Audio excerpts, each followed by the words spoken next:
Is believed to be a landmark event aimed at reshaping the country's constitutional framework. It seeks to replace the existing 1999 constitution with a new and people-driven framework. It is imperative that we persuade our leaders through reasoned argument, consensus building, and compelling evidence that Nigeria is in dire need of a new constitutional framework that reflects the aspirations and realities of all its citizens. Nigeria must function more effectively. Nigeria must work more efficiently and fairly. Key proposals at the summit include strengthening federalism, protecting minority rights, electoral justice, governance transparency, and grassroots development. The summit is convened by the eminent patriots in collaboration with the Nigerian Political Summit Group, led by former Commonwealth Secretary General Chifemeka Anyoku, and co-chaired by Senators Benga Daniel and Aminu Waziri Tambuas. The draft legislative bill for a new constitution.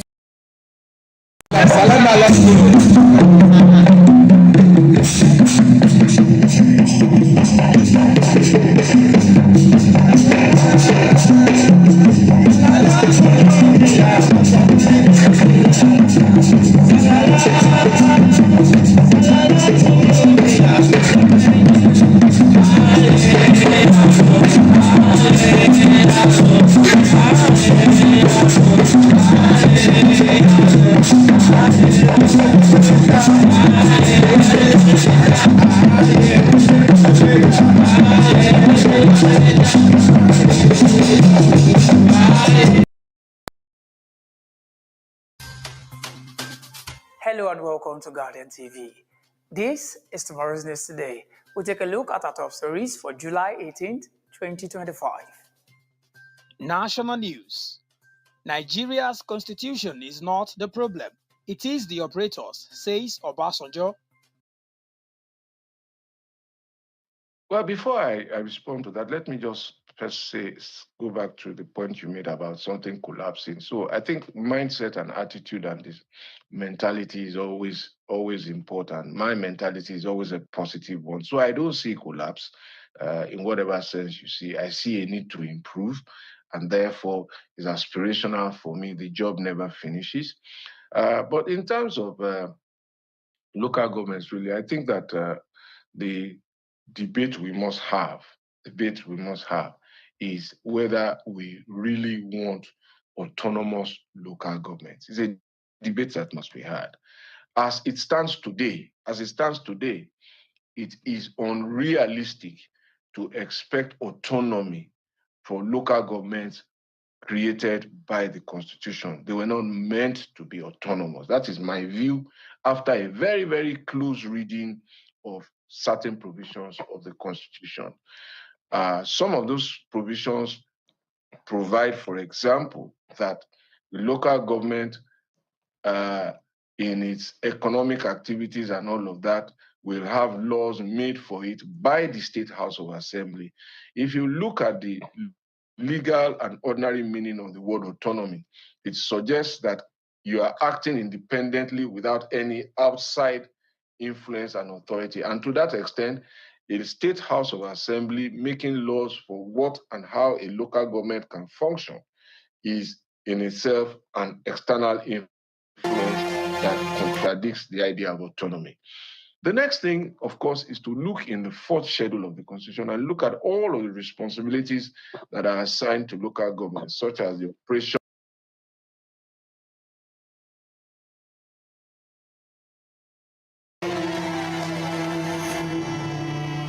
Former President Olusegun Obasanjo says Nigeria's constitution is not the country's problem, but the operators of the constitution. According to him, although the constitution is not a perfect document, it could lead to good governance and the provision of the welfare and well-being of the citizenry if the right people operate the constitution. Obasanjo spoke in Abuja on Wednesday at the opening of a three-day national summit on the future of the country's constitutional democracy organized by the Patriots. Collaboration with Nigeria Political Summit Group. He described the 1999 Constitution as a military decree imposed without the people's consent. Bryce News analyst Dayo Shibowale joins us to discuss former President Obasanjo's submission and how to get political office holders to uphold the tenets of the Constitution. It's good to have you with us. And might I add happy birthday in one more time? Yes. You know, just July 15th, your big secret is out. Is out. Thank you very much. All right. Thank you very much. So, in this regard, you know, I will take the last paragraph regarding it's like a decree imposed on the people. It wasn't with the public input, as it were.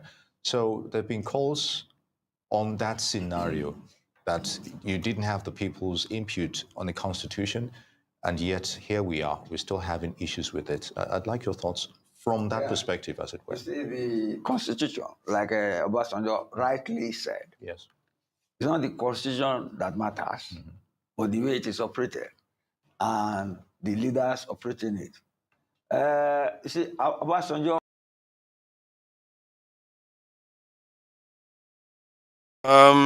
Thank you for joining me today. This one is likely to be a short one. I said some troublemakers come here and try to stretch it on again. But it's likely to be a short one because this is, to me, it's a settled matter. But it's a little bit surprising how many Nigerians focus on constitution. And they are not focusing on constitution for amendments. They are focusing on it to remove it completely and start all over again. And it's been quite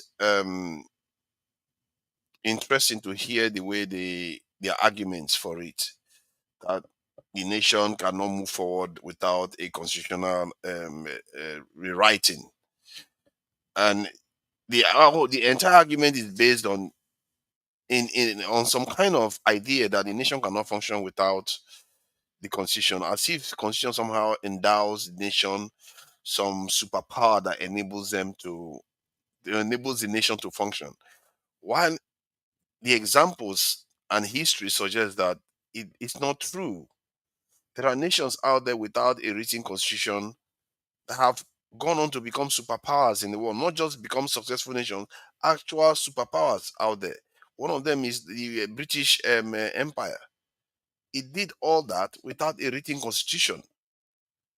And I think Obasanjo is also right saying that it's the people that are running the constitution that are the problem. In other words, he's saying that it's the people. I distill it down to culture. The culture of the people, the values of the people, all those things is what determines what the constitution is.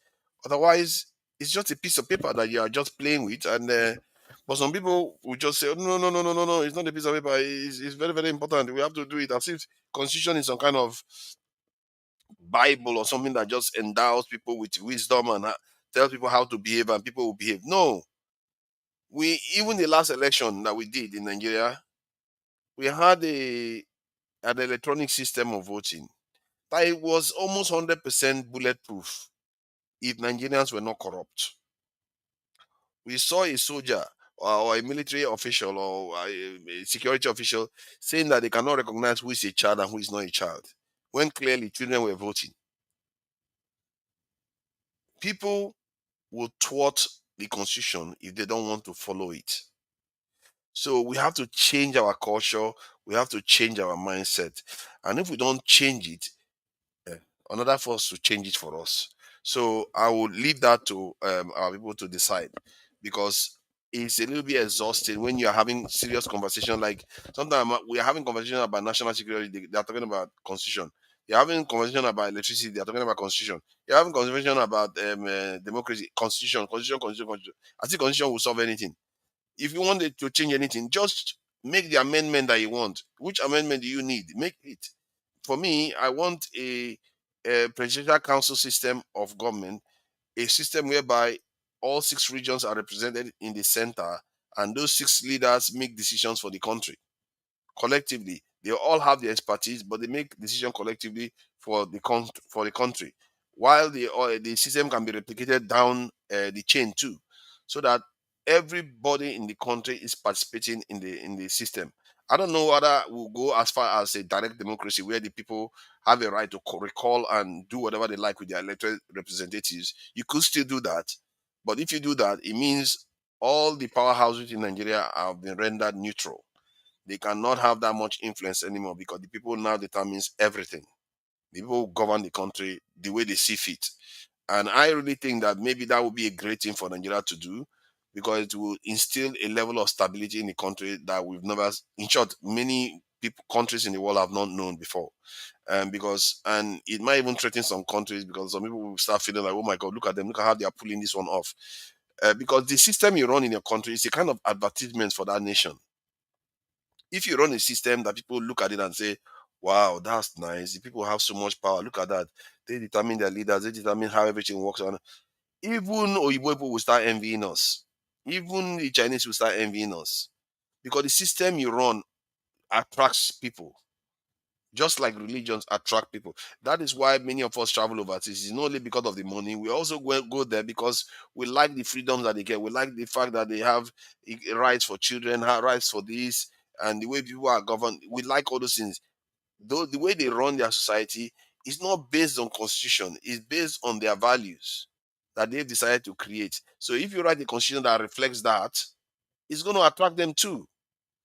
So I don't have any hang up about amending the constitution or even replacing it if you want to replace it. But don't bring that up whenever they try to change anything, like to try to fix the nation. If they are talking about security, don't start bringing constitution up. If they are talking about healthcare, don't start bringing constitution up, except the constitution specifically is prohibiting it from happening.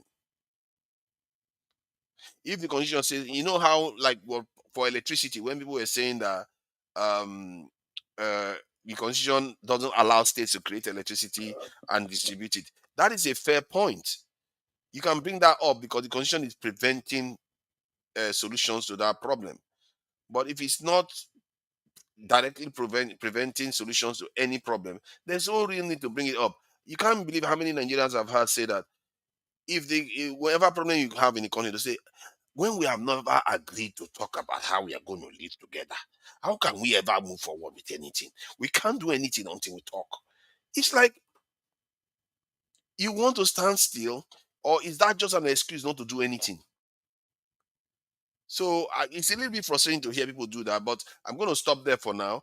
Welcome, Tony, because we have had, you've seen many times when people have said, let's stop and have a conversation about the nation. Whenever you're trying to talk about the problem, they say, let's stop. We have to have a conversation. Every tribe has to be present. Until every tribe is present, don't solve any problem yet. So, what do you make of it? Do you agree with Obasanjo? You should let me take your own opinion on this. No, good evening again. I'll be good night or good morning. I think it's the morning where Yeah, you are. it's morning now. It's morning now.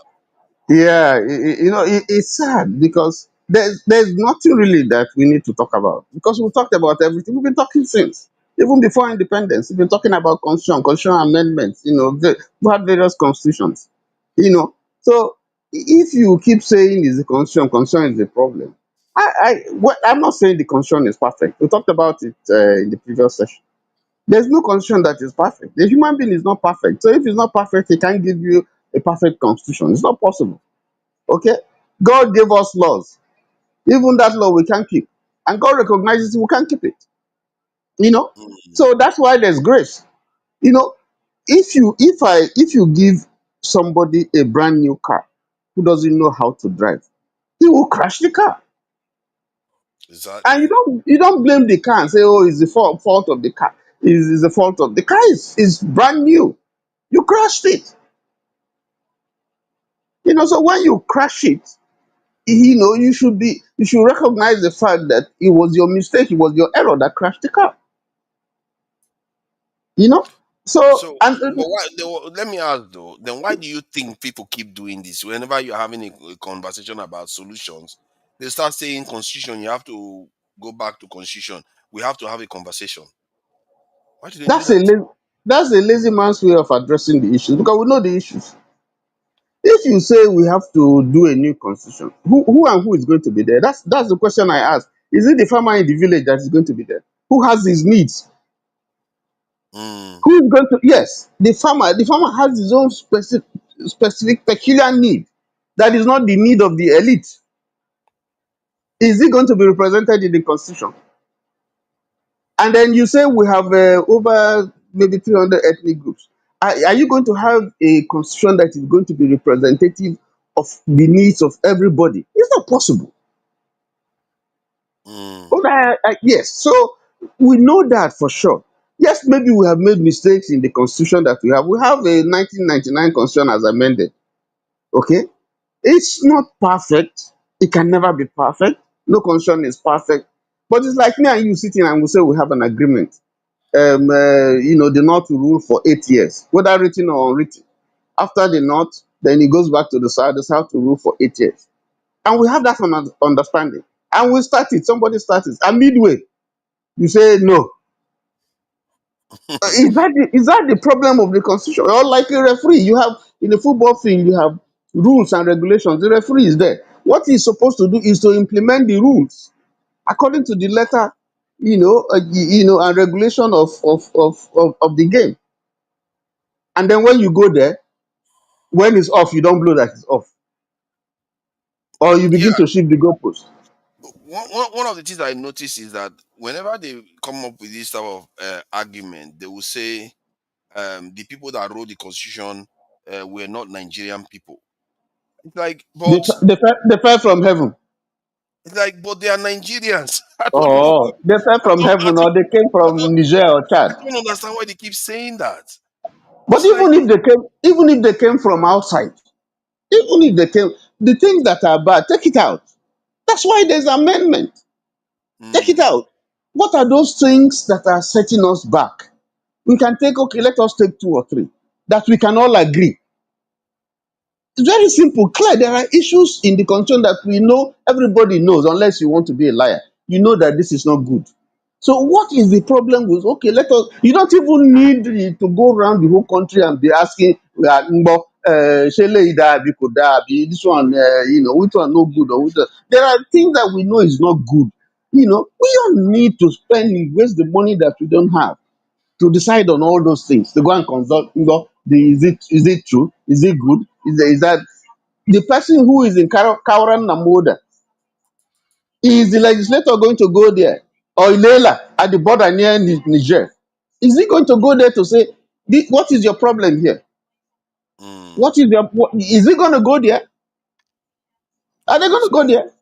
so the idea now is it that until we got one, they will say they are not Nigerians, or they will say not every tribe has to be represented, every single tribe and group has to be represented.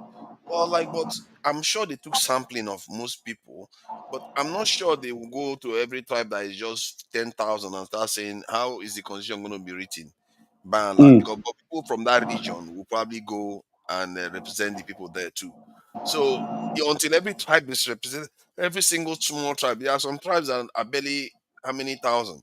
They all have to be represented before you call it a constitution. For the life of me, I don't know how many countries that do that. And That's the question.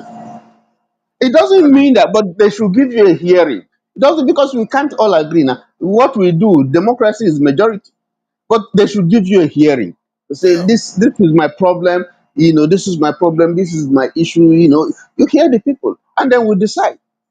But what the problem that I as the way we think, the way this thing is presented is that now we will write a concern and everything will be okay.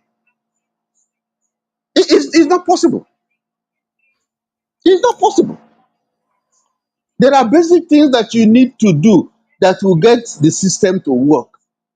Like in the previous session, if I work for 36 years and you are deducting my money, my gratuity, I'm saving money, I'm saving money, I'm saving money. And I know that after 36 years, I have to retire and I'm going to live on my pension. And I work so honestly and I retire and then I don't get my money. Yeah. You see, what you do is that the other people who will be seeing what is happening, knowing that if they are honest and they retire after 36 years with this system, they are going to suffer.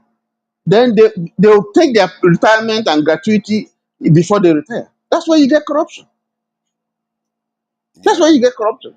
So the things that you need to be interrogating is our system.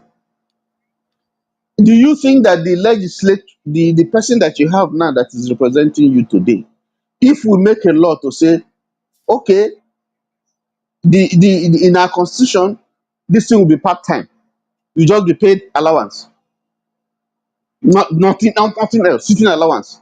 All those cars that we buy for you, all those newspaper, all those aid and all those things, we're not going to pay. You think they are going to so assuming that that's what the consensus Nigerians, you think when they go back to their chambers there, they are going to put that?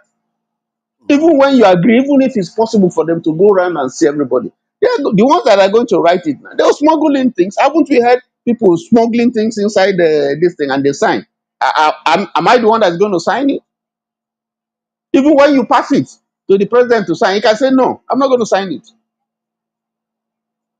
So, but there are basic things that we have to agree on that we know is wrong, and we think that we know will impact the life of the people. Nigeria is bleeding. So we have to deal. For instance, somebody mentioned INEC. It's not independent. Why should a man who has interest in the system, who is part of the system, determine who is going to be the umpire? Why? Why Mm. can't we have a system where the thing is neutral, and then if the man doesn't do, they fire him. The president will have nothing to do with that. Why can't we have that kind of a system? Exactly. Like systems can be improved upon by having clear rules. But Yes, if the people that are enforcing those rules still refuse to enforce it, no matter how you clean it up, yeah. I wanted to ask because the question of the main topic of this slide was about constitution versus culture, Culture. which is more Yes, decisive to the success of a nation. yes. Because it's like our parents or parents in Nigeria now, do they even teach their children not to steal anymore? I'm sure they do teach their children not to steal, like on a general basis, but I'm not sure they tell them Forefathers, not to steal from public forefathers, office. I beg, just indulge me. I want to give you one example because you see, I was brought up well. I don't steal. That's why I didn't work in the ministry. But I have said it here at the platform. I had an uncle, he's late now, he would not pinch a kobo. I said, auditors don't go and check him because you won't see anything to fault him. He won't give you any bribe. He won't give you. The man was frustrated. Good man. He's not a good man, textbook man, intelligent, went to IKEA exam. All over the world, he came first. They asked him to stay. He said, no, I'm going to go to my country because they sent me here. He was Mm, frustrated. I go to see him. They give him a big office. That's all that is there. Nothing. He drove a 504 Peugeot even until when those cars were phased off. He couldn't finish his house. And so his son said to him, that's because I'm trying to answer your question. I will never work in the middle. That this thing they are doing to you, if I have opportunity to steal, I'll steal. I'm not going to be like you. I won't be mm, like you because of the culture. You come back home, they say you work for 35 years, 36 years, you don't get anything. You, yeah. you don't have anything. So you become the villain because you are trying to do the right thing. The system doesn't encourage this type of thing. It doesn't encourage this type of people. It does And not. in my own case, the example I have is this was in the UK, and there was this man that I gathered worked for Shagari or something. during the Shagari time, and he didn't steal any money. And this lady was laying curse on this man. That look at him, he don't have money, he didn't get any money for, and he's been in office. I was behind her, I was hearing what she was saying. I was like, why the man is honest? Why are you lambasting him? You should be praying that you have more of him, but you are abusing him. So that is where this cultural aspect comes from. It somehow it has eaten into the entire system, and this is why I asked the question: do parents still teach their children not to steal anymore, or they will say don't steal generally, but when you get into public office, steal that one? Is that what is happening? I don't understand it. So let me just bring support diaspora voting so that we can get some perspective from him, because I fear that the culture, because if you check it by any analysis, culture has far more impact than constitution or law on anything, because the people will decide what the law does. If the people don't care, they will kill it. So what do you make of this? Is it that Nigeria now are teaching, they've taught their people to be, to lack integrity, to lack morality, and to just steal at will whenever they get into any public office? Is that what is happening? Because when I was in Nigeria, one of the things that I always had in my mind in Nigeria was that whenever you create any system to thwart corruption, you just created another avenue for corruption again. It's just it's a fractal. So how do you deal with that? Well, Support the diaspora voting. um, Please go ahead. yeah, Welcome. thank you for that. Anyway, KJ Doro, good luck. Well, um, culture versus constitution. I think for me, you can't even put them head to head together. You understand why? Because one is there to straighten things for mankind, while the other is just there as a habit. It can come from your selfish interest, and that will be your culture. You can decide to live by that, lifestyle. That will not be your culture. But constitution will not be like, yeah, these are law put together by a certain group of persons to like this is what we all should abide in. Now, your culture can ask you to steal. Your culture can ask you to do certain things, but the constitution will say you, bro, if you try it, you'll be punished. You understand? Giving like let's use like this female genital mutilation of before. It used to be culture, but constitution was reviewed, and it was a law was made to like it should stop female genital mutilation, and it was stopped. So if you like your culture tell you make you go do the constitution will put you in line. You get my point. So even if your parents tell you to steal, like the story Tony just gave now, that because of the suffering of the father, the son said, "Ah, if na me be you, I go steal you, or I will not work for there again." No problem. You can go there. It's just because probably your father did not, let you know that don't use my case to judge, because if you use my case to judge and you go and steal, there is A, B, and C constitution that will deal with you, and your life may never remain the same. You may never recover from it. So don't even dare. Else, look for something else, an industry that's different from mine, and go and live on so that your life will be better. You understand? So, whatever reason, no matter where you see yourself, if for any reason you decide to tell yourself that you want to become this as against what the culture says, I mean, like I said, I still blame the judiciary, because the judiciary are supposed to be the one who upholds the culture. You understand? Who interprets the law. The legislative are just the one who creates the law. And for the judiciary, if the law is not clear, it's their duty for them to be like, this is not clear. Please make it clear for me. Let me so that I can interpret. Then whatever constitution they bring is the duty of the judiciary to interpret. You Hmm. understand? Then the law enforcement are the one to enforce the law. But in Nigeria's case, I think maybe you also might be right, but like the culture that we have politicians behaving like today is, overshadowing what we call constitution. But it still depends on who wants to because like it is right from the way it is right now, greed has become like because it started from for me it started from Obasanjo. This PDP share the money because the what you see happening today, the who planted the seed is Obasanjo. I will not blame the military because the military is just maybe they don't know better. But these democracies that we're passing today, the seat that we're having today started from Basanjo, the each administration is just amplifying it gradually, little by little, and now we find ourselves here. So you might say yes, culture, but ideally naturally, culture is not supposed to, but in only in Nigeria that you have, behavioral way of leadership that we have in Nigeria is that you say it's a culture, it's a way of life, or the habit is somehow, killing the constitution.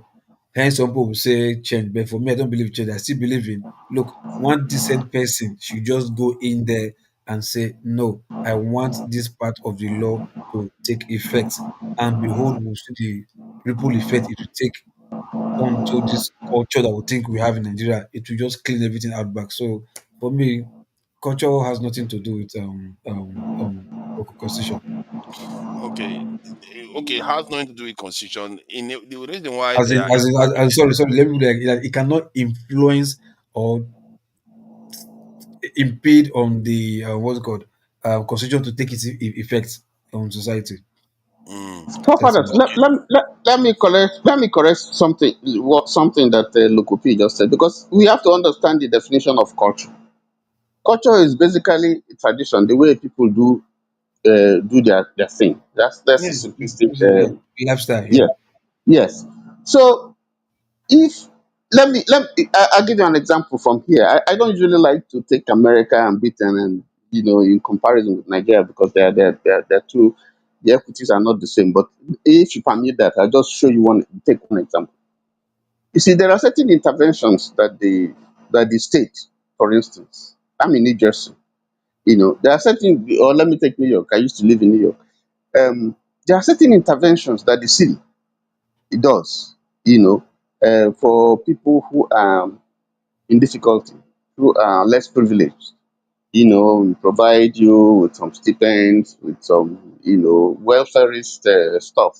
So just make sure that people are able to at least live, accommodation and, assisted housing and stuff like that, which is good, you know. Now, the understanding is if you don't do that, these people are going to be out in the street and they're going to constitute a problem to the state. So it's better to take some money and rehabilitate these people so that everybody can be happy. So crime wave will go down and so on and so forth. Okay. Now that system gradually now began to be abused, so that people now, instead of going to work, there are programs where they help you, they place you on a particular status where they assist you, they give you food, they give you accommodation, and they are looking for job for you. Or it will be for a time when you get a job, they encourage you to get a job, give you links so that you can get off, so that other people can come in, so that the system can be sustained. Now, there are people who don't want to, they sit down there, they don't want to get out of it, they don't work. And then I am working because it's my money that they're using to help them. Okay. So I go to the departmental store, supermarket, and I'm looking at my pulse. I take this, I look at, so the price is too much, I keep it down. I want it, but I can't pay for it. So at the end of the day, my cart is half empty. And then someone comes in and he's in a motorized wheelchair. He drives in, you know, and then he's just picking. He's not even looking, and he's not working, and he's picking. And when we go to pay, his cart is full. And then when he wants to pay, you see that the means of payment is assistance from the state or from the city, and it's not working. And meanwhile, the person who is riding on that same motorized, he stands up to pick the thing that he's picking, and you're wondering, but this guy is supposed, is saying that he's physically challenged. So I see that, and it's my money. I work hard for my money, but he doesn't. He sits down. So you see a system, you see a culture that is emerging here. Government's idea is good to help people, but that system is being abused, a culture, and it's rampant here. So Trump comes and says, I'm going to cancel that system because that's an abuse. Because if we encourage that system, the system is going to crash. It's going to crash because you are going to have a rising by people who are working so hard, or they are also going to stop working and feign that same situation so they can get everything free. Because every man has the reason why you have laws or you have institutions is to check that kind of abuse. And if those institutions are not working, then the society is going to collapse. So that's culture. So, to just summarize what I'm saying, you see, unless those institutions, it's not even the individuals, those institutions are strong enough to say, no, you can't do this thing, to check those things, to check those abuses, and keep it strong, and prevent people who would like to do it, or stop people who are already doing it, and then stop people who would come in to also abuse that system. Otherwise, I mean, you remember when Nigerians used to go to the UK? If you go to the UK and you have the child, that child automatically becomes a citizen. Has can claim to be a citizen. You know, so those abuses, stopped in the UK, stopped in Ireland. Even in America here, you're beginning to see those issues, birthright citizenship, and so on and so forth, because there's an abuse of the system. So the culture is important. It's not the constitution that is causing this contradiction. The constitution provides for those things. But if you don't have institutions that are strong to say, no, this is how it should be, we don't allow the abuse. Because the Mm, human being has a tendency to pursue his own interests, usually which is at variance with that of the state. So if yeah, you don't stand and say no, so how can you, if the constitution is what is wrong, how many areas are you going to correct? Because there's so many areas that are being abused. So are you going to change all those, change? Are you? Even if you change and write the best constitution. That's why Obasanjo said that even if you send angels from heaven with the kind of things that we're doing, there will be no change. So I agree entirely with you that you see there's a culture that is offensive. There's a yeah, culture. and The we've given culture that has helped, examples. And the sorry, culture that has helped, sorry, yeah, go ahead. we've given examples of the cultural experiences, like your own example, like you gave, and I gave an example of a lady insulting a man that had integrity, had morality. So if you have a culture that encourages that, why would anybody follow any? No matter how what constitution you write, they will not follow it. Yeah, that's the truth. That's the truth. That's the truth. The constitution just I, I, becomes wa- one of I once Hold on, talked but about. if they don't follow the constitution, you understand? I mean, their office, their institutions are made for something. Look, constitutions laws are meant to be broken. You understand? Laws are meant to be broken. They are there for people to break it. You understand? They are not there to say, okay, no, don't break. They are there for people to break it. You understand? But the problem is that the consequences of breaking it is that was the problem. that comes from culture. No, no, no, no, no, Everybody no, is no, no. willing to execute to Lokopi, laws are actually not meant commit a for crime. laws are not meant for At people least, to break. Lokopi, no, no, at least, that's at not the least, reason at why we least. have laws. No, hold on now, Laws Tony. are meant to check people. No, They're to Tony. check, At to least, make sure that if people I can, conform with hold certain on now. patterns of behavior. Tony, if I can be in a class, in a law class, I'm not a law student, but if I can be in a law class due to the help of my friend, I can hear a renowned professor say that laws are meant to be broken. You understand? No, no, You no, understand? no, no, It's, no, it's no. Laws can be broken. They are not. You see, the reason why you have laws is look, because that's you know why you know the difference between the jungle and civilized society. Because in the jungle there are no laws. that's what I'm That's saying the, now. that's Yeah. the difference. In the When I jungle. mean So laws, an organized society is a place where they have laws. when I say laws are meant to be broken, I'm not Imagine saying when you okay. write, sorry, imagine when you write a constitution for the jungle, who will follow it? Because their culture doesn't, they don't understand the constitution, they No, don't no, care. no. See, look, forefathers, look, see, yeah, look. Constitution did not just fall. There was existence of man before the birth of constitution. You understand? So before the birth of constitution, were we living in jungle? Exactly. there were still some, let me say, from like man-made instinct rules, because this word we Not that call was constitution, culture. this word we We call had constitution culture. exactly is rules, is what you know. Your instinct tell you yes, it is A plus B is equal to C. Like constitution did not tell you I will dig a ground and put seed and cover it and put water. The constitution did not tell you that, but you know first that is that. But before you not took that knowledge and put it into practice, you now make it a kind of law in agricultural world. To like before you can grow a tree or you plant whatever fruit, you have to plant the seed. But before that theory came out to become law or to become a constitution or a guideline, whatever you want to put it as, because they are, for me, they are the same words, they are the same meaning. You understand? It came from a culture.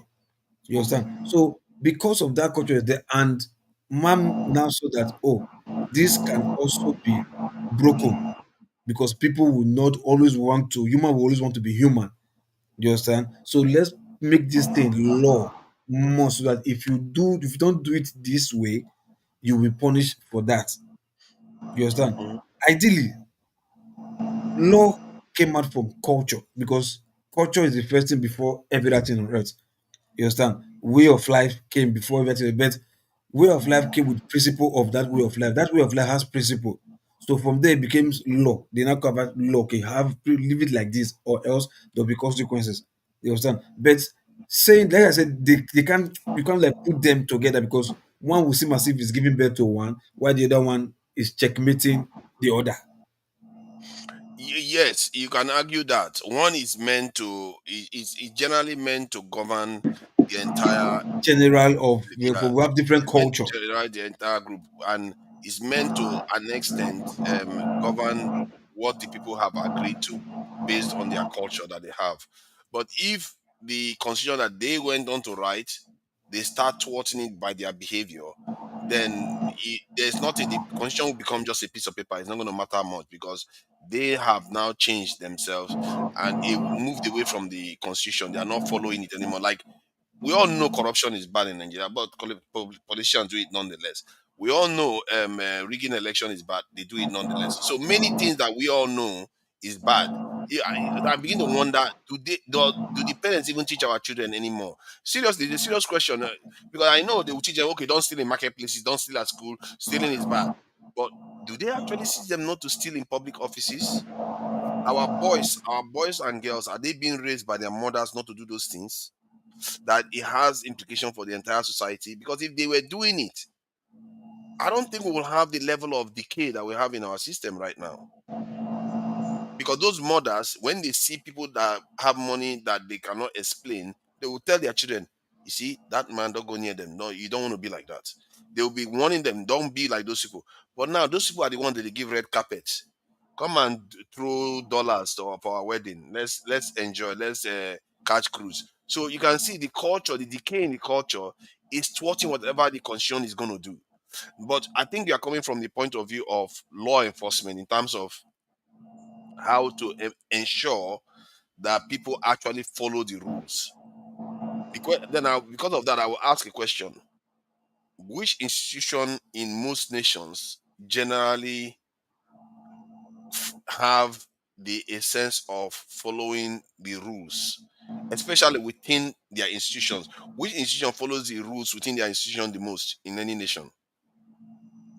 Forefathers, I will suggest, if you don't mind, that I speak the truth is there. I can say I speak the truth. No, So we can we maybe can we you can, we can. can entertain him now. That's Let's cool, just leave him but I'm there. just listening. Like that was a Mhm. loaded question. It's not even which institution follows the From your, rules.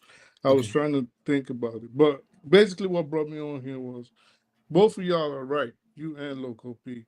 The laws under normal circumstances are made to be followed, but what he was saying is it's a saying.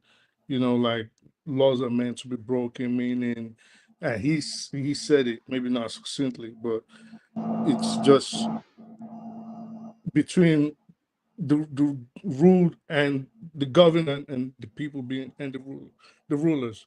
So, and sometimes the laws might necessarily, maybe out of necessity, have to be broken due to moral grounds, due to correcting injustice, due to times being changing times.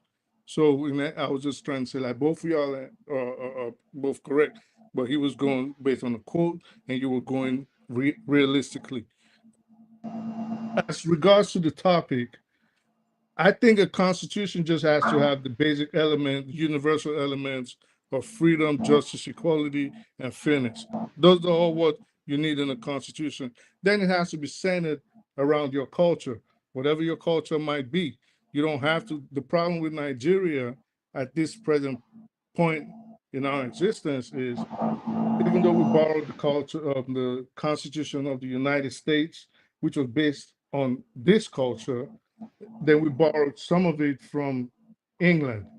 But I think we tend to forget that these people are living a completely different life based on their own cultures as opposed to ours.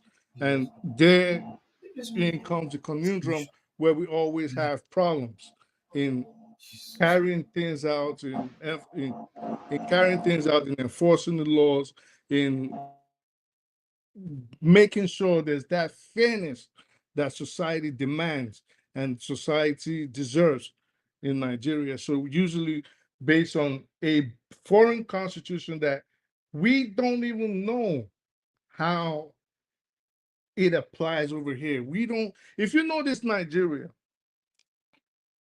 we borrow these things, and I'm happy Rudolph even said it yesterday, because I've been saying this forever.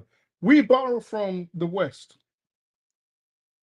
We try to apply a Western system, but a lot of the people we have in power do not understand how these systems work. I mean, a simple conversation with them will tell you this. I take the social security number, for example. Nigerian rulers don't understand how it works and the intricacies behind it. As simple as it is, as a number, as it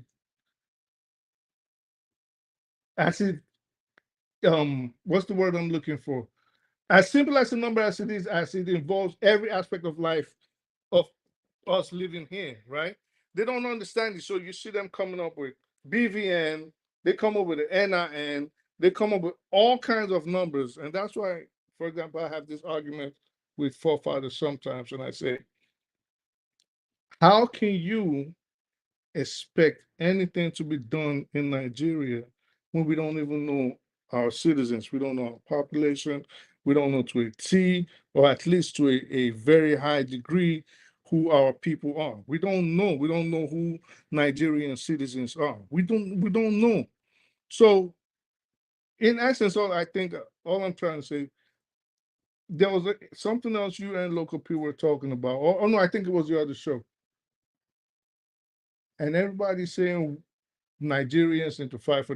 It was even you, Tony. It was you when you were talking about the Oronsai report and the Constitution, the Constitutional Conference held by Jonathan. Because I was listening on the side.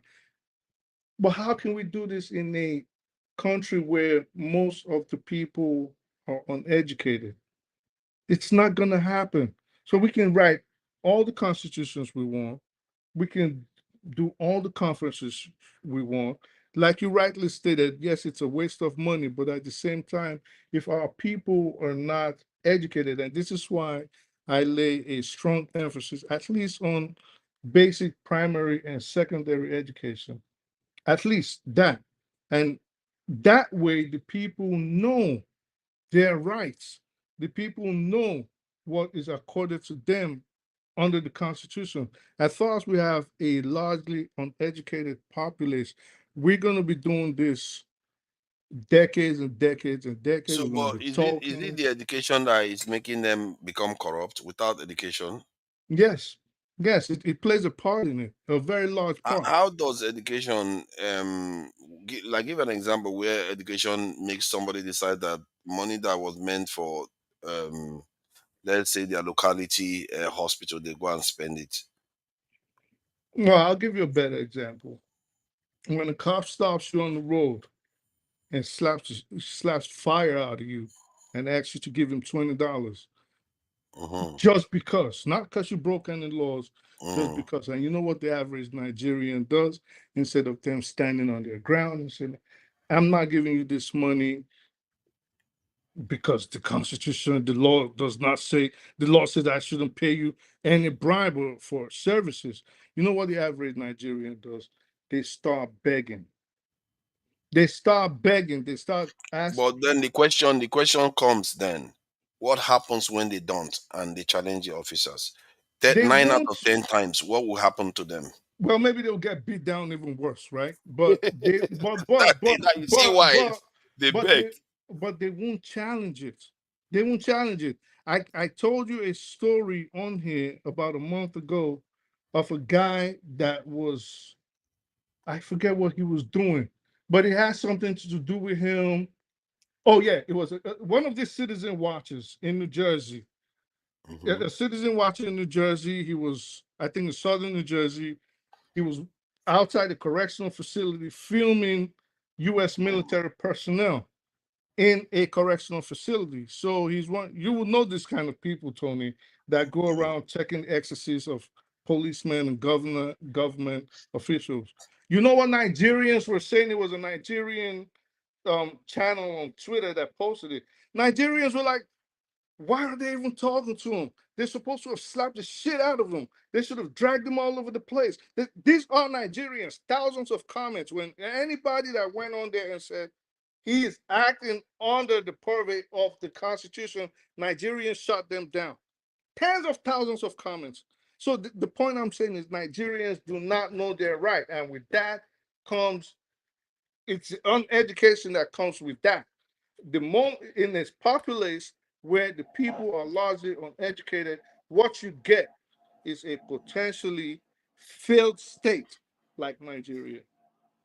I, I, I, I, I, I agree with you. I agree with you, but let me give you a scenario. Many years ago, I was driving to my wife's place in the east, and I came. I just passed Onitsha, and I was on the express federal highway, and then I came to a checkpoint mounted by two guys, and they flagged me down. I looked at them.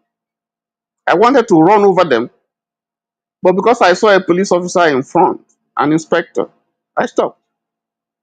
And then, what is it you guys want? They told me they're from the local government and they want to. I have to pay. They want to see if I paid this tax, that tax, that tax. I said, what? This is a federal road. You're not supposed to be here. This is not a local government road. You don't have any jurisdiction here. Go to the local government road. They said, no, I have to pay. Just me alone and these two guys. Now I said, okay, let me see your ID. They brought one nasty stuff. I said, this doesn't identify you. I'm not sure. You guys are touts. You guys are, you know. So they held me. And that was when fuel was very scarce in Nigeria. So I had a jerry can, about 25 liters of fuel, you know, in my in my in my trunk. So they went there, they opened it. I didn't know I didn't. They opened it and they took it. So I grabbed the policeman was there watching us. I grabbed the guy and I tore his shirt in the scuffle that generated, you know. And then they took the fuel. So I walked to the officer was watching. So I walked to him. I said to him, sir, I'm a lawyer. And I'm sure you saw what happened. This is a federal road. This guy said they are local government people.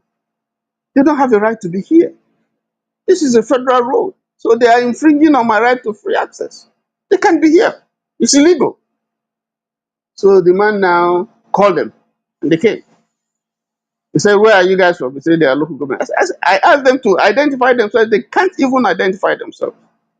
So the police man now said, can I see your ID? Of course, I know they are they are all hand in gloves. So they showed him and saying, give him back his shield. Please go. So I thanked him. I left. Now I was able to do that because I saw a police officer. If I didn't see a police officer there, just me and those guys, I probably succumb. So assuming those guys were police officers on the way and they stopped you and your particulars are okay and they insist, with a phantom charge or something, you don't want to be delayed, you look around, you don't feel safe, you just acquiesce and give the money and go. And maybe later on you protest. You can't stand there unless you got some balls to say no, they I, kill I, you. I have one example too. Like when I was in Port Harcourt, I didn't know that you buy police officers even within the city. I know that when you're traveling along the road, the expressway from like Port Harcourt to this Lagos or anywhere, you see police officers in roadblocks. You give them money. But I didn't know within the city you will be doing that because I never really saw it in Port Harcourt that much at that time anyway. So when I went to Lagos the first time, I think we were in Lagos. That was years, decades ago. So driving along the road from one point of Lagos to the other, they were asking us for money. I was like, "Why are we? Why do we have to? It's not like we have anything wrong. We didn't do anything wrong. Why do we?" The guys were like, "Just give it to them. Just give it to them." In the end, I gave it because it's the culture that has been inculcated into the system. If you don't give them, they will frustrate your life. You're not going to go anywhere, and you might become a criminal that day by force. And this is a problem.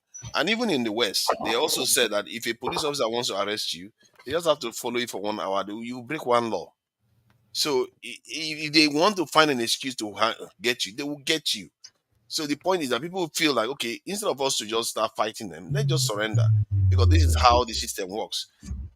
I agree that to an extent, depending on the rules you have, it might curtail their ability to be, walk around the law because the laws does influence people's behavior to an extent.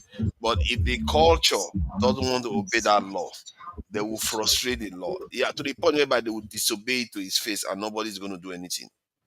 And because nobody has any incentive to uphold the law. The people are stealing in Nigeria and they're getting away with it because nobody has any incentive to try them and have them face the law the way it was But meant to. when you say culture, I mean, I know on the face of it, we always say Nigeria has like a corruption culture, a bribe culture.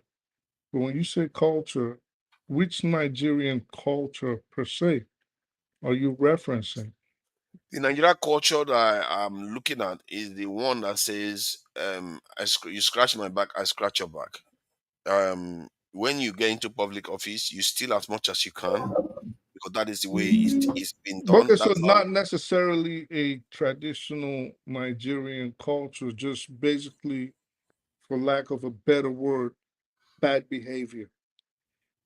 No, bad behavior, you can call it bad behavior, but when the reason why it changes to a culture is when it becomes part of the way people operate. They expect you now, even your family member expect you to do these things when you get into office. They expect you to steal. If you don't do that, it is frowned upon. Then it becomes a kind of morality. Before that, when you say scratch my back, I scratch your back. I don't think in any way that is even a bad culture. You understand? It's you do me a favor, I do you a favor. Not under anything criminal. You understand? I see you on the road, I give you a lift. You see me on the road, you give me a lift. Want to go to exam Yeah, and but No, that No, no, I'm talking no. about in That's the not terms it. of taking scratch bribe. your back is In not terms of taking That's bribe. not it. We're talking about quid quo pro. yeah, no, quick, no, You no, no, know, no. See, no, with that, you see, no, no. if you look Because at we the use one that minute, in one a minute, bad situation, that does not one mean it will not work in a good situation. one minute, local P. If you look at the definition of culture by the sociologist Sigmund Freud or Compton, it tells you exactly that is the way the people do their things. If people begin to do things over and over and over again, it becomes a Yeah, pattern. because, So yeah, if you yeah. can look and you see that trend, you know, you can make an assumption, a general assumption. I mean, when they say Nigeria is a corrupt country, it doesn't mean that everybody. It doesn't mean that there are not decent people in that country. It doesn't mean that there are people who don't do good things. But when they look and they see a trend that it looks like it's becoming general. So it becomes a Prevalent. pattern.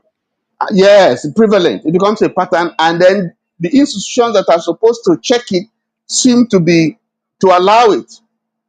Mm. Then that's a culture. That becomes a culture. But that's this thing. Sorry, the language that is used to describe it is that because generally, like the corruption you see in the West is described as vertical corruption, whereby it's mostly from the elite that are corrupt. But when it becomes horizontal, is when even the lower level people are now everybody's practicing it.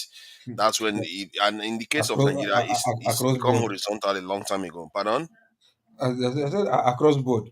Yes, Yeah, yes, it now become horizontal a long time ago. Hence, it's part of our culture now. Now you find it everywhere because I mean it's not only in Nigeria that you have these abuses, it's everywhere. But the difference is that in some of those places that we say advanced, societies, there are institutions that have been tested that are long-standing that deals with those things. So the rate of occur in fact they are there, built, consolidated in dealing with and even tracking and detecting those things even before they surface and they deal with it. So they nip it in the bud. It doesn't mean that there are no corruption there. But But but let's yeah, not go ahead. forget. This is all I always say, and I think this is me just trying to soften the perception that we have of Nigeria. Let's not forget, as I would assume the United States less than 100 years ago was in the same boat that Nigeria is currently right now.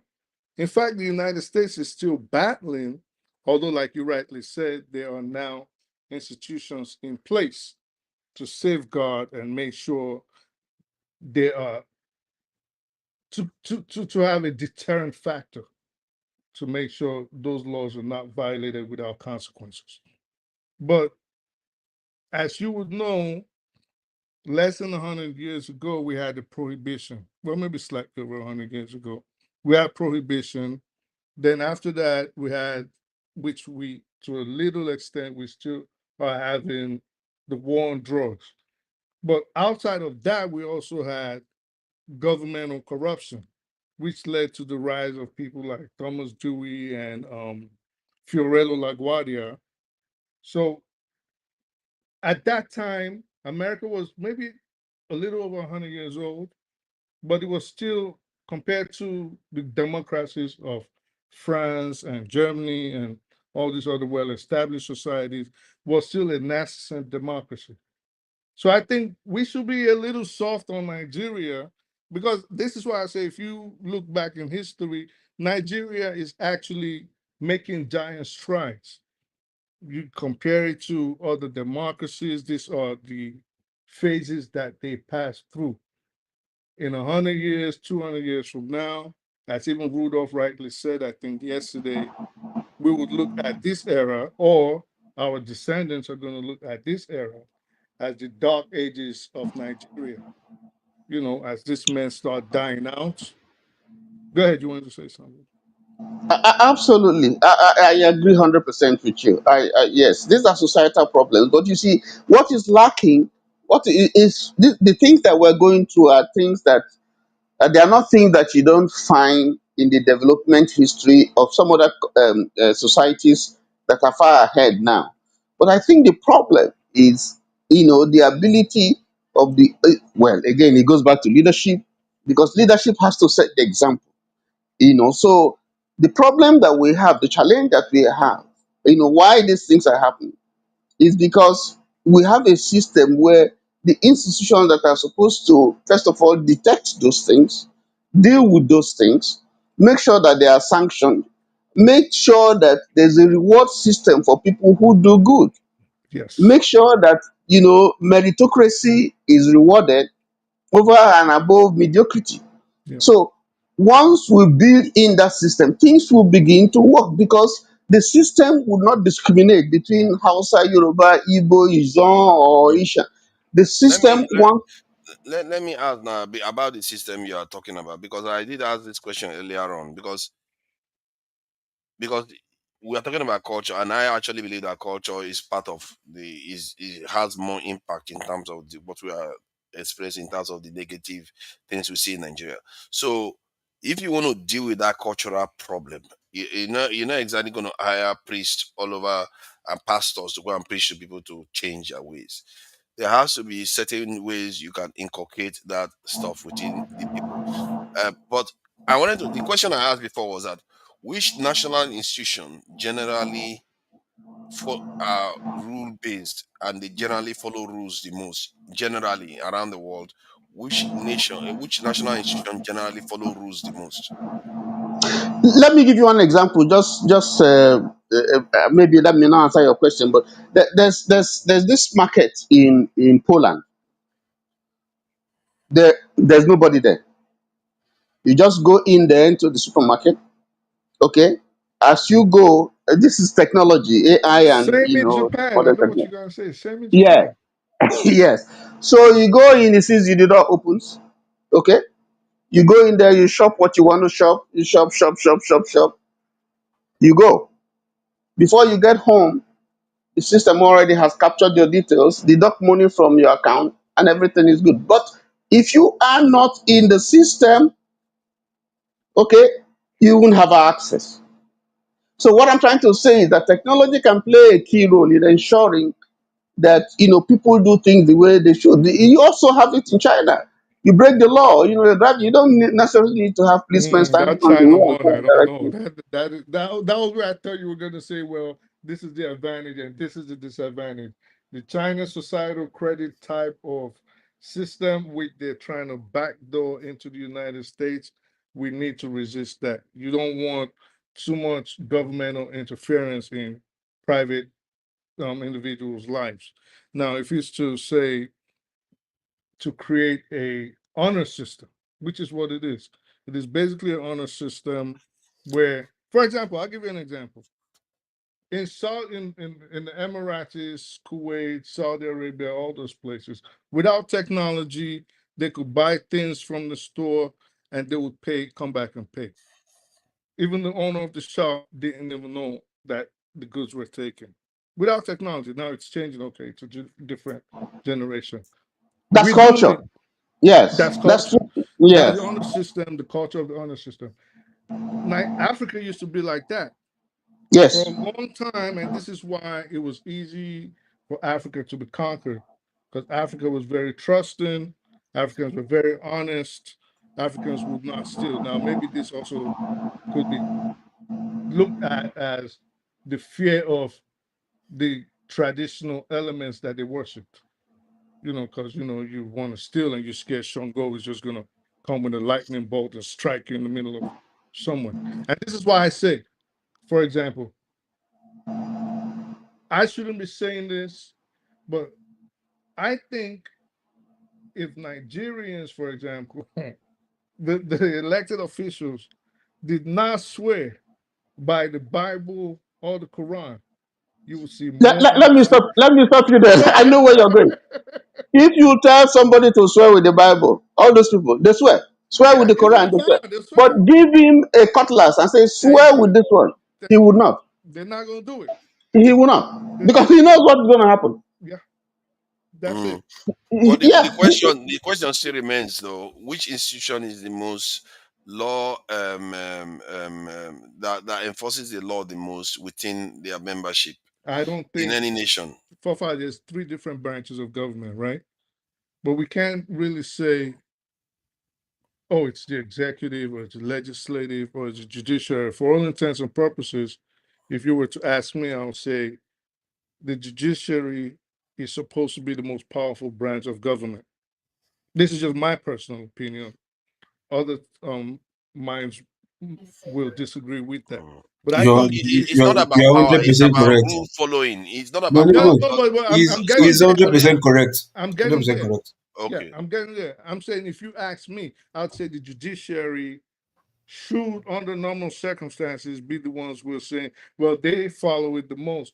But they all work in tandem. They work together. Without this arm being strong, the remaining two arms are going to collapse. So I don't know. I think it's a loaded question that I don't have an answer to. I think it's a Um, very loaded question. do you have an answer to it, Tony? That which institution in most nations almost uniformly generally follow rules the most? Wow, that's that's difficult for me. That's difficult. Which Wow, I'm really institution? surprised. Yeah.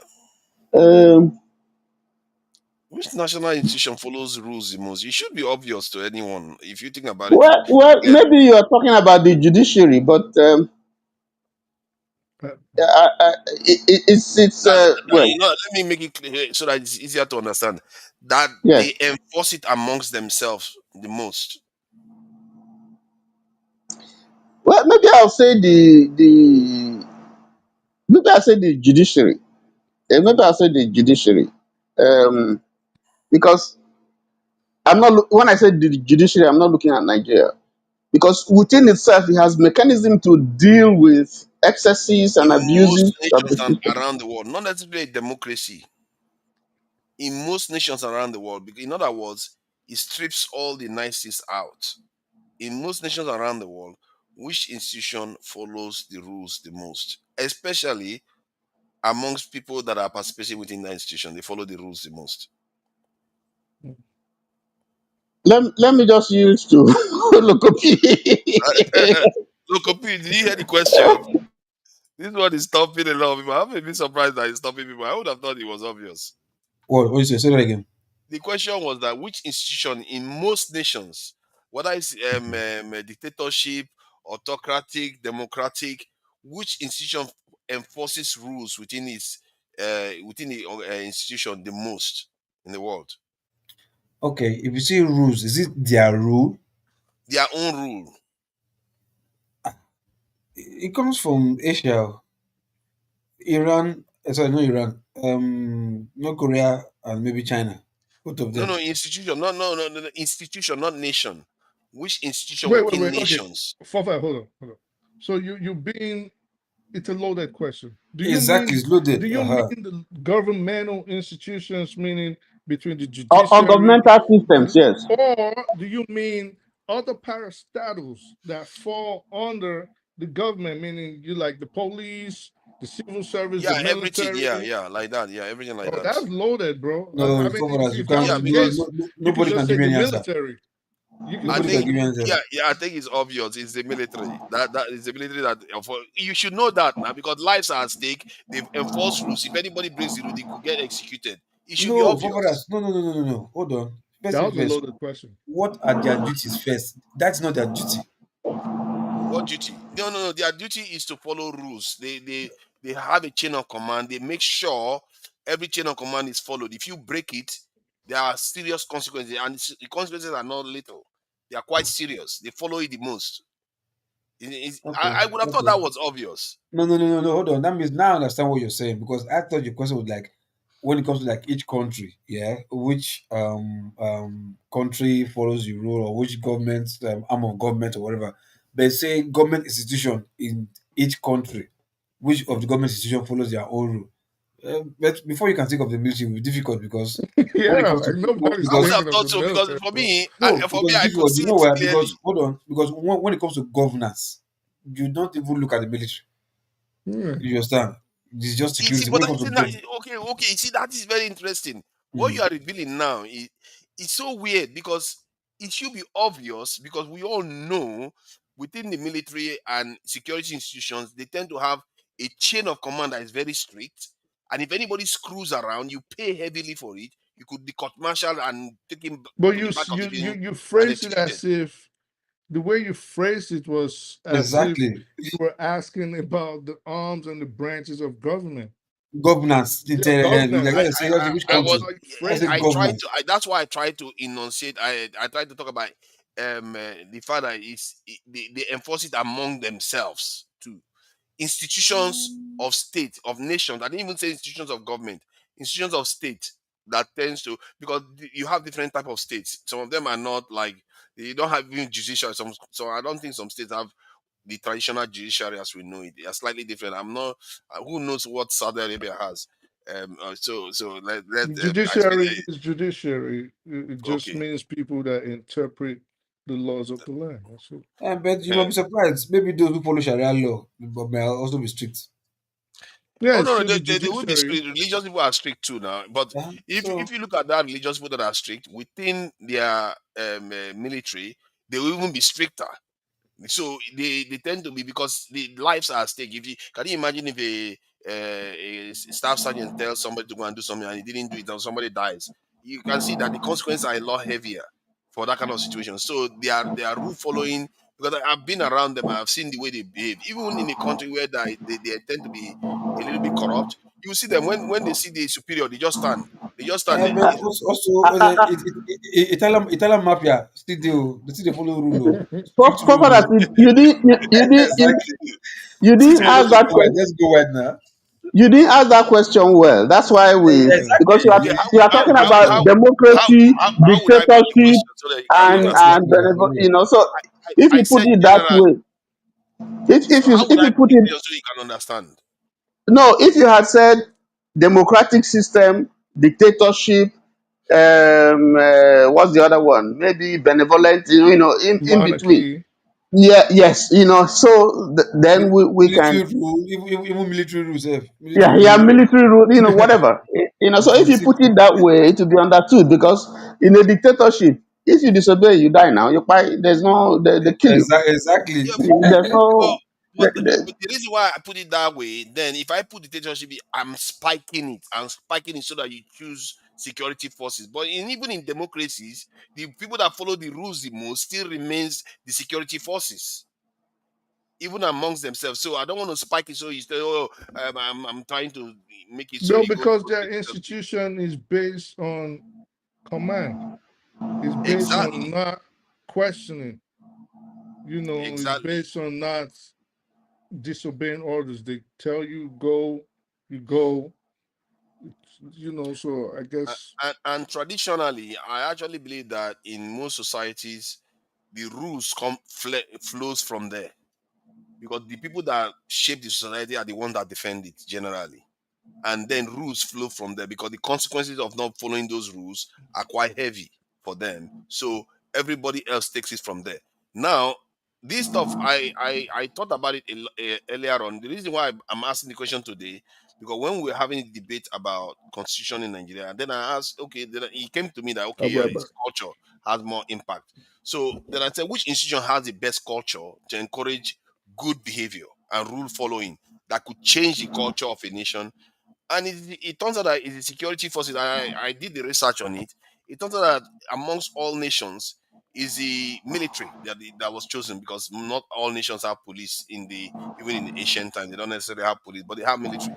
So they tend to be the ones that are followers.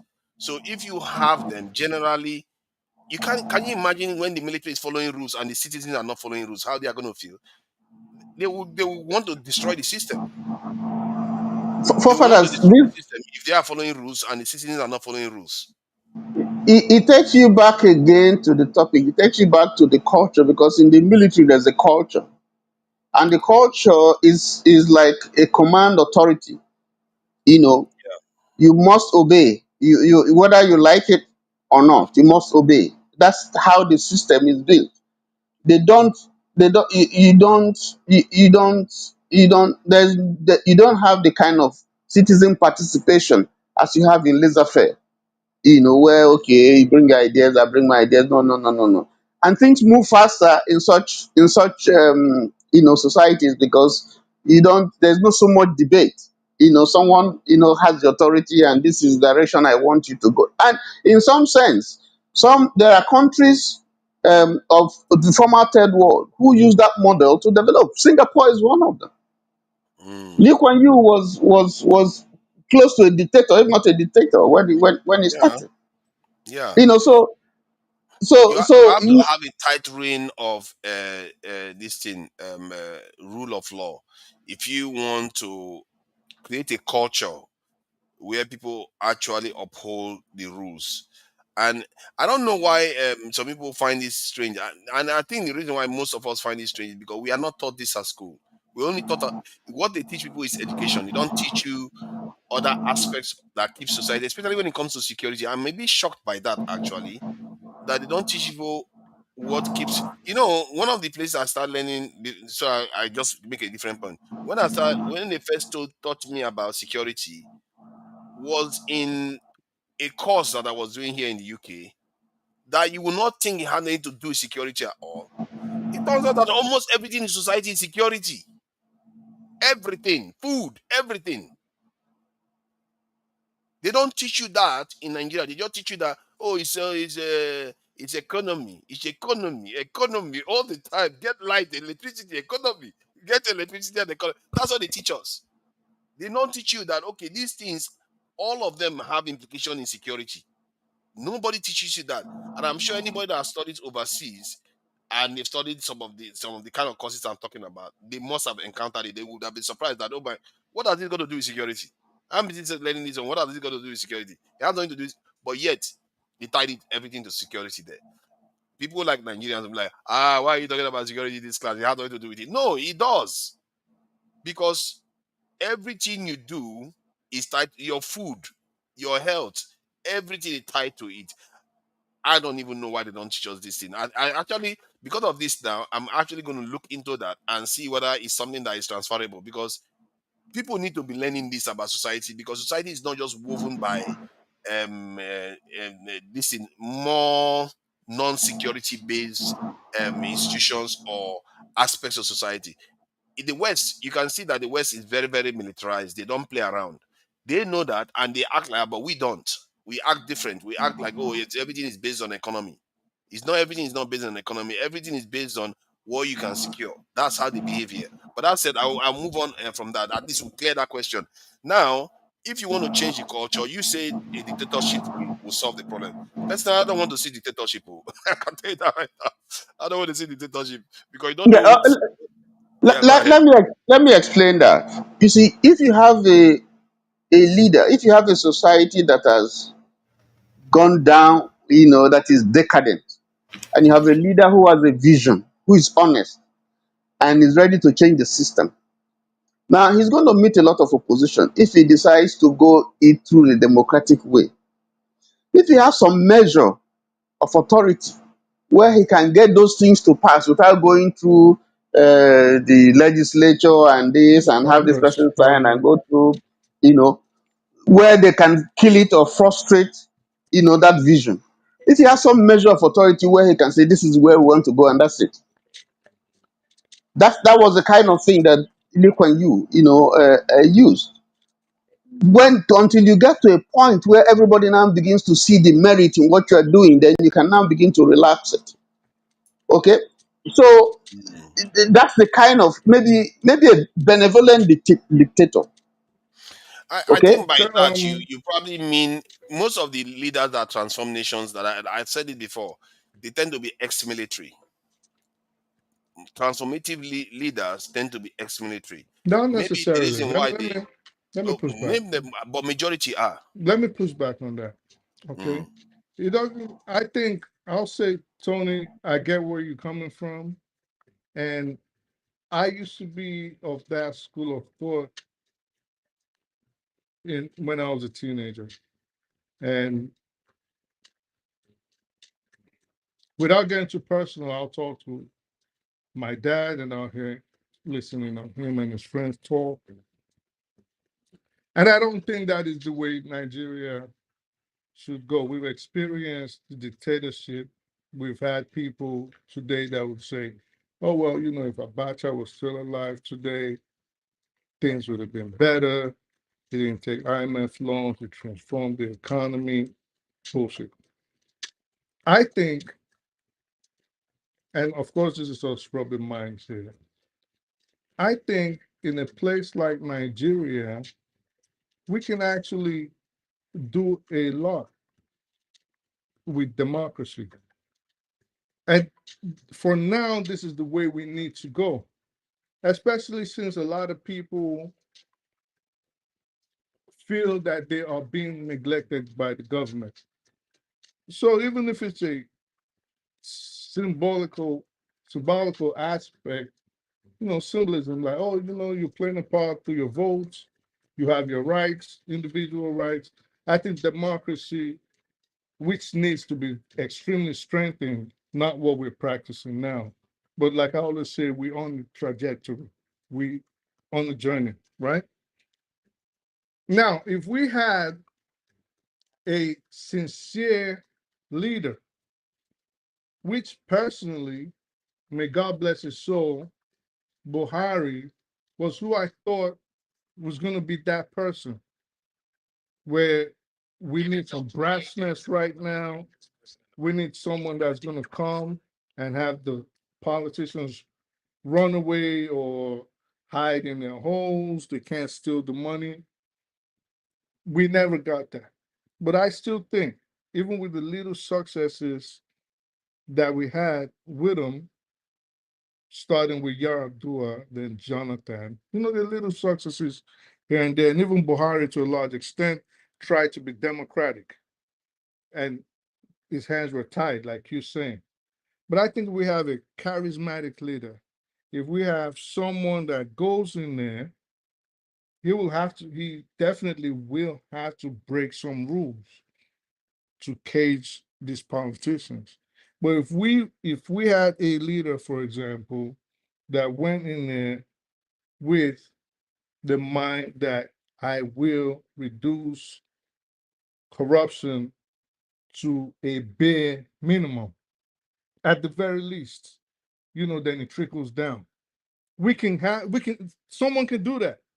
But the thing is, as the country stands right now, the guys in charge are not interested in it. They're not. Nobody's getting locked up, nobody's getting indicted, nobody's getting exposed as a thief or a corrupt government official. Everybody's just living large largesse here and there, increasing their packages.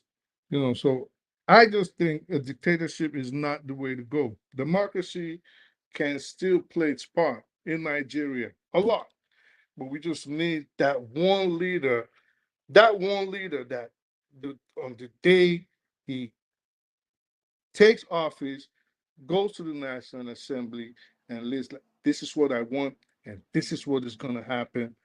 F whose ox is good. I think democracy can do that, but dictatorship, no. I thought you were going to say something about I leaders speak the that. truth. I No, I speak the wanted to truth. get You to can, I wanted to get to something about, well, when I said something about, sorry, Tony, when I said something yeah. about that great leader tend to be ex-military, and you said you can it's not necessarily true. So I wanted to get what you meant by that. I wanted to say, in this day and age, no. I mean, you're going to bring up examples like Eisenhower and Lee Young Q and Chairman Mao and Stalin. We're living in a different age. Maybe we want to talk about people like JFK, for example, or Bill Clinton or Obama. I mean, But they people were might not disagree on transformative. that. They were just continuation of a system that was laid down Well, by George Washington that was military. JFK was transformative. JFK No, was transformative when we say transformative, okay, let's put it almost foundational kind of people that transform nation in such a way that they basically found the nation. From because if you look at someone like George Washington now, he was ex-military, and if you look because at that time called for it. who says that the ex-military cannot be part of politics now? No. That time you're talking about. I mean, come on. You're talking about 1776, for Christ's sake. Okay, I'm That also talking time, about. No, it's not only that one. That the reason why I'm saying this, I'm trying to point out that in history, if you look at many nations, you always get this type of leader they will emerge. If I'm not mistaken, those John F. times Kennedy was called for it. ex-military too. If I'm not mistaken, was he not military? No. I Those thought he was. I times, thought Kennedy was military. I don't know. Maybe, I don't know if he served in the I Air thought he Force. I was. can't remember. I can't remember. But all I do know is he didn't run based on his military path. That wasn't the No, issue. no, that's what I'm saying. The So reason why I'm saying it, I'm just saying that maybe it's because of their rule following inability that enable them to create a system where rules are followed to. You see what I mean? would How you can a like to civilian that be barely understands rules would write you a like rule that the entire nation is going to follow? would you like to be in a system where your words did not count. No, of course not. But that's what you're going to get in a dictatorship. No. You are mistaking me. I'm not I'm saying not you are mistaking you. That's what you're going to get. no. You are not understanding. I'm not saying you should have a dictatorship. As a matter of fact, if you are ex-military and you remain a military guy and you come into office, indications are that you are not going to succeed. What tends to make them succeed for some reason, which I'm not always 100% sure, is when they turn to civilians. When So the you're former saying military person someone. becomes civilian. So you're saying, okay, so see, this is where you're confusing the whole topic again. So are you saying you want a potential president with a military background? I'm not going to say I want that because a civilian might be able to do the same thing. But what I'm going to say for sure is it's a good indicator. Okay. It tends to be a good indicator that that person may go on to be able to establish a strong All right. system. So Especially again, like a system like Nigeria. all You right. know, So you again, think about it, it was a again, matter that even established forefathers, the current. forefathers. Let me finish my thought now. You have just interjection. So All because right. it was a Sorry. Obasanjo that created this current one. You see what I mean? And it was ex-military too. Please go ahead. So do you mean again? And sorry for interrupting you. So do you mean you want a military dictator like Tony said, or do you want a candidate that is of a military background like OBJ? Yes, something like that. Somebody that has a former military background, it tends to help historically. That's what I see. Tony, what did Okay, you say? can I my well, I differ slightly. Where I differ is I when I talked about some dictatorial tendencies, I'm talking about a system that allow it could be a monarchy. For instance, let me I mean you have to excuse me when I use a local example here. I want to take Peter Obi for example from the things that he said when he was impeached, the reasons why he was impeached when he came in as a governor. He came in there, he met a system, and he was coming from the business sector. You know, he was a businessman, so he had all these private business ideas, and you know. So now he's coming into politics. So that's a different kettle of fish, altogether. So he comes in here and he tries to bring in something that has worked for him while as a business person into politics, forgetting that here you now have competing interests. Now, so he had issues with the procurement and quotations, and having to do with building of the state house and with government office and so on and so forth. We know the story that Right, he told, and he was impeached. right. Now, the reason he was impeached was that he didn't see why he should acquiesce to the kind of procedure that was there before he came. He wanted to change the system, which he thought would be more beneficial to the state than doing the same old thing. Now, because you have a system where he's not totally in control, there are institutions to check him. He was impeached.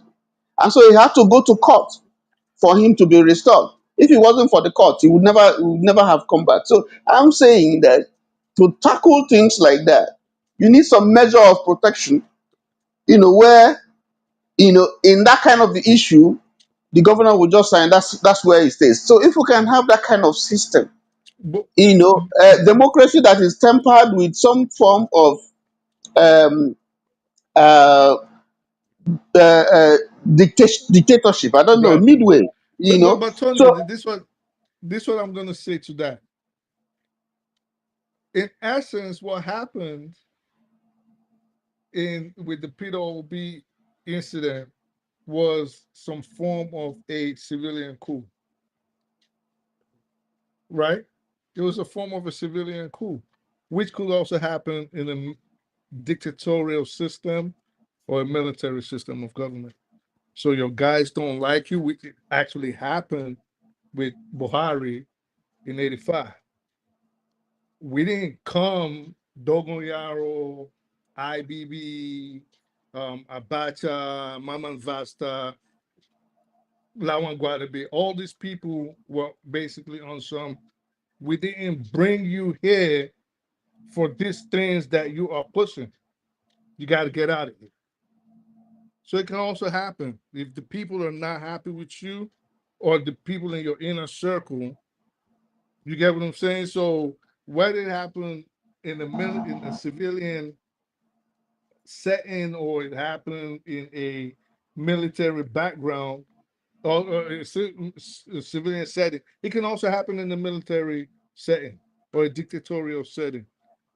In either way, when you have the kind of rut and decadence that's prevalent in the Nigerian structure, you have to just go in there, you have to be very tactical, and you have to be very ruthless, which would mean they're breaking the rules.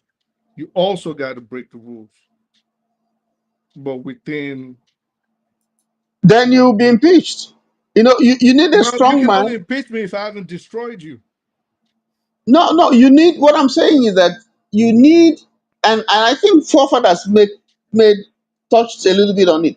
You need a strong man, someone who has the character of an Obasanjo, for instance, because there are issues that you have to go straight and you know deal with and decisively. But You may Tony, get, what you did may, Obasanjo? And most one of the most important aspects. Sorry about that. One of the most important aspects, because like when I was in Port Harcourt growing up, and I saw the military people, military barracks, friends that were um, children of military officers and stuff like that. What you tend to notice is that they have nobody to fear other than them. They don't have anybody else to fear, but civilians do have them to fear. So the way they approach things is, once I do this, nobody else is going to challenge me. And anybody else that challenge me that's a civilian, my boys are in the military that are going to defend me. So they feel the power, the authority that they exert is a lot more. At the same time, they also have that rule-based system that they all were trained with. So they are able to impact it. It sounds like an obsession, because I'm trying to understand why is it that people that are in the military tend to be the ones that affect rules-based systems. In They tend to found systems, and this is what led someone like Machiavelli to reach that conclusion too. This is not a joke business. This is serious. Every way you look at it, the patterns are there. Even JFK was ex-military. The patterns are there. It shows you that people like that, they tend to have this thing at the back of their mind. There's nobody I have to fear anymore. Nobody who else is going to threaten me. We are the dogs. We know what needs to be done, and they will do it. That's why Obasanjo didn't fear anybody. but okay. So if you were to write Obasanjo's epitaph today for his obituary, how could you possibly write it without including OD and without including this missing $16 billion? You can. Oh yeah, you can include that. That's nothing. So my point.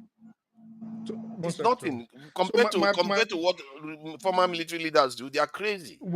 well, my point is, even if you point to the successes of China, because JFK again is not a good example of a. I think that, You brought him up. That's why I'm just trying to say that so leaders, the transformative one, tend to have former. Not all of them, right. So but they tend let me to. just continue before I lose my train of thought. So my point basically is, in a society like Nigeria, and let's not forget that the topic today revolves around culture.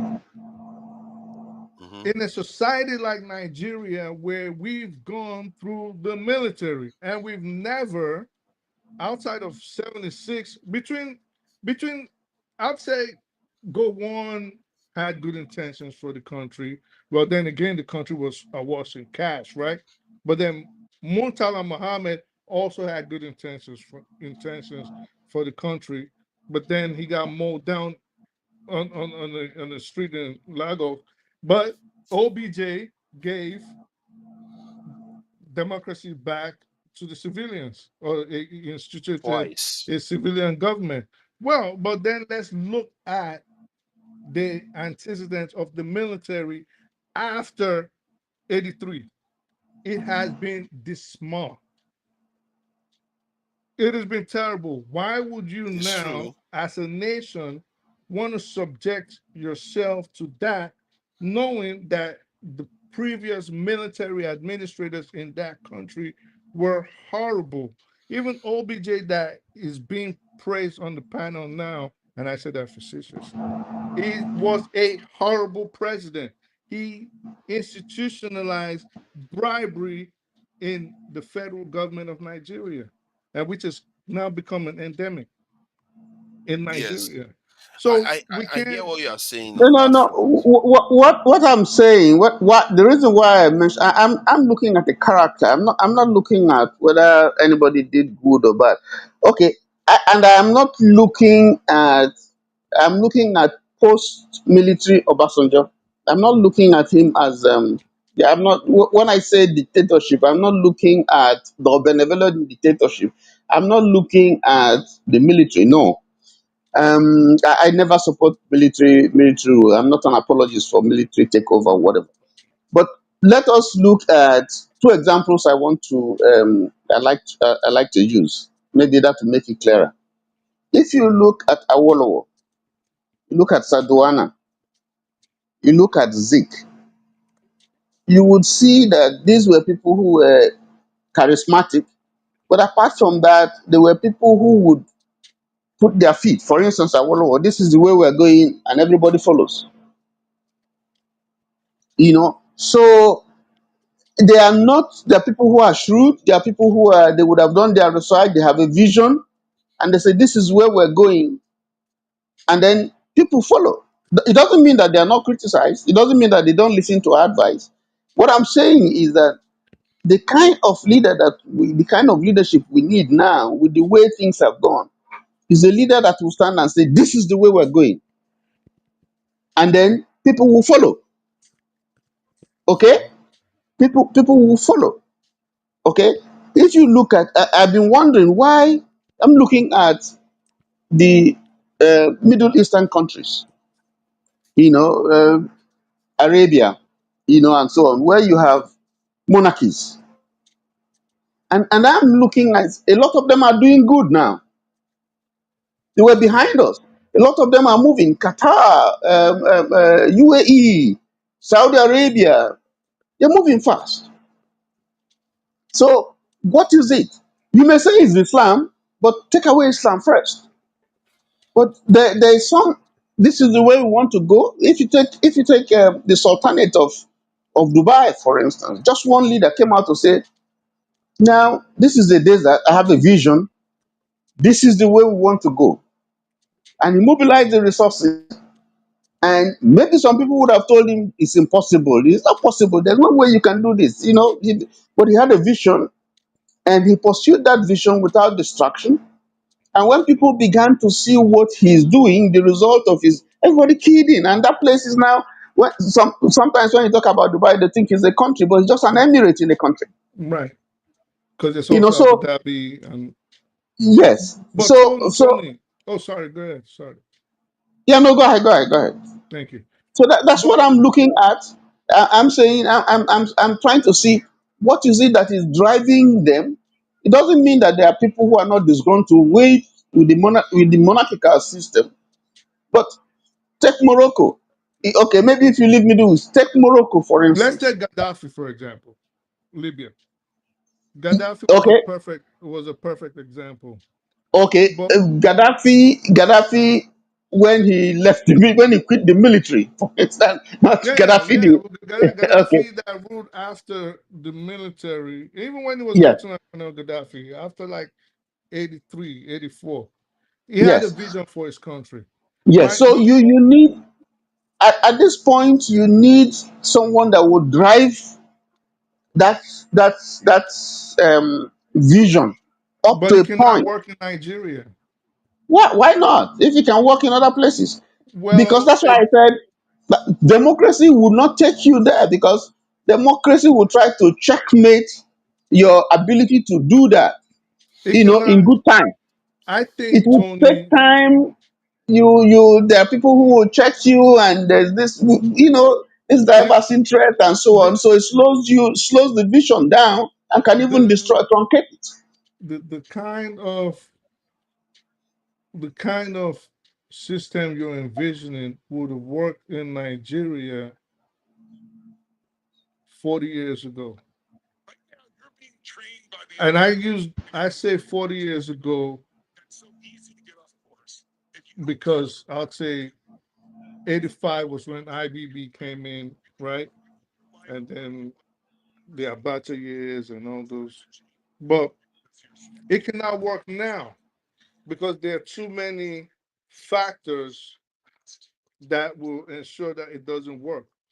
Notably, tribalism, notably, religious bigotry. It's not going to work. 40 years ago, this would work. Maybe even 35 years ago, it'll work. Nigerians weren't this divided. There was division and there were still people. I mean, the Civil War had just ended 15 years prior to that. So there was still disgruntled element, but at least there was some form of nationhood because the people were looking forward, like, okay, maybe things are going to be better. Things weren't they weren't even close. Like, if you ask the people that died in 85, if they thought Nigeria would be where it is in 2025, I guarantee you most people would say no. The archives are there for us to read. You lived through it. We can ask all their relatives. They'll tell you, like, listen, it is not the same. So a benevolent dictatorship would work in the Middle East based on several factors. You already mentioned the Islam, the one religion. They have the same belief systems. It'll work. Their culture, again, which this topic is centered around, is very similar. So they don't have too many contending factors like we have in Nigeria. In Nigeria, you have a benevolent dictator that wants to do something good for the country. If he says, okay, well, we caught these guys, because you have to admit, first of all, there has to be some element of brutality that comes with it when one man calls a shot. There's no escaping it. There's going to be that brutality. There's going to be that's it's going to border on diabolical, the kind of actions you will have to take to set the country on the trajectory that all of us across the board want. We can't get it in Nigeria because there's a rule of law, and then international bodies are going to scream and they're going to cry. We can't do that. I speak the truth, but you know that you cannot do any surgery without shedding blood. No, you can't. Yeah, and the surgery is to restore the body in good health. Yes, but you can remember I said something.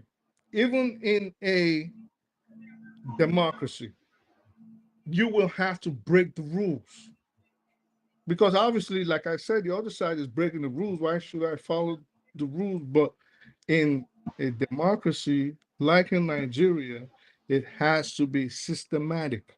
You cannot openly come out and destroy your adversary. This is why I said, you will have to be very tactical.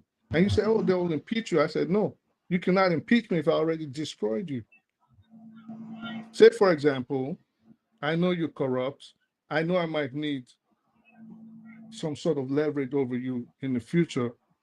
I tell the security office or form a security unit. This is just thinking out of the box, right? Form a security unit. We start monitoring you and we tap your phones. And I tap all the phones of everybody in freaking Congress, knowing that I'm going to use it against them later on. That is the sort of way. You cannot, like in a dictatorship, take a gun and start mowing down your opponents, but you plan long term. And I got you on this, I got you on this, I got you on this.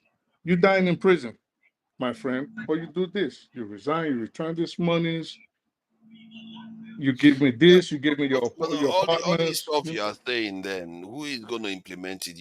I think somebody mentioned. I think was it Tony that was saying that maybe a dictator will benevolent dictator is going to do it.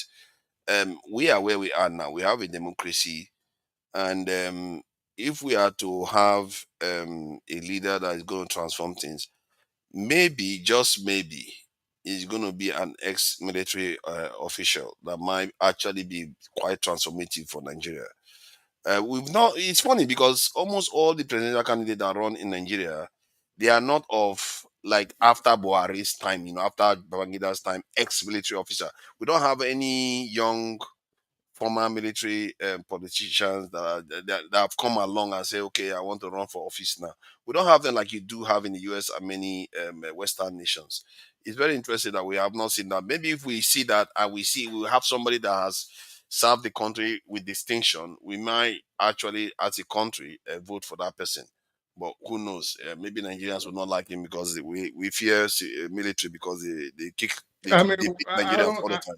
I don't get it. What as like you said, maybe if you get someone that served with distinction, when you look at the Nigerian military today, or any tier of the armed forces, or any part of law enforcement agencies, which what can even make you think I want to take the institution of the executive office and give the keys to any of the characters that served in this institution? There's nothing.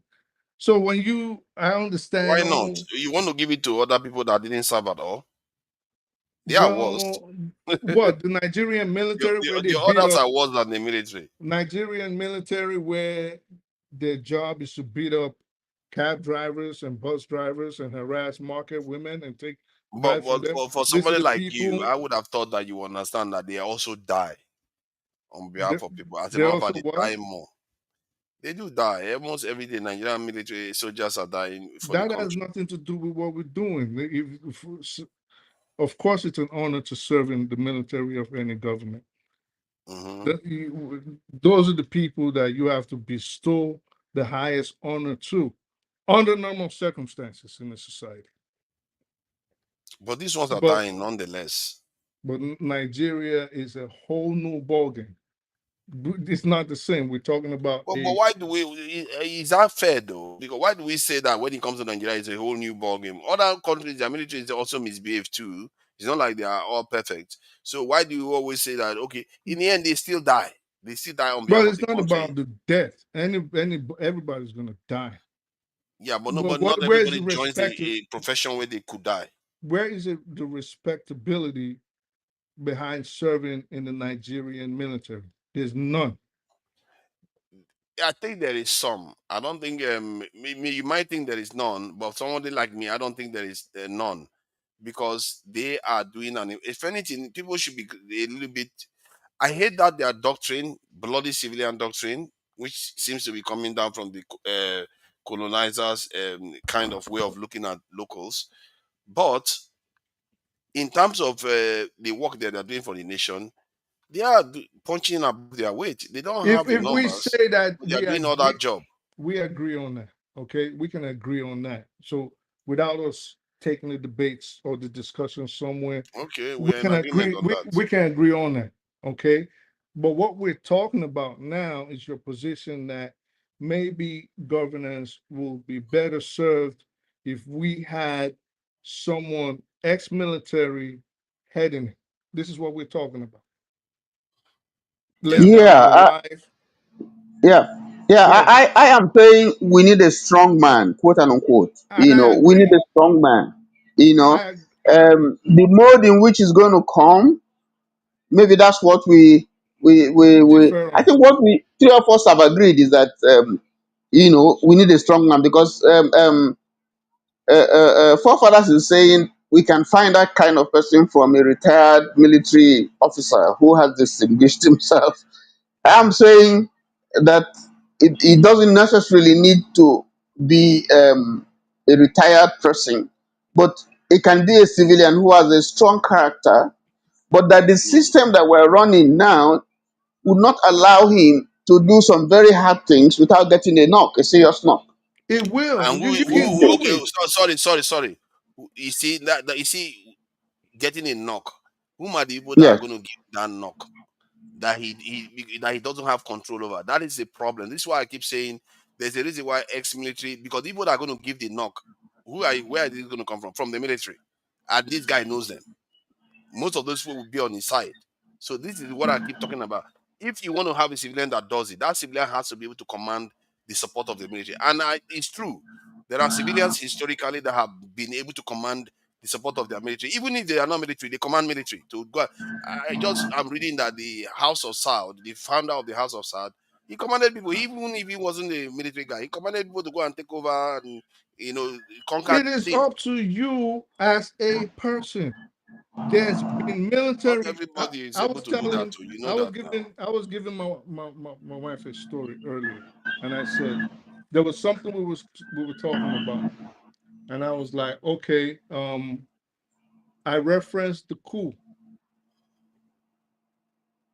that ousted Buhari, all right, and I was like, Brigadier General Tunde Diagbon was told not to come back. He went to Hajj with his little son. His son was probably like 9 years old, and they told him, "You come back, you're gonna die." And I was explaining, we were looking at something, and I was explaining to her why sometimes you have to call the bluff of people that are perceivedly stronger than you, and you call their bluff. A lot of times it comes with respect. Now you call their bluff knowing that you might lose your life with this move that you're pulling. But a lot of times it comes with respect. Now, I say all that to say you could also be soft and ineffective regardless of how many medals are on your chest. You could also be pretty strong and very brutal coming in through the ballot system. The problem is in Nigeria, we haven't elected the right people. Like I said, in the democratic system of government, especially as it is run in Nigeria, if you want, you don't necessarily have to shed blood. You just have to take your opponents out of commission. And you have to do it within the ambits of the law. You have to be very tactical and you have to be very calculating. I These don't know how are many leaders that have succeeded in the way you are these describing. I are the mean, elements that we do not have amongst let Nigerian me leaders. ask you We now. don't Let me have this. ask you. Can you give me examples of civilian governments that are governed by civilians that are very very strong and transformative in such a way that whatever they did stayed with that nation? Strong, like you described, that they can be able to pull those things off. Because the reason why I'm saying that is because it doesn't appear that there are not that You many. ask a lot of, okay, I'll say this with all due respect, you're not a good student of history. Just with all due respect, I don't mean to insult you. I'm just asking No, questions. no, I understand because you're asking questions that are extremely loaded. And if you were versed in systems of government and history, you wouldn't ask. And I say that to say the civilian mode of government, whereby you choose a leader through ballots, is pretty new. It is a pretty new advancement in human history. Even back in the days where democracy came from, the Romans, the Greeks, they elected military officers. Hmm. It was the members of the council that were the military officers. So we're in a situation where we have civilians running countries is actually less than 100 years old, aside from, of course, places like the United States. But even if we look at a place like France, for a long time, we had Charles de Gaulle. Even in, well, we're not going to say Russia, we're not going to say China. So, in any event, my point is democracy, whereby you elect civilians, is a very recent innovation. So, you can't say, where are the people that were transformative and there were civilians that would almost be Yeah, but impossible. but but democracy has been around for over 100 years. So It's been you would around for have thought thousands of there would be years. civilians emerging left and right by now Mm. if they were. But my point is that they are far, they are thinner. Yeah, I'm not saying what you are saying is wrong, that a civilian cannot do it. Like, I actually believe that maybe if somebody like Wike got a hold of power, yeah, he might be corrupt, but he will get things done. I believe so, and I don't think he's afraid of the military. I don't think Wike is afraid of the military. You really put Wike as head of your country and you expect any kind of development. What are you talking about, Fafa? Because he has shown that he can make things happen. And That's he has also shown that he can make himself a billionaire to the detriment of the development of a society. I'm not sure compared to others is that detrimental. The others are worse. So in terms of, if you look at River State, the transformation that he did in River State is quite significant. And from what people are saying in Abuja right now, he's doing quite a lot of different things in Abuja too. So I'm just saying that he is forceful. He doesn't fear the military. He doesn't fear the police. He's very forceful. He's one of those civilians that might actually be able to command them. But my point is that the history suggests that people that tend to have that background, let's not, I'm not just trying to mix everything up. This is not mixed up. This is just straightforward historical data. Not, I didn't make it up. It just suggests that people that tend to have that background tend to be more they tend to be more daring, and they tend to be more they tend to implant a system that tend to endure longer than just normal civilians. They just come, most of the civilians come, they fade away. But these guys, they come, and especially Nigeria, given what Nigeria is, you need somebody like that. I don't even know whether Nigeria even have anyone like that at all, that has that ability to command the military, command the police, command everybody to say, we're going to get this done, like it or not. And nobody's going to stand against it because, hey, the only people that can stand against him are the institutions that he came from. You see All that? But if a civilian comes in, they will be afraid. They'll be thinking, I hope I don't say too much. Oh, these guys, the way the because colonel it's is the looking way at the me. system is. It's the way the system is. If you, it doesn't matter. There was something I wanted to say before you cut me off. Let's take Nnamdi Kanu, for example. Nnamdi Kanu has been locked up in violation of court orders, and he's still there. Civilian government after civilian government. Remember, this guy commands an army of more than 40, 50 million people, meaning a good chunk of the Igbo race are actually behind this guy, whether they like to admit it or not. They believe in him. They believe They're in not him. 50 million though. Well, they say there's 70 million Igbo. So I'm Yeah, saying that, well, I don't know. I've always said we should take a census. You say no. So I think I'll just go with but whatever numbers they give us. Right.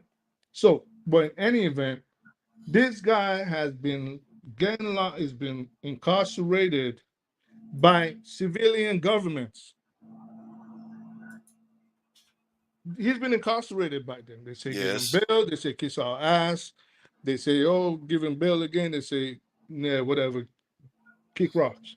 Nobody is To be fair, a listening. military guy was in office when they kidnapped him. So A military guy who yeah, Buhari. was in office with Buhari now. Yeah, well, he wasn't military. He was civilian. But let's even say, let's ascribe the military aspect to him. My point is, if he wanted to use the same tactic to change the country and take away the corrupt people in charge of Nigeria today, he could have. They don't want to. Yeah. So, using the kind of narcissistic democracy we have in Nigeria, the tactics are there, the rules are there. You will follow them, and then you will break some. You endear yourself to the people. You know the people support you. You're charismatic. You have the power behind you. For all intents and purposes, the president of Nigeria is a king, regardless whatever fashion he comes in abada or dashiki or a military olive green camouflage uniform. He's a king. Whatever he says goes. You dare not dispute it. So if they really want to change that country, they can do it. But they don't want to. So they have the political opponents, they have. I don't believe that the Nigerian government is a king. I also don't believe that. I think you forget that they are also very, very vulnerable. You can see that in the will of Tinubu wanting to go into Niger, but he found out the hard way that that's not happening. And he wanted to do certain things with his student loans. He found out, oh, he pulled back. When Nigerians put their foot down on something, the government tend to turn around and say, no, no, no, this is not the direction. They will change their tactics because they know they can't stand Nigerians if Nigerians unleash on them. Any leader So, does that, though. but no, when you say he's a king, I think maybe where you're coming from is when he comes to interacting with fellow politicians. Maybe to an extent you may be right there because for what I can see in Nigeria is that the evidence suggests that the president seems to like look at House of Assembly, look at the Senate, look at what happened to Fubara, look at how governors are scared and join the APC. Maybe he's a king then. So But it's only a king that can do that. Yeah. That's what he's exactly. saying. So He no, has he has I'm saying there are two enormous powers. parts to it. There are two parts to it. When it comes to the general public, it's different from the way they treat their fellow politicians. With fellow politicians, they may be kings, but with the public, they are scared. That's what I see. Anybody in their reasonable mind, any leader should be scared of the people he rules over. If you're That's not how it should scared of be. the people you're ruling over, then by the time you Mm, find out, you will be it should be six too feet late. under. Yeah, yeah, you It'll will be be too late. 6 feet under. So any leader in their right mind, the first group they are scared of are those that they are in charge of taking care of their welfare. But Mm. back to what we're saying, I still think I don't a benevolent dictator, yes, but with Nigeria as it is set up right now, where it's not like we're being guided by the Islamic Sharia law or absolute dictatorship, you can still get things done if you want.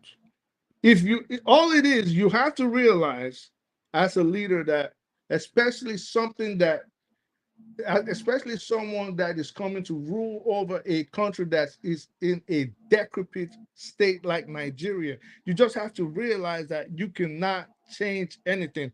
And that, in fact, the moves you're making and the things you're putting in place, your children, your grandchildren maybe your grandchildren might start seeing the effects of the things you are putting in place. So the point is just to put things on a trajectory. So you decide what aspects of development do I want to tackle? What aspect of nationhood do I want to tackle? Am I going to get these people out of the way and make sure in the future people like this do not come and they do not come behind me? Which were some of the things OBJ was actually trying to do, which is why he didn't Mm. want people like Atiku ever to be in power, which is why he restructured the military, tried to change the way the electoral system, the elections were conducted, and which is why he wanted to run for a third term. And they truncated that quick, because effectively he would have become Yeah, like but you president. say that if these leaders want to change the system, they can just change it like that. The people are going to turn on them in many cases. The military or the institutions like civil servants may turn on them because they'll be like, "This is not how things are done. You have to shake hand. If you don't shake my hand, you might do it for a while, you get away with it, but sooner or later there will be a conspiracy to bring you down." You have to be tactical. You have to be calculating. I've said this several times, and you have to be brutal. Uh, You, Those, um, I speak the truth. I want to ask you a question. yes, sir. Yeah, because we are still that's this just one issue that the three of us haven't quite agreed on. Who best can do this stuff for us? That's where we haven't quite agreed. But I want to ask you, um, tell me any government outside the military. I know you will have one answer for me, but Right. tell me any government that you've had whether military, whether civilian, that Right. has succeeded in creating a state? I know you find one example, but beyond that, tell me, Creating all a the states that have state. created, yes, all the states that have been created in Nigeria, except one, No, I all the don't get others it. have been. Can you? We used to have regions, right? Right. Okay. And then we started having states when the Right. military came. Right. So I'm saying that if you look at the demands for state creation, no civilian government has been able to create states, none, through the Because they don't democratic want to. process. They don't want to. No, no, it's not that they don't want to. It's not even this one that Because that they are doing they now. fear, because they fear, they don't have, their forces they fear is more powerful than them. I keep No, no, saying no, it. no, no. With the state issue, the process of creating a state is rather intricate. Fine, that's the point. But the civilian government can just go with a fear, and then they just do The it and it's done. the military, you mean? Yes, the military. Yeah. Yes, apart from And Midwest, which and was and and, and the truth is that plebiscite. if a leader, a democratic leader, is powerful too, like if technically you can argue that Tinubu is powerful after all, he was able to change the Nigerian anthem within a week. Yeah, state may not be that simple, but if you truly mean business like the way a military guy means business, you want to do it, you can do it. The truth is that many of these people don't feel like they have the overall authority to do it the way they would need to if they want to do those things, because they are a little bit scared. Let's face it, they are a But little you bit gotta scared. be. You cannot come into a government and come in bulldozing everybody like a bull in a china shop. So That's you the got to difference between deal them with and people. ex-military. That's what I mean by No, the I'm it's saying different even with between a them and military, ex-military person. even with a military. Let's even say with a full military dictatorship, you still have to come with a carrot and stick approach. I used when I started this, I used the 85 coup as an example. When Buhari was put in front as the face of the government in 83, and he came with all this, I want to fight corruption, and I'm going to lock this person up, and I'm going to kill this drug dealer, and I'm going to lock up all these politicians. And after a while, his buddies were like, yo, what the hell? What the hell? Like, we didn't put you here for that. They got him out of there quick. He's lucky they didn't even kill him. They got him out. You got to go. Why? Why do you think that was? Because he thought he was bigger than the program. You're never bigger than the program. Exactly, because those people have the same culture that is killing the country. So you got to, in leadership, you got to come with a carrot and stick approach. You cannot just say it's my way or the highway. You're still a forceful leader, but sometimes you got to concede and fall back. That is leadership. There's Yeah, but no way. that's what you're saying. That is going Right, to right, right. mitigate. That is going to mitigate. You will not Your succeed to defeat the whole plan. yeah. That's the point. Their That's the whole obstacle objective. there. What's That's the gonna obstacle what's there. gonna defeat it? No, you see, I hear what you are saying, that sometimes you pull back, but in certain situations, what you are pulling back for is what the question is. If you are pulling back for a little bit of just to gain a little bit of tactical advantage, but it doesn't change the direction of your actual objective is going, That is good. that Yes. yeah, that's fine. But if Yes. it completely derails it, which in the case of some of Then all these people, they mean to derail it, yes. you don't have a choice. Then that's the problem. That's If the point. a president, for example, in Nigeria, and to a large extent we all agree, right? So if a president in Nigeria wanted to tackle corruption today, they can do it. Yeah. They can do it. Because of all the people around them that are corrupt, will let them just do it. Well, maybe the ones around me might so, stay in place, or I try not to put as much corrupt people around me, or as that's why tactics matter, calculations matter. As I'm eliminating those behind me, my opponents, they got to go first. Then I start taking out those close to me. Some of my loyalists are going to stay. Some of them will have to be sacrificed. for the betterment of the country. This is how these things work. I So I'm understand. not. I understand what you are saying, You but don't think that is going to create problems?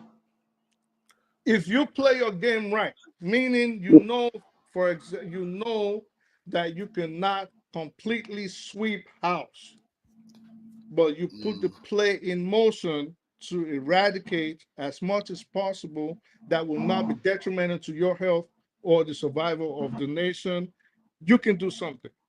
So you know you're not. There's going to be corrupt people that will remain. In fact, you will need some of these corrupt people to remain. In fact, you will put things in place for them to survive. You have to put things for them to survive Yeah. because they're close to you. They're the quickest ones that will twist that knife in your back like Brutus. But you have to but your opponents, for example, they got to go. Then you start dealing with the ones that are not as powerful as those closest to you. But you can eliminate it to a let very me bring good another degree. complexity to this. Let me add Mhm. another complexity to this. You know, recently in Nigeria, one of the things I observe in Nigeria is that when you are you are a company in Nigeria, especially when you're into tech, what you tend to find is that because many Nigerians now are working, they get businesses or projects to do overseas. Some of them are even employed by overseas companies, so they are making more money now. But the companies in Nigeria, because the businesses in Nigeria that use their services don't pay that much money, they can't compete in terms of salary with the foreigners that are paying those Nigerian people that kind of money. So some of the Nigerians are actually leaving the country, go to Dubai and all the rest. The point I'm making in the context of leadership and how you placate some of all those potential rivals is that you might be priced out of the market too, because the forces that don't want you to succeed might price you out. They will tell them, you know what, that guy is offering you this. This is nothing. I will How, offer you this and offer you maybe even your life. But if you don't do what I want you to do, so you see what I mean? There are how you forces gonna how that you have to be you prepared for. how you gonna? Of course, you got to be prepared. How you gonna price out the guy that can tell his aide to go to the central bank and come out there with $3 billion? How? How you can price them out is one, you can price them out with their own lives.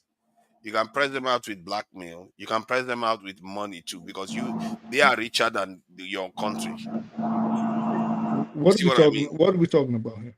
No, I'm talking about, let's say you are doing something now, a country like Israel doesn't like you.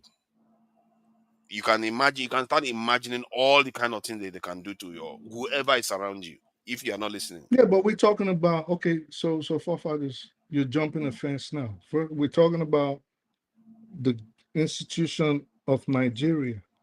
Now you're talking about foreign elements. No, no, yeah, and I deliberately said it. That's why I gave the example so you understand what I'm saying. Because you are dealing with the problem from the point of view of Nigeria, but you also look at it from how you are But actually in going to that survive I holistically. mean, come on, man. Come on. In that situation, you already have to put all these factors in place. You already have to you think about it. This is why you have a ruling council. This is how you have an executive council. You will put all these things.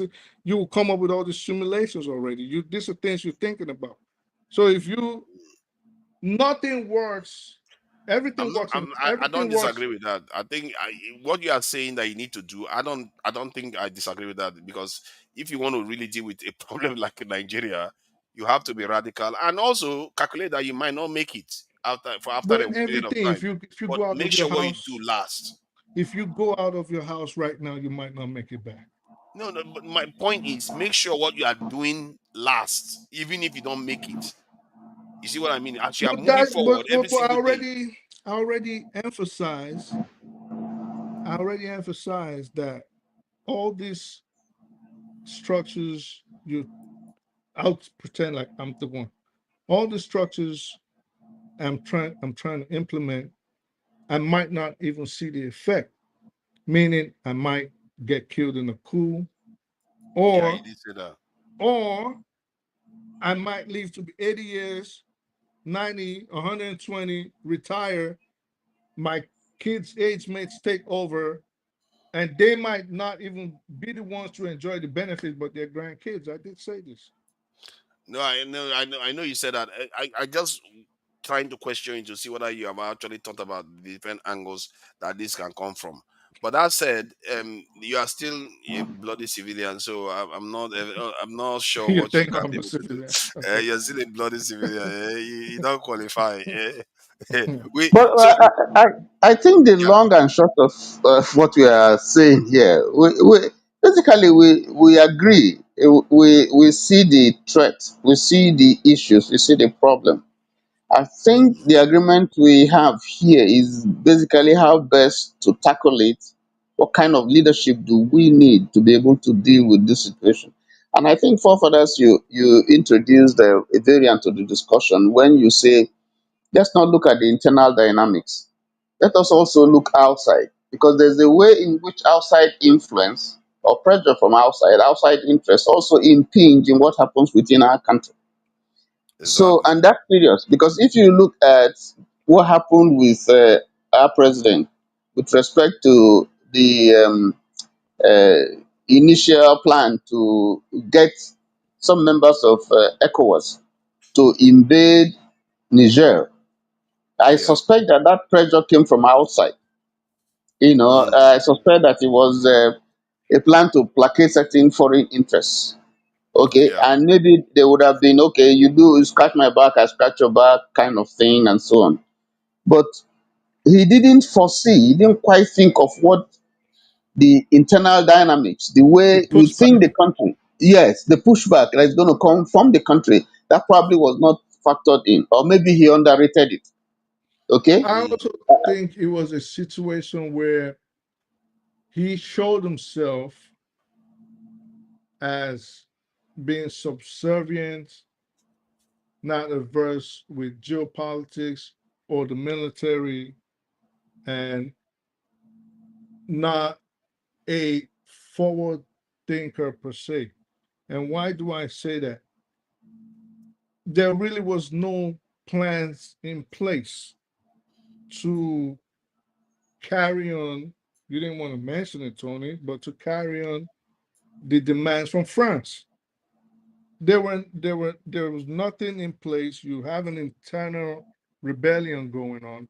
You have skirmishes in at least three different parts of the country, so internal rebellions. You're not in a place to wage an outside war, especially your military is not that advanced. So there are mm, things you need to carry out such a mission. Now, maybe in his mind, maybe depending on how France told him, don't worry, it's going to be okay. In 2 weeks, we're going to give you a bunch of artillery, blah, blah, blah, blah, blah, and some of the post World War II planes, and you can go, you do it. But forgetting that if maybe his people, which I would think was what happened, they sat him down, and those that are more knowledgeable, meaning maybe the service chiefs, said, listen, you risk these people actually overrunning your country. You mm. continue this nonsense, you will have battles on the northern front. Maybe you don't want to carry on with the demands of France, and that was why he backed up. But it was something he shouldn't have even considered. I don't know if he considered it, because all we have is a leaked paper that Maybe said that maybe was a you can argue memo. that you could argue that maybe he did that as a way of saying, look at, I tried, I tried. The only people, I'm a very, very good servant. You see how I perform so well. It's the only people that stop me are those crazy northerners. And secondly, you saw the way he also did the one for national anthem. Maybe it was like a symbol of, look at me, I'm really, really on your side. I think our leaders tend to do this. They tend to want to prove their loyalty to their foreign partners, as they like to call it. In other words, the people that they serve, that they are on their side. When in reality, they don't have to prove that they are on your side. The only sign that they prove that they are not on your side is that they are not necessarily trying to topple you over over me. That's the only sign that they have to give you. I'm not going to topple you. That's a sign enough to know that you are on my. That is crazy. Personally, I don't sign up for that.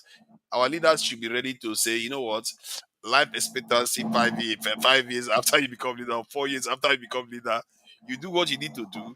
and get out of office. And if you make it, you make it. If you don't make it, you make it. Because the idea is that you do something that is going to last, whether you are there or not. It doesn't matter. Just get it done. Personally, like the way I feel it said, if I was the one, the same approach I would take. I will be nice. I see. I personally, I prefer to do business with the West. That's the truth because I speak English. We have a shared history. I hate them for slavery. They like to oppress us. We have all that going. Devil, kind of mentality, isn't it? But if you sense that they are not going to give you what you want and they are going to want to keep you in this destitute situation, which for me, the worst one is not the poverty. The worst one is the vulnerability that you have. That's the kind of stuff that happened to the Indians in America, the Aboriginals in Australia and New Zealand. Those kind of stuff could hit us in Africa. That's the one I want to solve. I don't care too much because the economy will fix itself one way or the other. But that existential problem, if you don't solve it, You don't have an it is existential like problem. We will you. always go Why do you think that? because you're not in. You're nothing. You're nothing. You don't count. But that is You're not. that's an existential You problem, isn't don't. it? You don't. You don't count. You don't. Because you You're. don't count. Don't you see that Dude, you're as an nothing. existential problem? You're nothing. We already got your Oh my money. God. Listen. You mentioned business, right? Okay.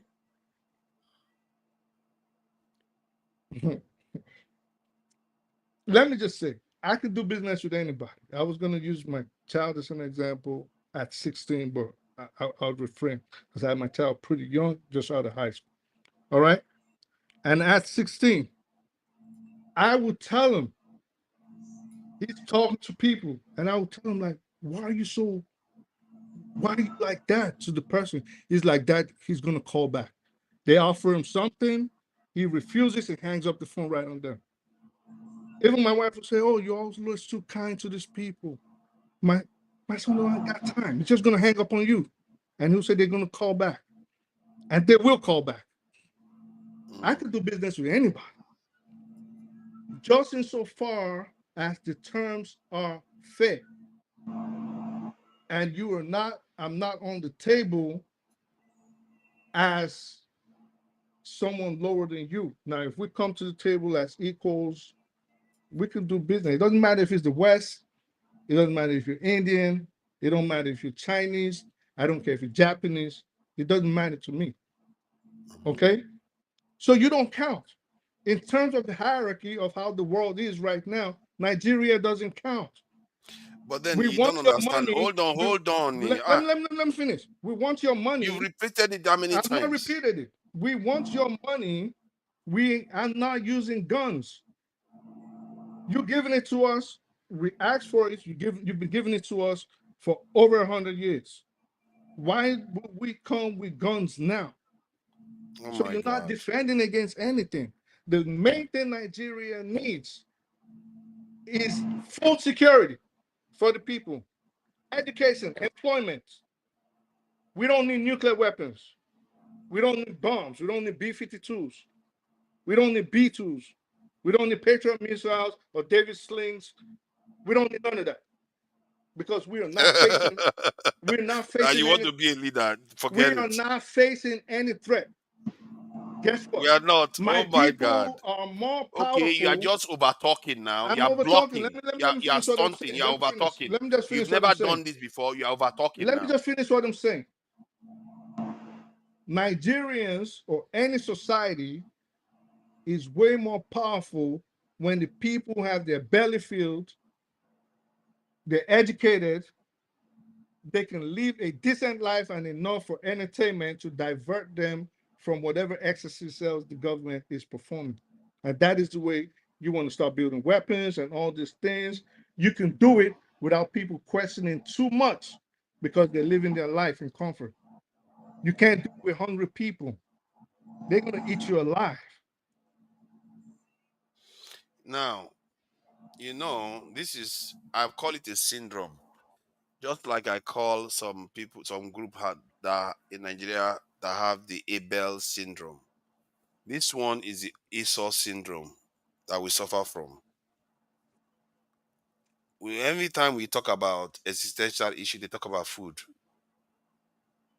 They forget that there's something that is greater than food. You know how Esau traded his birthright, almost his very existence, for porridge. And he doesn't seem to understand the concept.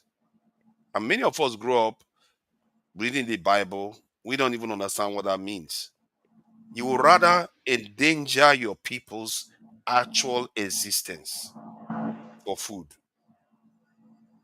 Because you think food, you are not going to get the food in the first place. And that's the sad tale of it all. You're not even going to get the food. You are busy chasing food because Esau was so hungry. He was so hungry and he wanted that porridge. Now he has created a lot more hunger for decades to come and maybe for eternity. Because you are looking for the immediate one. You are not looking for the longer It is survival. called security. See that security? Actually, that is not security. See, That is perversion of what you security see means. that security you always tout? It starts with the welfare of the individual. Actually, no. Listen to me. You said something, and this is this guy, I don't want to reveal too much. You said something about when we were talking, and all of a sudden you diverted to Israel. Go and ahead. You talked about, well, if they come and compromise your people, and I told you, before you said that, you feed those around you. You make sure they're okay. If you have hungry people around you, they will eat you. You're the first meal. So your loyalists, which you want 230 million loyalists. Hold on, Okay? hold on. Let me slow you down. Let me slow you down there. How much did this Mao Zedong give the people that are following him when they were starving? How do you conflate different No, times and issues? hold on. Because no, it's the same. You are saying you are going to feed them, thinking of food. This again is what I'm talking about. And this, Mao, hold on, let me finish, please. This also goes to the topic we are discussing about culture. This is the killer culture we are talking about here. Because you only see food. You don't see the food today, tomorrow, next tomorrow, and the day after. You don't think about how the whole thing is going to survive. Mao let me ask you a Zedong, question. hold on. When Mao Zedong, they were living on food ration. He could have decided that, you know what, let me do what I speak the truth says. Let me worry about the food of my people. Let's put these weapons down. Let's go and plant properly, so that we can eat. Today, they will not be what they are anymore. No, today they will not be what they are if the Chinese were not educated. Oh my God. Today they will not be what they are if the Chinese were not educated. So they were educated at the time they built their nuclear weapons. They will not. You mentioned where they are now. How do you? Oh my God! Don't you understand? How do I need to explain this to you? 1 second. No, let me explain it to you. How do you always conflate? It's so obvious. Please don't throw me off. How do you always conflate issues? Now let's start from here. Let's rewind. You're saying we face an existential threat from outside forces, namely the West. This is your argument.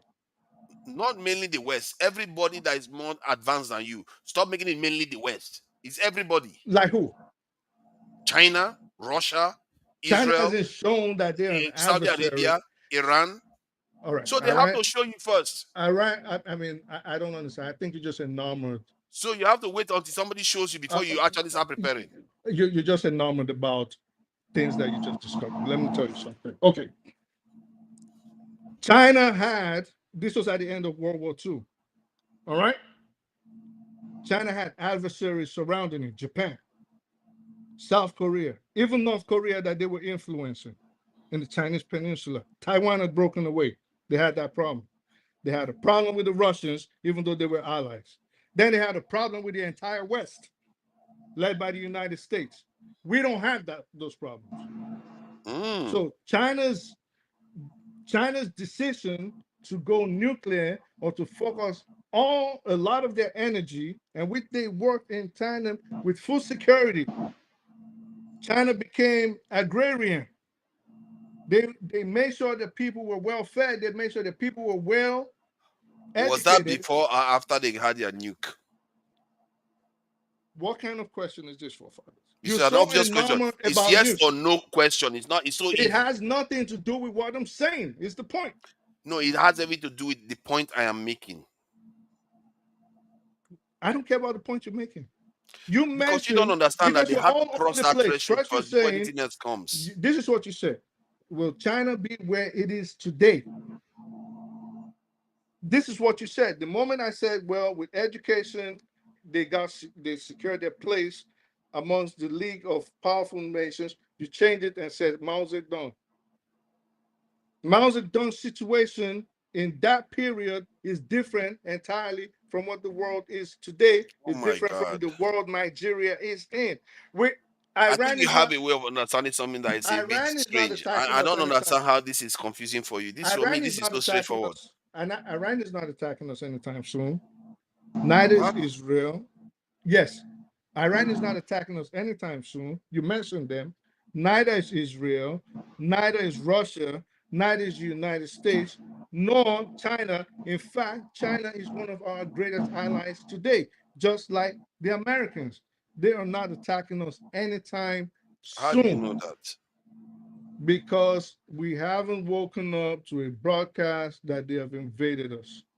I know that. They're not attacking us Wow. anytime soon. Okay. You You see, don't, Nigeria doesn't count. that kind of At, naive thinking is dangerous. It's a killer. at some point, So are you forefathers, waiting until they bare their teeth to you before they do that? there Did they will, hold on, calm down now? Let me you've been talking. Did they go and telegraph it to the Benin, Oba of Benin that we are going to come and destroy you? That we are preparing. No, when it's going to how do happen. you always conflict issues for Christ's sake? Oh my God! I didn't conflict anything. You just said those people are not going to attack us, and I said they don't have to telegraph it to you. When danger is coming, it can They come very will quickly. telegraph it. They will Oh my telegraph God! it. This is Oh my God! at some point. So Wait, your wait, wait. Let plan me, is. Oh, let me finish. No, no, no, no, no. You can't just take the mic again. So your idea is your military strategy is they have to telegraph it to you before you prepare. they will Even telegraph when it to you. everybody tells you, hold on now. Your problem is that you don't even know how to define threat. And I've always said it that we as a people, it's like our threat assessment antenna has broken. We don't have it anymore. We don't understand what threat is anymore. You keep arguing about the reason why I asked you that question about whether it was before or after they got their nuclear weapon, because it tells you what they put first. And why is it that when they cross that threshold, nobody can take that progress away from them anymore? They build and build and build further from All right. that. Let me ask you a question. Let me ask you a question. Between an outside occupying force, right? Between an outside adversary and the citizens of Nigeria, which one do you think is the biggest threat to Nigeria today?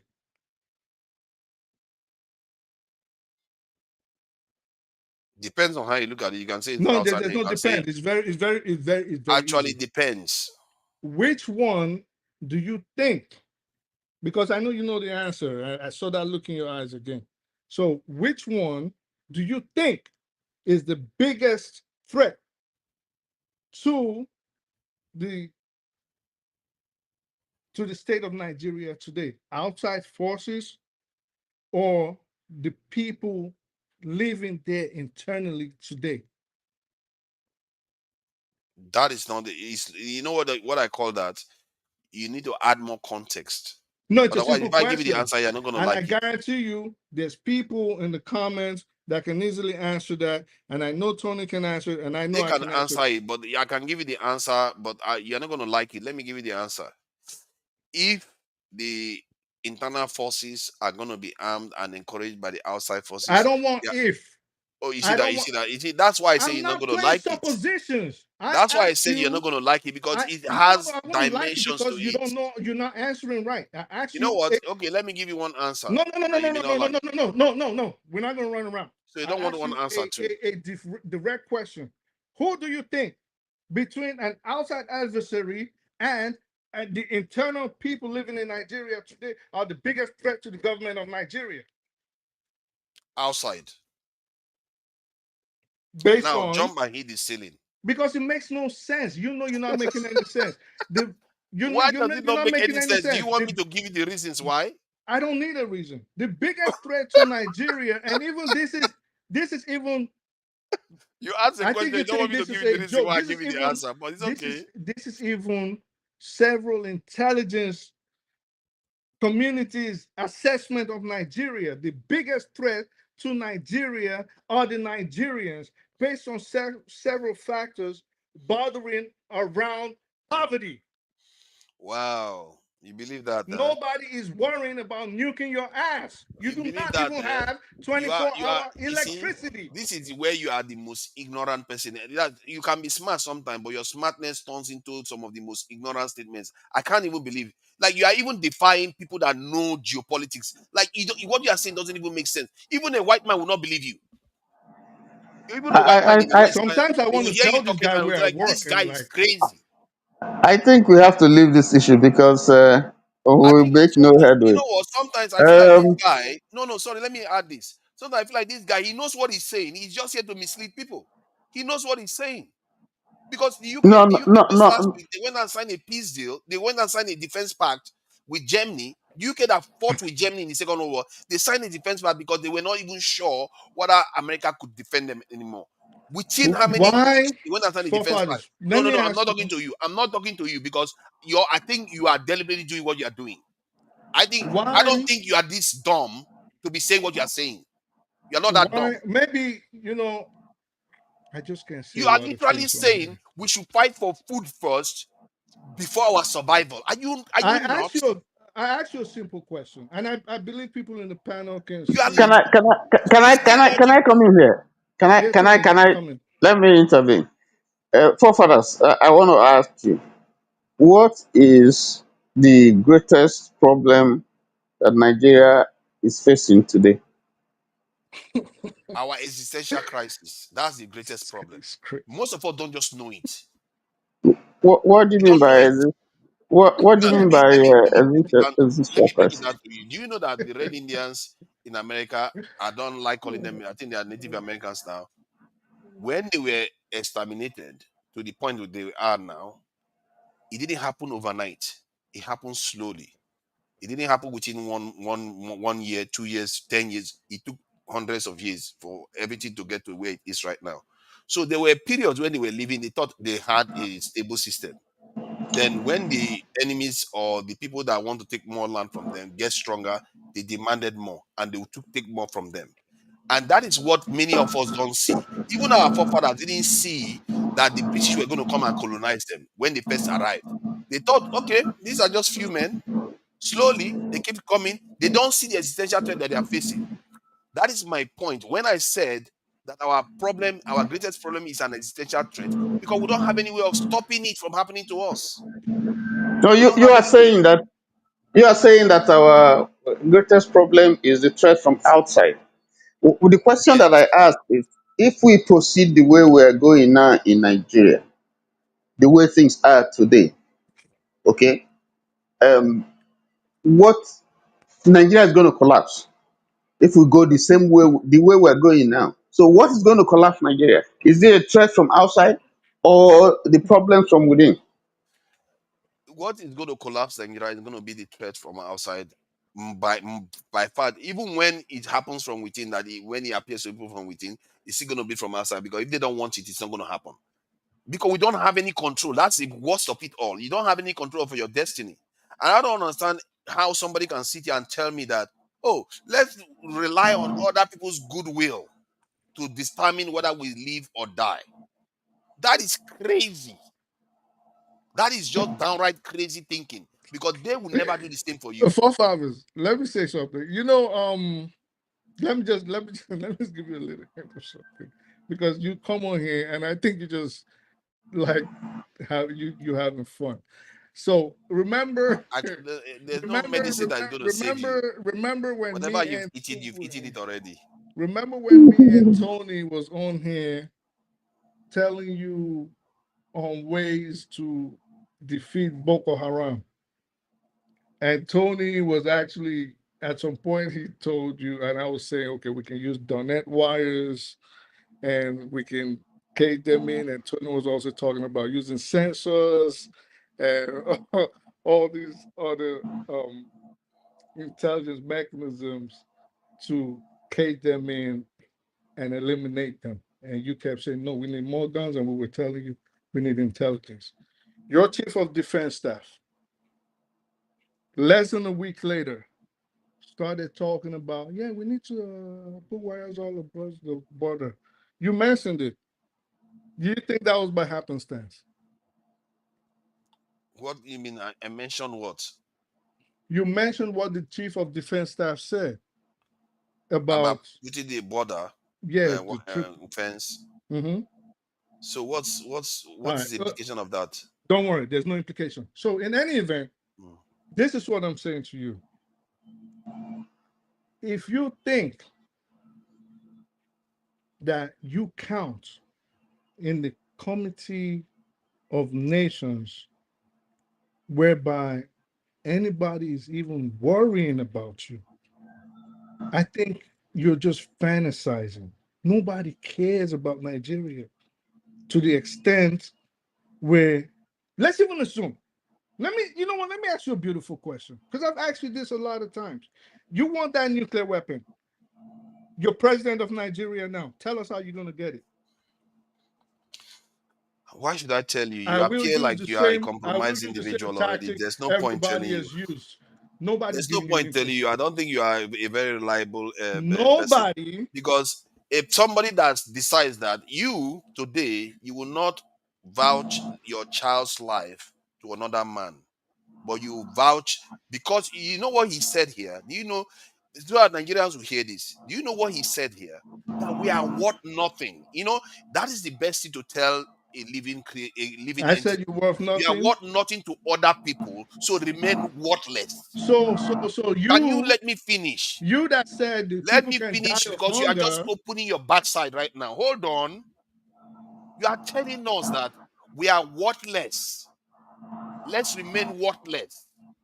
Because if we remain worthless, we'll remain worthless. Do you see the equation there? There So is no living. That is death.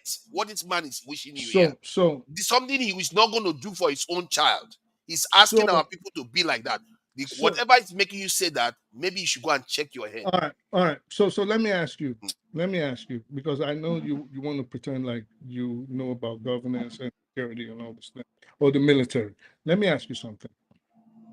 Since you brought up kids, if you could feed your child or finance a nuclear weapon, which one would you do? They are totally wrong analogy. Wrong analogy, but Do you you know the dare right say, analogy? but you dare say that that is pushing for food security for the kids, women, underprivileged, the old, and the more vulnerable people in society. I'm pushing for full security for them. Let I'm me give you pushing. the Let right me finish. analogy, then Let I me will finish. answer you. You I'm didn't even pushing let me for. answer. I didn't ask you a question. I haven't finished. I'm You making a asked me a statement. question, but you didn't I let did me not ask answer. you. I did not ask you a You see question. that? You are just So being you're disingenuous. saying, stop trying to throw me off. You do this all the time. I was supposed to answer, not you. You I can't did ask the not question and ask you answer a it. question. How can you answer what the person said they didn't You ask asked me you? about whether I should feed my child or build a nuke. Well, you didn't answer, so that's your problem. No, you So didn't this let is me what I'm answer. saying, That's why. because you're going to take us on a run of rigmarole. We Okay, don't care. answer then. Go So ahead and answer your question. it was a rhetorical question, and I would hope you would answer in the right way. But really, I really don't care.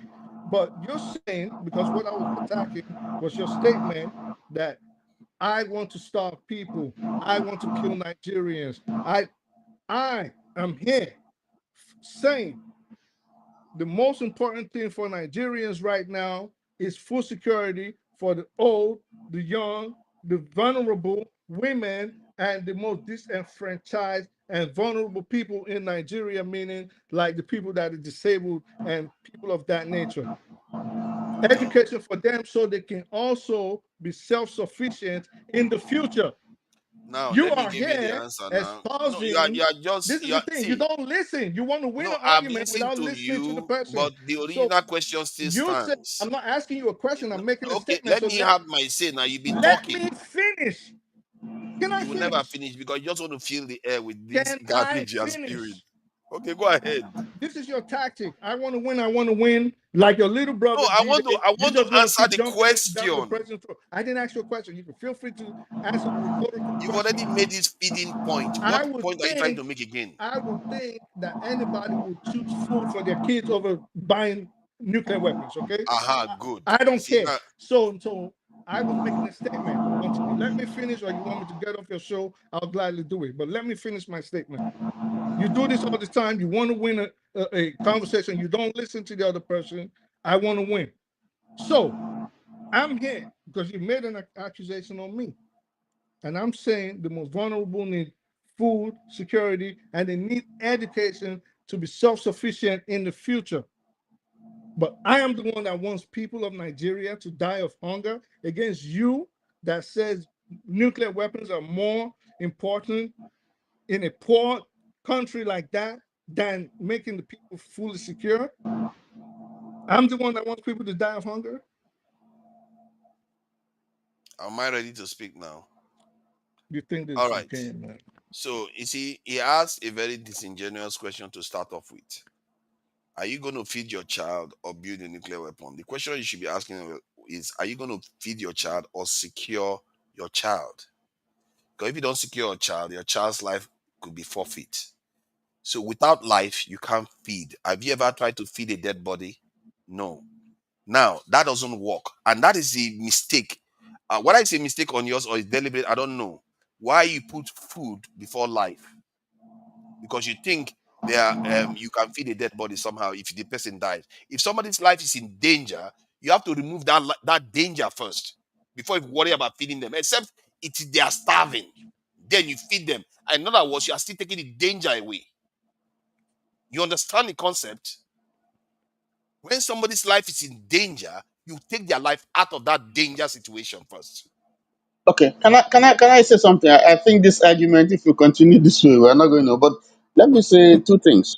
Two things. First, I listened to B when he was talking about the importance of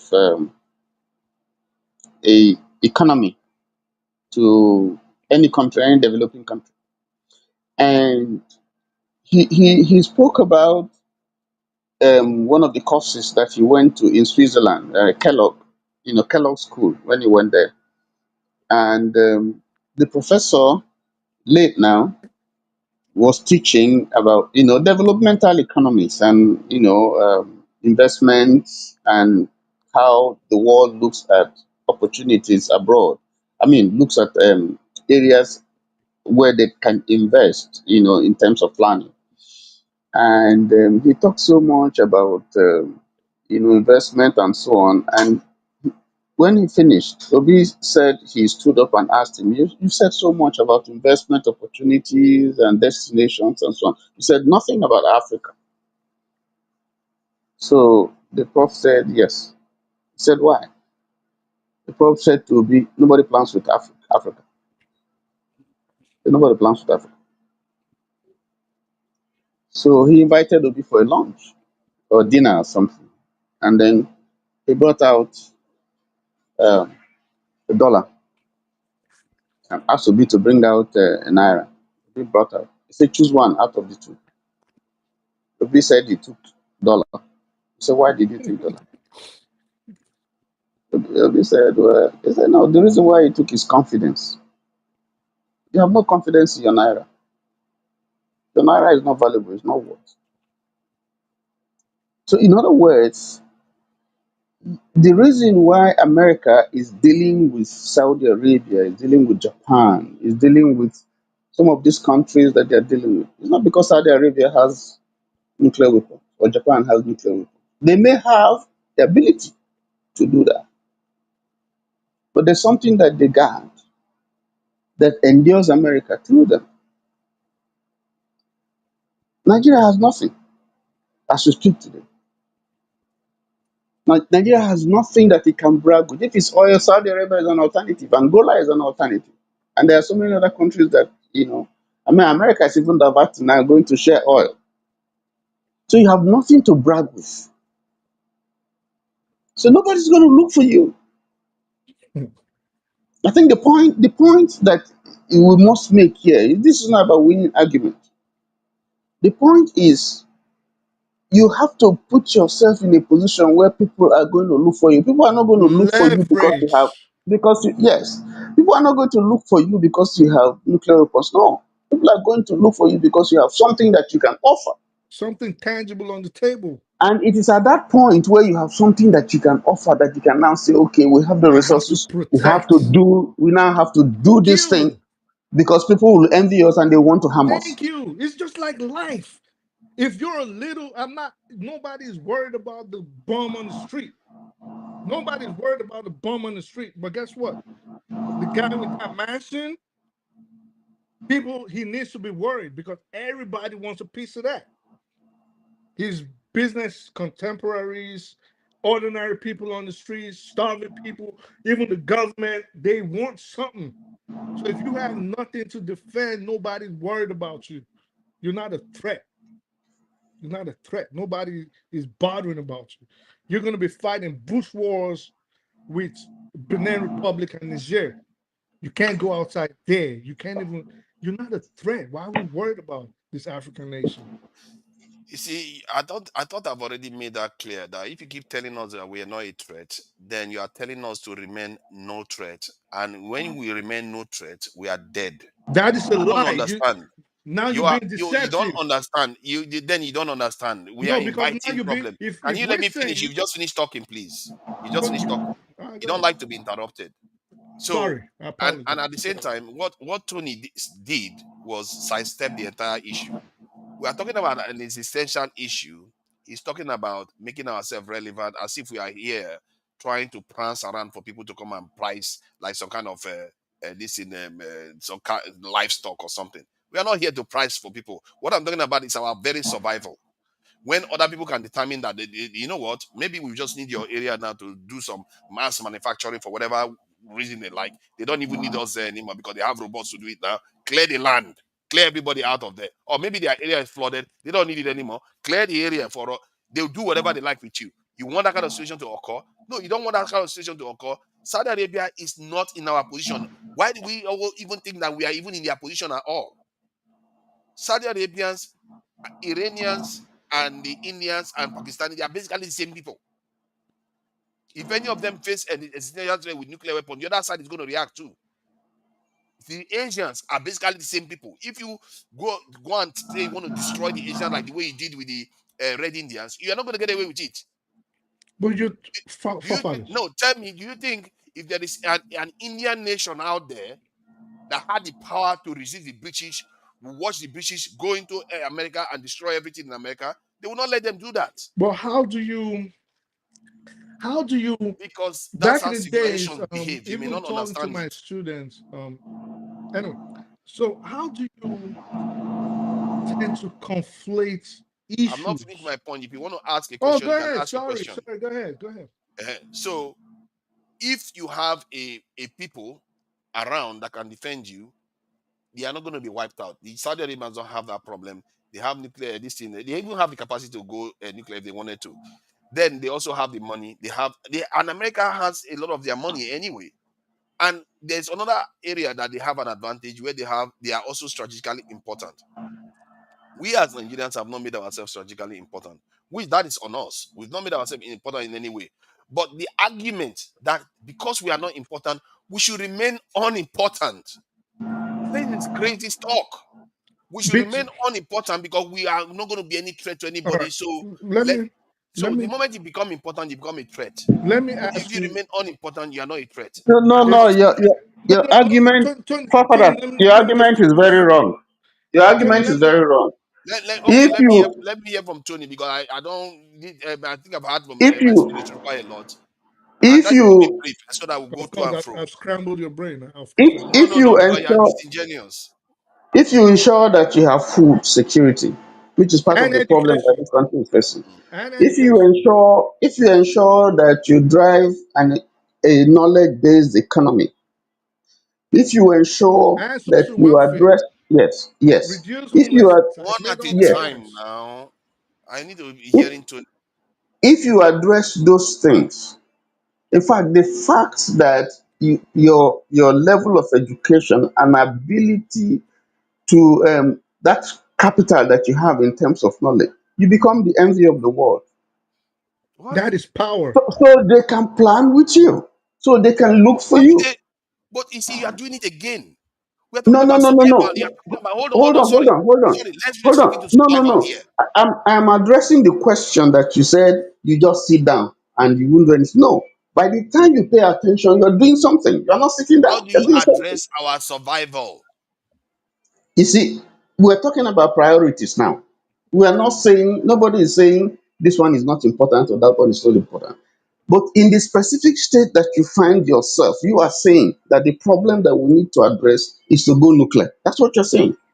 No, no, no. I didn't necessarily say nuclear. I said we have to improve our security to get ourselves out. The No, analogy is you hold have on. Let me make it. Let me ask you now. If you have a problem where you know you are in danger, would you go first to address other issues, or it makes sense for you to address the danger first? that is if I see that I'm in danger. So, in other words, you don't see that we are in danger. You You're see, in danger from hunger. You're in danger from debt from the IMF. You're in danger from the stringent interest from the World Bank.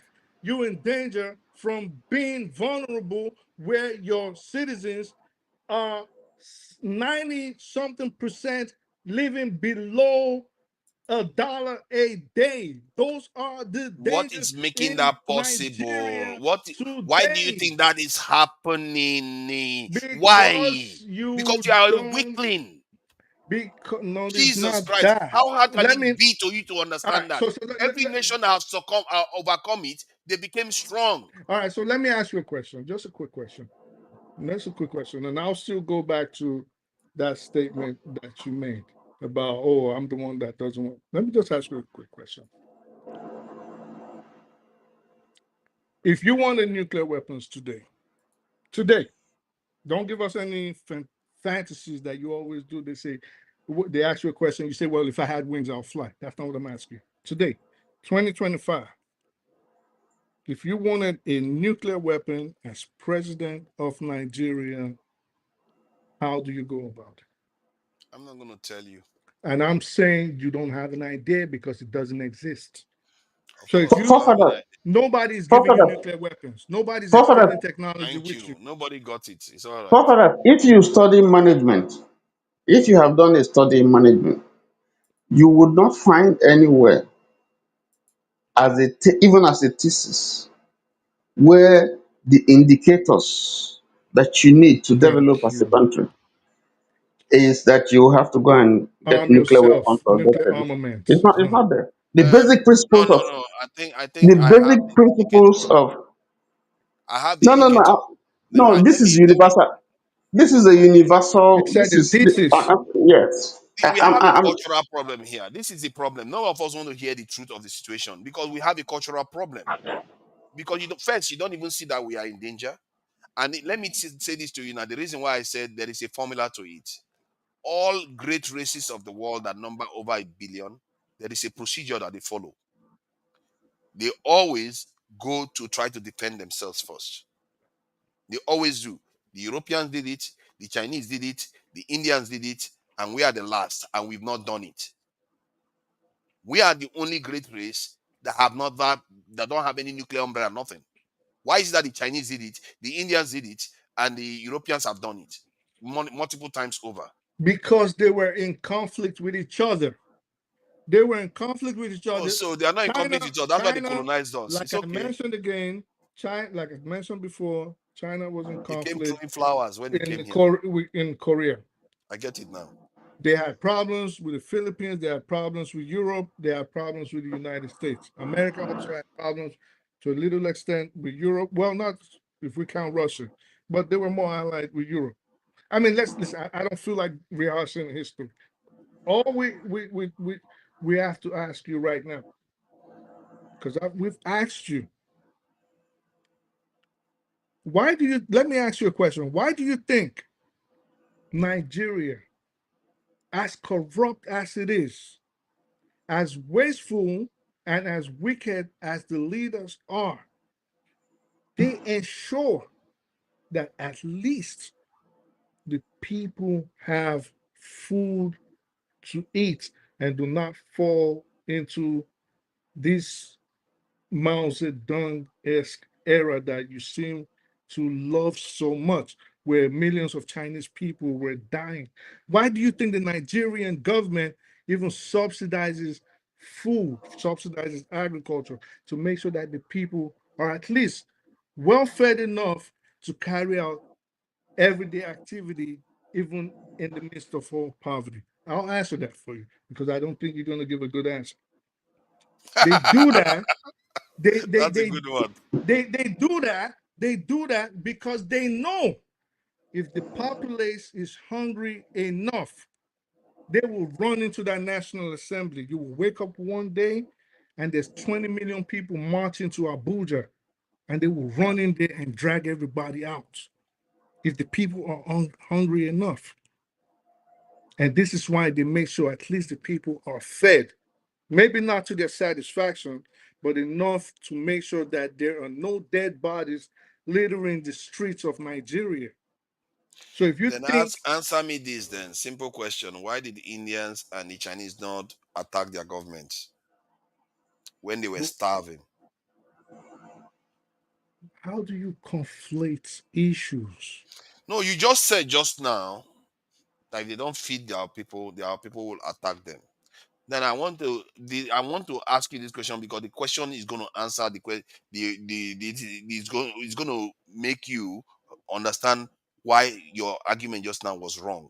Why did the Indians and the Chinese live on ration but they didn't attack their So government? basically, now, without answering that question, because I think it is asinine and makes no You sense. see, you are So just let dodging me now. You're finish. Let me just finish. Let me hiding finish. everywhere now. So You can't basically, even let me answer finish. Let me straight finish. Because questions. you know when I start off like this, I'm coming for your guts. So let me finish. Stop trying to throw me off. Go This ahead. is a seamless You're trick that you welcome. I guys wish you always teach me play something. that is annoying. Okay. So let me finish. And Teach me something. I'm not answering that question because it makes no sense. So now It's you a fair agree. question. So now you agree that you are actually proposing for the citizens of Nigeria to die of hunger to satisfy your dream of having a fantastic nuclear weapon. But you turned around and you accused me of that. Now you see the problem with our Esau mentality. You know, there are nations that were superpowers 2,000 years ago that still remain very viable today. They are not starving because the work that their ancestors did over 2,000 years ago, the glow of it is still with them today. They are still living relatively fine today. What I mean, when you talk about saving lives, that leader that put it together that time, it must have caused them a lot of hardship and tough times, sacrifice and everything. But they are still enjoying the benefits of that hard work till today. When you talk about suffering right now, the Chinese are going to enjoy the hard work they've done, the sacrifice they've made in the past. They're going to enjoy it for, I don't even know how many 100 years to come. I don't know how many 100 years to come they will enjoy it. So that is my point. You look at things from immediate need. You are not looking at it. Our people are already dying. They are already at risk. Everything you are describing, they are already inside it. They are basically dying for free so far. Papa, let me ask you. I don't know what you are making it sound as Let's if say you I'm get wishing the for them to die. They're already dying. let's say you get the nuclear weapon, then what? Why do you keep going on about nuclear? Nuclear weapon is not the only way you can defend yourself. So what do you want to what do you say? You always go with nukes. So maybe No, clarify. what I'm saying is that you have to arrive at a point whereby you can be able to stand in the first world situation when it Like comes what? to Like what? Like what? That's you took a lot of words salad. ballistics, submarines, nukes, everything that you So need to be able nukes. to defend. Let me say this: everything that you need to defend a race of about 1.4 billion people. Those people's lives are not a joke. 1.4 billion. We're They talking about deserve. Nigeria. What are you Black talking about? people are 1.4 billion in the No, we're world. talking But about Nigeria. you Stop see, jumping your problem is everywhere. that you can't see. You can't see the chessboard you are playing We're on. talking. You sound like someone that doesn't even play chess. No, you can't see the chessboard you are playing on.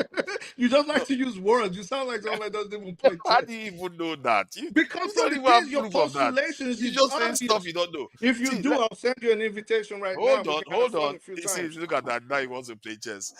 So my point is, you are not looking at the chessboard you are playing on. The chessboard you are playing on, That's funny, you sir. are the strategic nation. Every group, and let me break this down to you again. All the major groups in the world, their superpowers tend to emerge from the largest nation. The Asians, China, the Indian kind of people, some continent, So, fathers, how did you India. jump from Can you just let me Nigeria to finish? Africa? Let How me did you jump from finish. Nigeria to Africa? Let me finish. Oh my God. Europeans, the US. Nigeria is the largest black nation in the world. It is strategic. It is important. If Nigeria doesn't do well, I don't know what is going to save us. I really don't. So Nigeria is that important for you to. That's why you are looking at it like it's just 200 and something million, but you are looking at 1.4 billion people. But to you, it's a joke. But it's all right. Somebody has to think about it for that 1.4 billion So, people. fathers, Because when you get your nuclear weapons, what's next? they will not have a future.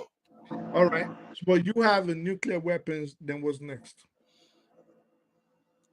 You chill out and you start competing with the world like everybody else does. Hopefully, we may not need it in the future.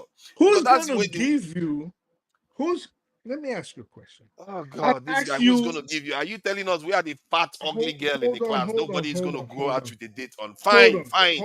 hold on. That's how you see Who's us. gonna Fine. give you the technology for nuclear powered submarines? Who's gonna give you the technology for ICBMs? Maybe Who's we gonna already give have the you the brains. technology for hypersonic missiles or defense You see how systems he's talking or the like all those nuclear things are weapons? beyond us? Look at how No, you're no, no, no. talking as That's if not those what I things are asked beyond you. us. But that's what you're implying, though. I said, who's gonna give you the technology? Who's Who gonna give says you I'm these going to go things? and get it from anybody? Oh, you're gonna build it. Yeah, who said people build it themselves? Did they make it? Did the Igbo people come from heaven and build it Oh, themselves? Nigerians are going to build That this means thing. that means you concede that you have to be educated because you have to be educated to do that. But we are already educated. Oh my Nobody God, said this anything guy about is not being funny as educated. shit, son. See, the thing is, nobody said anything about not being educated. Just like nobody said that you should not even eat your food a day. But No, when you you need a prioritize that level of above survival, education. You need a level of not just education. You need that level of education to be able to do that. Dude, your And schools have no we roof. already have it.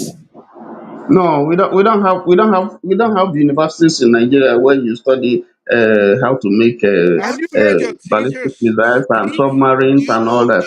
We Do don't you have know that. how many aeronautics engineers and My nuclear God, scientists that we have? Do you even know? No, no, no. I'm Nigeria talking about has your one of the highest university. concentration of I'm talking professors in the about your world. university. Yes, outside. You are talking about your universities. No, in How many Nigeria, of I'm them? talking about in sometimes, Nigeria. yeah, outside. You see what he's doing.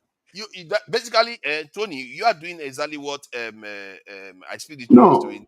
No, Oh, we are no, so no, no. What I'm useless. We telling you. cannot be able to do it. There's no way we can do it. But other people, let me break this down to you, just in case you didn't know. The technology Yeah, that we have funny. access to today is more advanced than the technology they had access to in 1945 when they built the nuclear weapon. Just in case you didn't know that, that should So, tell you fathers, something. you have to equip your universities. You have to get the professors to train. You have to create the environment, the enablement to do that. That's what you have to do first. What I speak the truth is telling you. You won't go and tell America you want submarines, you want IBMs, you want all those. Nobody's going to sell it to you. How do you think Nobody's Israel going to got sell it? it How to do you think you. Israel got it?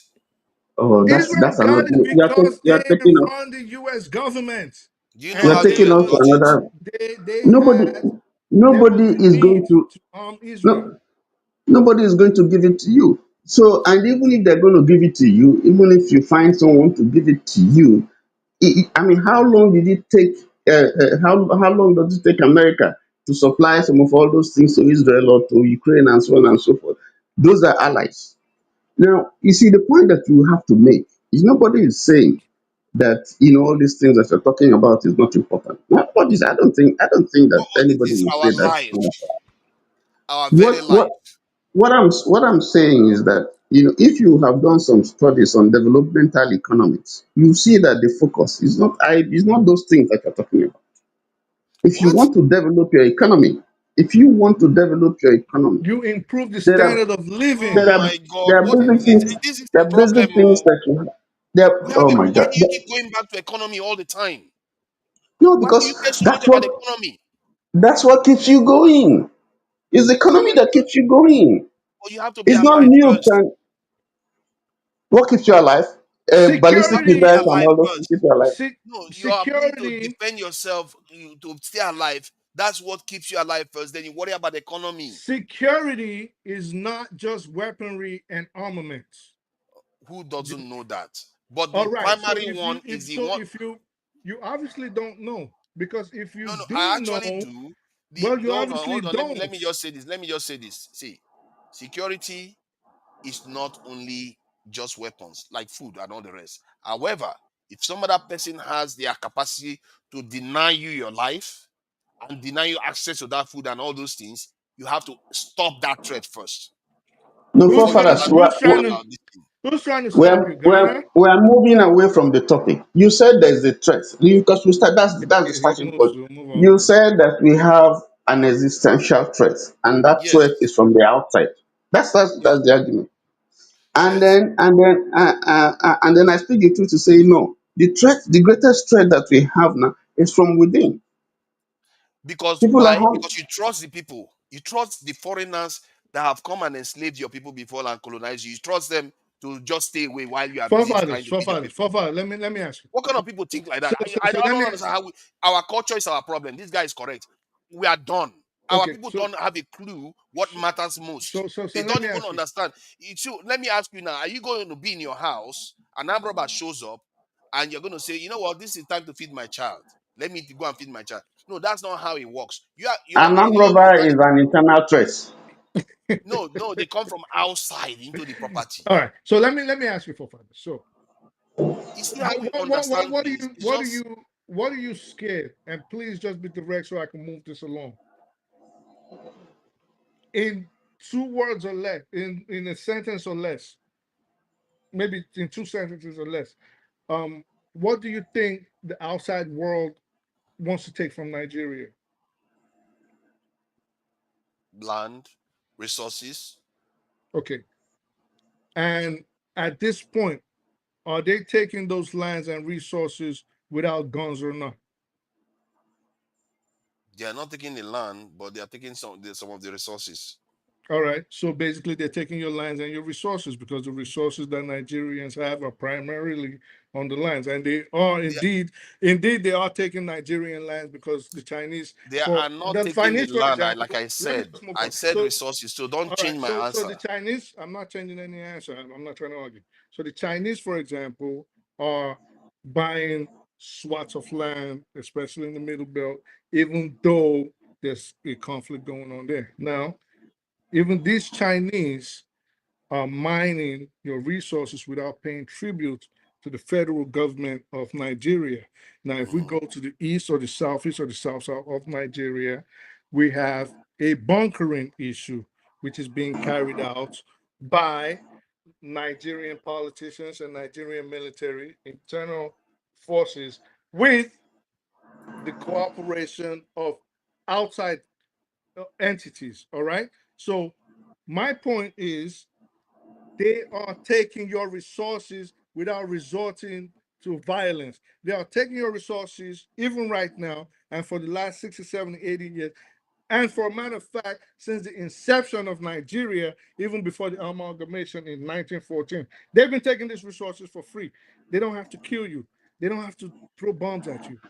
In fact, if you told the average Nigerian today that outside forces, outside entities are ravaging that country and not paying taxes, most people don't even know that. They're taking your bauxite, they're taking your columbite, they're taking your copper, they're taking your petroleum resources, they're taking your gold, causing all kind of topological problems in Nigeria. They don't need guns. You don't count. You don't count Okay, in now, that way. now, I've heard your point. See, let me say this: the idea that you can project your uselessness to your enemies or potential enemies out there, and say, "Look at me, I'm so useless. I don't pose a threat to you." Then you don't understand how life works. The truth is that their needs can change. When their needs change, and if you remain like somebody that doesn't matter, they will shove you. As a matter of fact, we will invite it on ourselves. We will invite our own destruction. Because when you are so weak, that's what bullies do, isn't it? They come and take whatever you Is have. it okay if I So no, finish where what I was saying? Because you I thought you interrupt. had already No, finished I before I wasn't even done, started but of talking. course you want to insult me. So let me finish what I was going to say. My point where I was going, you have time to insult me. Don't worry about I wasn't insulting the you. You are saying we are listeners. useless. It's all That's right. what you are saying. We are I so never useless said that. that they don't want to. You I keep don't want saying to it that we argue. are Don't throw nothing. me off. Don't throw me off. You I don't said want we to are argue. nothing. So why are you saying that's an insult? You are the one that Well, said it. when I say you're nothing, I mean the government of Nigeria. But if you want to take it as an individual, that's on you. But That just you goes to said we are show your nothing. level of reasoning. I But don't know whether let me you are referring finish. to the government of Nigeria. You never Well, qualified it it shows your once. level of reasoning where you cannot deduce. But let me Okay, it's my finish. Let fault. me finish. Okay. So let me finish. It takes that's the level of deduction you have. So my point of stating why the Chinese are already taking all the resources and the lands without firing a shot. The Chinese, the Germans, the British, the French, Americans to a lesser extent. My point is if you had, for example, an educated populace, Mhm. they will not be able to commit those crimes and those actions Mm. without fear of retribution from Mm. the laws of Nigeria. There would be a deterrent factor where if the people were educated, for example, the police forces would know how to defend that country because they've been trained well. The justice system has been trained. The ordinary citizens, for example, would know like, hey, that guy over there is digging land. Why is he doing that? They're calling the police. That there's a ship harbored on the shores of Nigeria, filling up with tankers. Guess what? If the people were trained and educated, the forces would take them and bring them in for justice.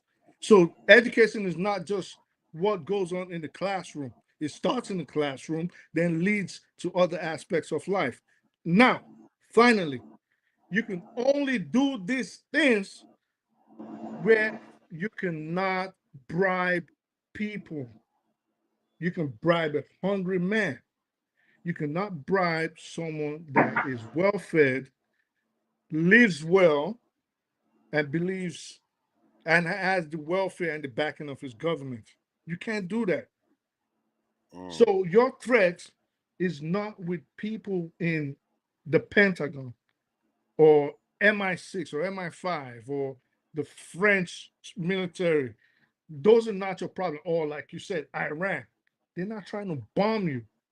Feed your people, educate your people, and trust me, you don't have to worry when the time comes about external forces invading you.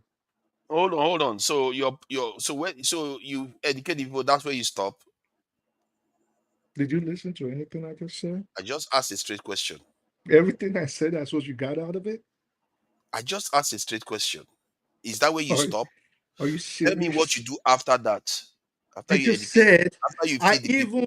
I even talked about how it works in tandem with, for example, the judiciary, law enforcement, and citizenry participation in the defense of the country. I mentioned all these things. Mention it again, please. After you feed the people, what comes next? Oh And let's wow, say feed and you educate the are a people. Because character. okay, now let me put this: the literacy level in a country like North Korea is 100%. The education level in North Korea is very, very high. But yet their leader can do whatever they like with the people. It doesn't mean that they can be able to resist. Your argument is that the people are going to be able to resist their government if they are more educated. No, It that doesn't wasn't what I necessarily follow. said. I said the country will be more secure with a well-fed, educated citizenry. All everything I said centered around that. That was Okay. So a well-fed and educated citizenry is like saying you are going to be alive when you are well fed and everything, but you don't have the ability to control whether you are actually alive. That is, you see, you put one before the other. That is what I have a problem with. You say you are going to rely on others to keep you alive because you are nobody. But how because you are did nobody, they are going to be so generous to you when you are nobody so that you get more food to feed yourself. Do you think that's how the world works? How the way the what world works is that, let me explain to you because it looks like you are struggling to understand this. Because I I've know for worked with sure, governments. How many governments have you I ever can worked with? assure you, whatever you've learned there, you may want to relearn No, it. not what I learned. Even man, let me keep See, quiet. let me say that. See, because what you are saying here is that you people are going to let you, because you are so useless and you're not a threat, you give them everything they want. They are going to take just enough so that they don't take enough from you so you don't get hungry. They're going to leave it so you make sure you have enough food to eat. Then they will take the rest away from you, like the way they do with Niger, that is one of the poorest country, but gives France almost all their this in uranium. Like they do with Nigeria, that is so poor. They take from Nigeria because they are so nice. These are people that gave themselves $83 trillion in loans in 1 year when they barely gave Nigeria anything because they are so nice. They will leave you because you are so useless that they will give you enough food to eat. That's how it works in the real world. At what point? Because see, Because I your mean, argument, let me say the reason why, because it looks like you are not understanding why I'm saying what I'm saying. Because your argument is that let's focus on our belly and get ourselves educated is going to make the nation secure. Your mistake is that because you are focusing on those ones, you are assuming that those people are going to let you get there because they are so generous. They will let you because they are so nice. there was a time. Let me and I think I mean we're just having fun here, and I think That's a big assumption. let me. I never made any of that assumption. At no point Your did I argument is let me based on that finish. So assumption. at no point, well, you can try to keep pointing fingers It's at basically yourself and sitting on thinking that you're pointing at assumption. me. At no point did I delegate or have I delegated the duties of the Nigerian government to outside forces or encourage it. At no point. Throughout this argument, never, even when me and you are speaking, I have never done it. Okay.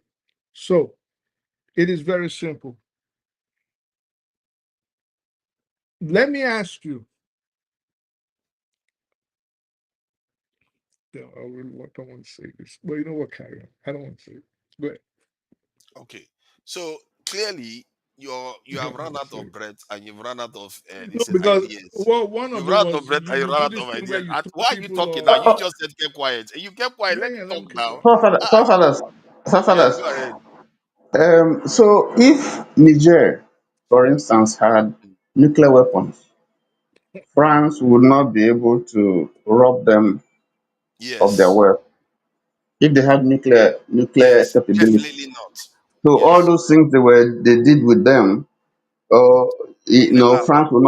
France would not have done it to Never. any of the French speaking countries that they colonized They in probably say for wouldn't have been instance in able West to, Africa. yes. They wouldn't have been able to do that. Just Yes. because they have Nuclear nuclear weapons. Yes. capability. Yes. So you are saying that if they did that, then they will bomb France. Yes. Okay, Yes. okay, I get your point. So, So so I don't know why you are no, laughing. I don't know. This guy, I don't know why you are laughing because the question is very straightforward. The question was that if Niger had nuclear weapons, that would France still this is they're exploit exploiting the their resources the way, yes. conflict? Of course they Mm. won't. How many nuclear power is being Yeah, and then exploited? That is he obvious. asked you a very sarcastic question, but this again is your real level of No, discussion. the He joke, said, "Will they if it is bomb?" sarcastic, then the joke is on He him. said, "He said, will they bomb France?" And you quickly said, "Yes, they'll bomb France." You think If Niger, even no, if no, they had a hold third? on. I think he implied that the France will be attacking the nations to Oh do my that. God, this guy If the is nations crazy. allow themselves to be exploited, that's a totally different thing now. But if let's say France started attacking those nations, the let's say Niger, that is a nuclear power, will fight France. It, that's what happens. You can laugh all you want. That's exactly what happens in most Oh my countries God, around the my world. Jones. So you are making noise now. You are not letting me talk. You are Sorry, being sorry, disruptive. mute me. This Sorry, is sorry, getting a little bit rowdy. sorry, sorry, So sorry, sorry. the point is that if say France was attacking an African country, like Niger would probably intervene and say, okay, maybe you shouldn't be attacking. As a matter of fact, France probably wouldn't do that because they will know that they are about to attack an area where there's a nuclear power around that area. So if you try to do that, they will try to fight back. And if they fought back, and let's say France attacks Niger, and Niger is fighting for its survival. Yeah, they could retaliate with it could become a nuclear war. There's a reason why you have not had two nuclear powers go head to head in the war. Even North Korea, they've not attacked. What are you talking about? I don't know how this is so mysterious. If North Korea had been attacked, then maybe I would say, oh, maybe if they have the nuclear power, it doesn't necessarily exempt them from being attacked. But that's not going to happen. I don't know why this guy is laughing. It's like I don't know. Maybe logic fails you, and you think everything is a laughing matter. Maybe you think this is a joke. For me, this is not a joke. This is an existential crisis. Our lives are at stake here, and you're laughing as if it's a joke business because to you it's a joke. You think you come here, start preaching your Esau doctrine constantly. Let's worry about our belly, and you know what he always says: we are so useless. We are no threat to anybody. Let's remain like that. I've never That's your used solution. those Okay, words. Like people. Jagun is here. That is your Jagun is solution. here. Let Jagun, let Oh, Jagun Jago want to intervene. speak. I go ahead, my Yeah, brother. We can have let Jago come in. a fresh, a Yeah, fresh opinion. I can't help. I can't help both of you. You both of you. This is the cultural problem that we have. If you Okay, cannot understand that life comes let first before food, but it's okay. let Jagun speak. Maybe bring a variance to the discussion or something new. Good evening or good morning, Yeah, as it may welcome, be. Jago. You know, guys, I've had this discussion a few times with Forefather, and Mm-hmm. it seems to me that Forefather has his feet stuck in the ground where this discussion is concerned. Mm-hmm. And it seems, again, this security matter of yours is due to jealousy of other nations that have that have this possibility. No, hear me out, because sometimes you don't listen. You don't listen in order to progress this conversation. You stay where you are. You're not even following what others are saying to you to indeed progress the conversation. For me, the economy. We're speaking about Nigeria right now. We're not speaking about Nigeria in 1914, where maybe their thinking should have been different. We're talking about Nigeria right now with all the history that we already know. Yeah, are you with me? So as we are now, Nigeria's issue is the economy and getting the economy right. If we have a good economy, We are listen, done. We forefather, are done. This is a listen, wrap. my This is a wrap. friend. We are done. We are done. We are You're not done as listening, a people. It's a forefather. wrap. You're not going to Forget it. listen. It's a wrap. We are This is done. what they. We are done. Oh, Forget it. There's no okay, point. okay. You say it's economy. You've already made your Don't point. don't let me don't let me raise my voice, please. I Go can't do ahead. it, Go ahead. We are done as a people. Forget it. If you can say this, we are bro. done. Don't let me raise my voice, Okay, sorry. please. Go ahead. Go ahead. I'm saying that right now, our economy should be able to serve a system, which means health matters, education matters, food matters are the security that we desperately need in that country. If we had it, we wouldn't have the Japa syndrome that we have in the country. Please understand. Please understand that you are in Europe right now. Alternatively, you're in the luxury of being in Europe and comfort of being in Europe. You're not in Nigeria. You're not suffering the way people are suffering in Nigeria. If if Nigeria was going to put together a military nuclear agenda, the country would starve. When you look at what Russia did over the years, they were so adamant on their military security that they built that up. Russia is a country of many natural resources. They're only using their oil at the moment. They have so many. Now, Russia, they say Russia is the one country in the world that is um, um, interdependent, whereby they don't need anything from the world necessarily. Okay, so given this, we're talking about a step by step progression to modernity. That's what we're talking about. You cannot jump from where Nigeria is now to nuclear weaponry, to that level of military security. You cannot, for all we have. You know, the thing is, because of Nigeria's power, what you're talking about could be done within 5 years. Within 5 years, it could be done. But it can't be done overnight the way you're pushing. It cannot. So in order to follow and progress the conversation, I think it's incumbent upon you to rethink your steps and rethink your positioning. I would not vote for you based on your utterances for Nigeria's military, uh, position. I would not, because it means that you would spend all your money, all Nigeria's money, on one arena. I think the other two are trying to let you know that we cannot do that. That Nigeria has serious problems, and with those issues that we have in Nigeria, that is our greatest security issue. Our greatest security issue is in-house rather than external. Nobody's coming to Nigeria to bomb Nigeria. Nobody is doing that. No one. However, Nigeria does pose a threat because of the potential of its economy. Potential of Nigeria's economy could make it a superpower. Could. And most countries in the world, especially the West, would not really want that. It is not up to the rest of the world what Nigeria does, but Nigeria needs to position itself properly. Properly.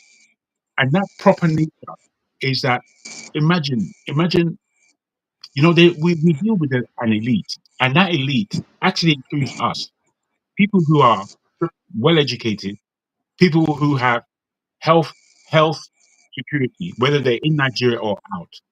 The people in Nigeria, they have health security. There are hospitals that afford to go in Nigeria that nobody else, 80% of the country, cannot afford to go into these hospitals.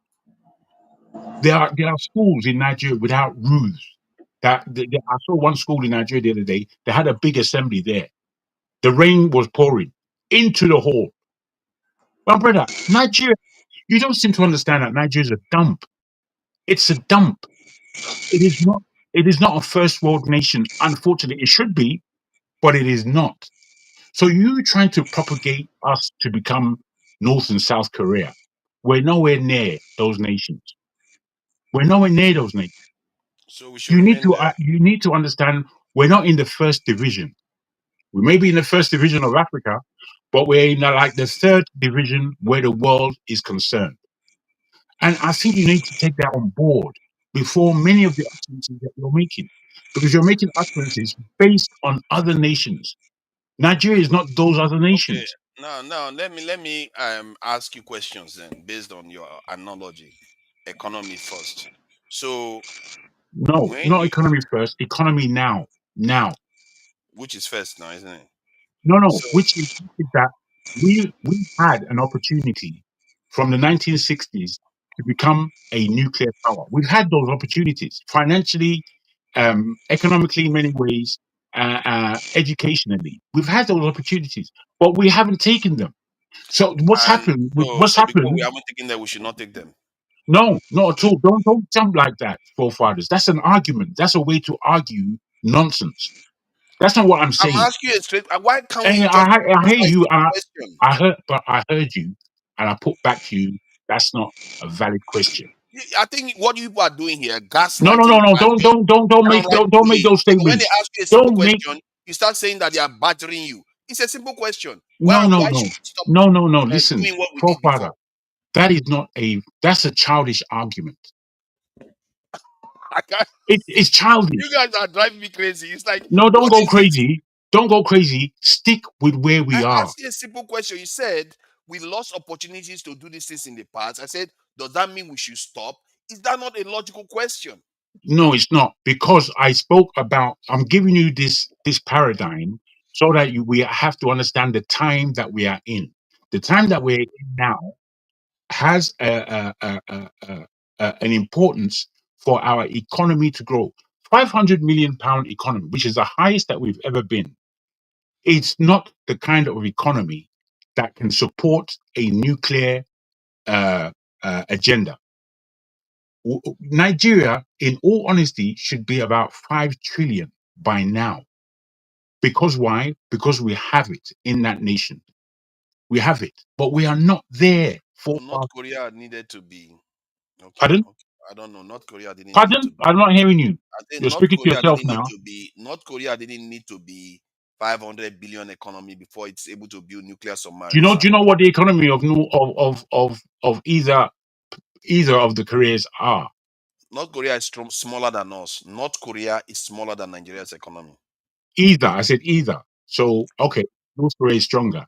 North Korea, through its own history, yes, and the environment that they're in geographically, China, Japan, Russia, India. Look where they are.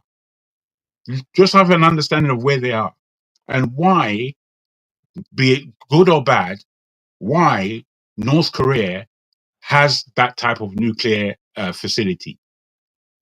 It has that. It has that because they're in that zone. They are in that So zone. so we are in a zone where it's not going to reach us. Is that your argument? Bruv, we're in a zone where our economics and our politics is completely different from that in North Korea. Completely. So it's completely different. So is that how we were before when the British came and took everything from us? This is, I think, your problem, if I may say so. I think because of the history of Nigeria and the history of the world, you do actually conflate the issues. You know, when I, like you, think about our history and think about why didn't we do this, or we should have done that, or we had this, or why wasn't this our leader? All these other leaders that let us down. We have that complexity. The thing is, we have to evaluate what our strengths are today. How would we fuel the military security of the first world? How would we secure that?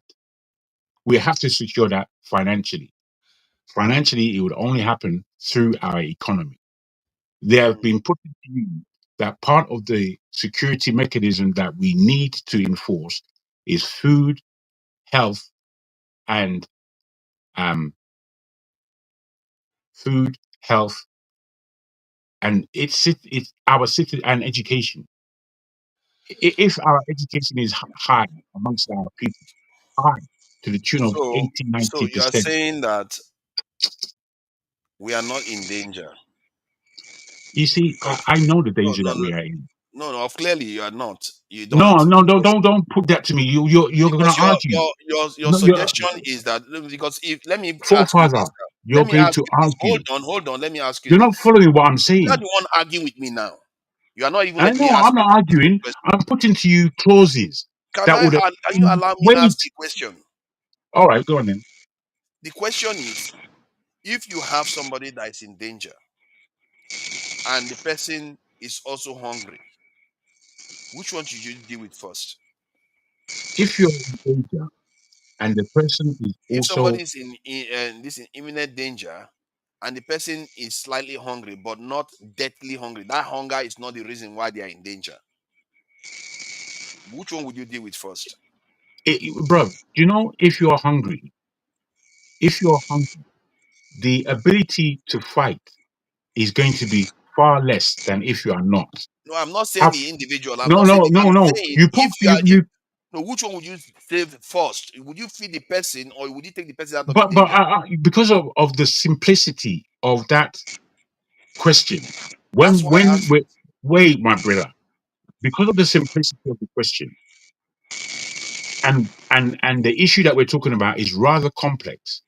It gives me an understanding that yes, it is. It is. You may think it's simple, but it's not. The issue that we're How in do is you know that's complex. simple? I'm saying to you, based on the question that you asked, that if you are hungry to the point that you are hungry, and somebody is coming to your house to rob it, the robber would have an easy job, no matter your fight back level. He would have an easy job because you are weak. Yeah, but that Simple. is not the question I asked. No, it is the question you asked. Jagu, No, the question. can I come in? No, the Can question I? I asked is that because the people that implement it is not the same as the people that are actually feeling the Implement hunger. what, sir? The policy. What So policy? when you are looking at, sorry, there's a bit of feedback coming Yeah, through. there is. There is. There's some kind of breathing. Yeah. So I think it appears to be coming from Tony. Tony, just hold on for a moment. The question is simple. If you have somebody in front of you, the person is in danger of losing their life. Let's assume that something is about to kill the person, and then the person is also hungry. The person hasn't had lunch or dinner, whatever. They skipped a few meals. Which issue would you deal with first? You see, forefather, you are asking the same question. I've given you the answer. But again, because you are stuck and you can't You put. are asking me question. You are not answering Wait, me. calm down, forefather, please calm down. You know, I think what you bring to the table to discuss is very important. And I think it is not an argument that we should be having. It's a debate so that we can learn from each other.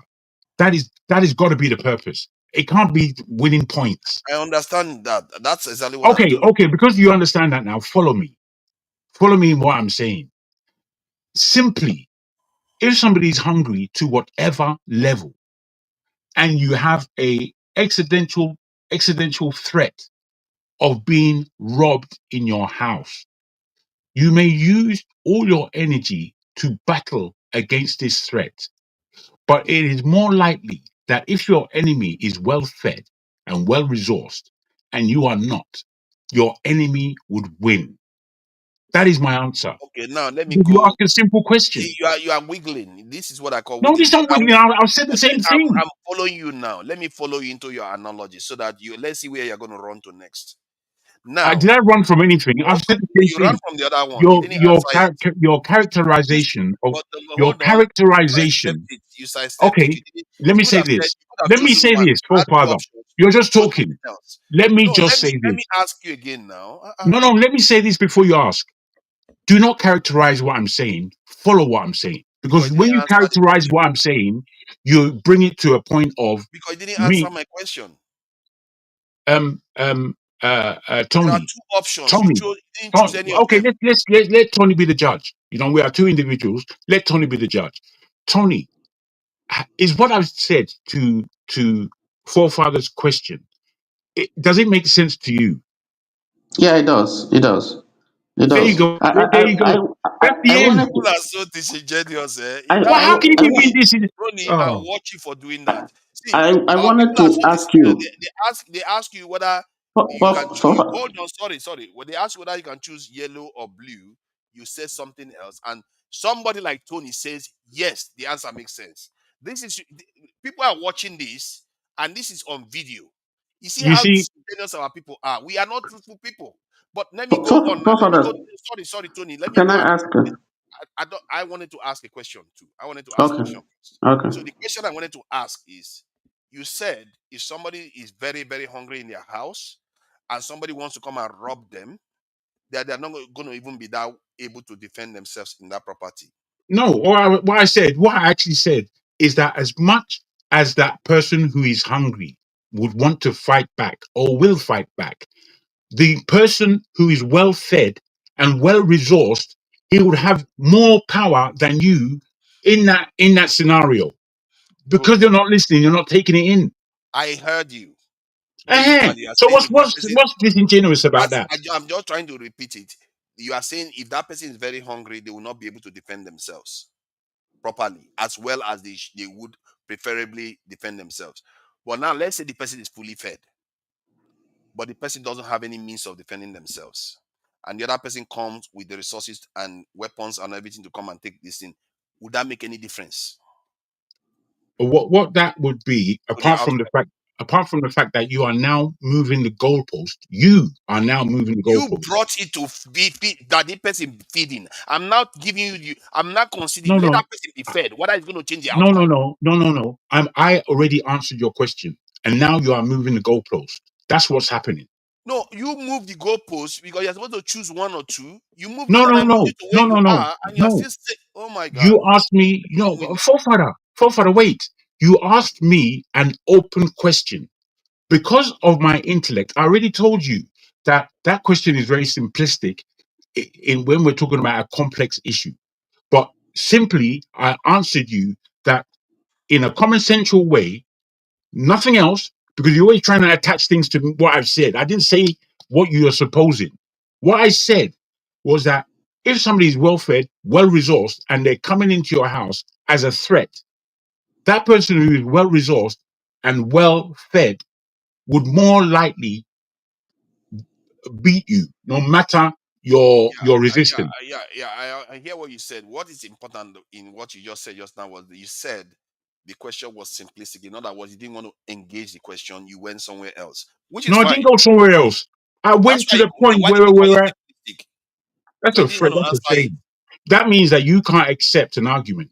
You can't accept an argument. I accepted. No, See, you I gave you haven't. the All you're option. doing is blaming me for my No, answer. I'm not blaming you. Why do you? I'm not blaming you. I'm saying You are. you just didn't go for one of the other. It's a Yeah, because this that's or what that.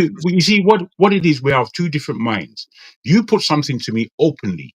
It is for me to answer it with the wisdom I have, not with the wisdom that you're using. Okay, then you're not answering the question, then, is No, it? I am answering. Oh God, Then by that standard, anybody that's can say pathetic, whatever they like. No, forefather. but by that standard, that is loose. If No, what anybody can by the answer standard? any I question tell you, anyhow they I tell like you. and say because I'm using my own wisdom to answer it my own way. No, no. What I began with is saying that me and you have had this discussion many times, and it seems to me you are rather stuck in your ways. Since I've had that argument with you a very long time ago, and because you're stuck in your ways, you can't progress Have you asked me a this question and I communication. didn't answer directly? No, I answered directly to your question. It's Or you just that didn't? it wasn't the answer that you And wanted. even when I asked you a second question, you still You felt that it was a didn't great want to complete question. it. You felt it was a great question. I told I you it was said, simplistic. okay, And fine. in that simple mind, I answered it with the simplicity that it deserved. Okay, fine. You have answered it. Then I told you now that that same person in your analogy is now fully fed, but doesn't have any way of Which is defending themselves. changing of the goalpost. No, because you You- brought that person up that the person is hungry. I Then didn't I'm bring the trying. you brought the person up, he's hungry. What are you talking Okay, about? now but you use that method to answer the question. My brother, The question I asked you. you can't You brought the you scenario can't that the be person is inside the house you and can't they cannot defend themselves. you can't I didn't say sorry. I didn't describe any house. I just said somebody is in danger. Would you choose to save that person's life or worry about that person's food? You you did chose. that's a You description. said that yeah, that's the description I gave. I didn't even use a house. No, You you are the did. one that said. You did use a house. You When did. did I use Why are a you house? doing this? That's moving goalpost. No, what I said was the original Forefather, question was you are not able to progress our conversation because you are stuck in the mud. with your paralysis on security. That is what I'm putting to you. You need to open your mind and You understand. start thinking like this. No, No way. to Now, understand. because you Wait, can't even don't put answer words in straight my questions. mouth. Why should I Don't believe put that? words. Let me land, forefather. You can't even answer straight questions. Do not put words in my mouth, and don't stop being Okay, silly. I asked you a question, you are not answering, and we are stunting the conversation right now by going No, to and fro it's a like that. You're shame, not moving forward. forefather. It's a shame that you like arguing to No, this level. you like doing the same thing over and over again, and you pretend as if you are making progress, but you're not answering simple questions. I asked you a question: if that same person was fully fed and they don't have any way of defending themselves, you answer the question. Don't tell me that I'm doing shuffle, shuffle, shuffle, shuffle. You are shuffling. If that person is fully fed and they don't have any way of defending themselves, what difference is it going to make to that person that is coming in to take their property? Oh, you property. You said property now, yeah? Yeah, because that's you are saying you brought the example as a way of answering it. That I'm going with that analogy and saying, because your analogy, your answer was that if that person was hungry, no matter how much they would have liked to defend the property, they would not be able to defend the property against a well-resourced outsider that wants to come and take the property from them.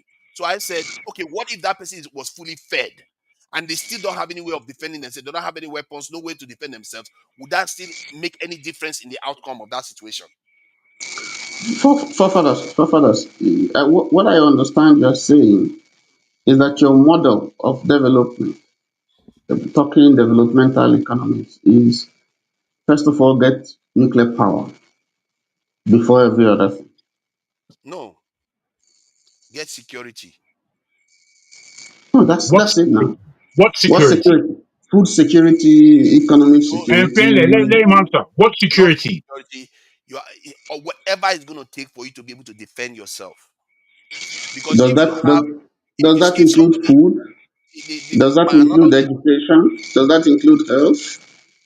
depending on the scenario you are facing, but in reality, in most countries around the world, the way they did it was they went towards nuclear technology, ballistic missile technology, submarines, Is and all the America rest. That's what they did.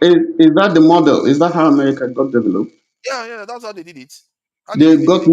They got nuclear stuff and all those things before developing their economy. No, nuclear weapon hadn't been invented when they started becoming a major power. So But the moment they became a major your power, argument doesn't hold water. no, It doesn't it hold is water. security. It is security.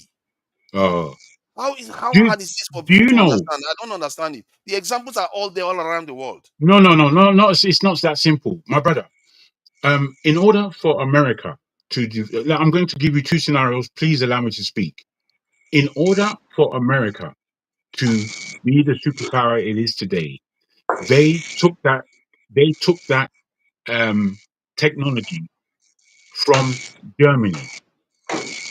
Germany was their arch enemy. Was the Allies' arch enemy at the time.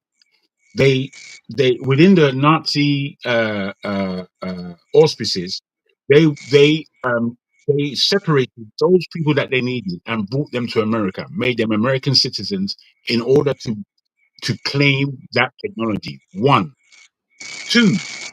In the Biafra War, the Igbos or the Biafran side were making great strides towards winning the war, and they used all they could, their intelligence of making their own weapons, their forthrightness in pushing forward. They were gaining ground. However, because now the nation was becoming hungry, which is the scenario that you have given, they could not resolve the rest of that war. They couldn't. These are the examples.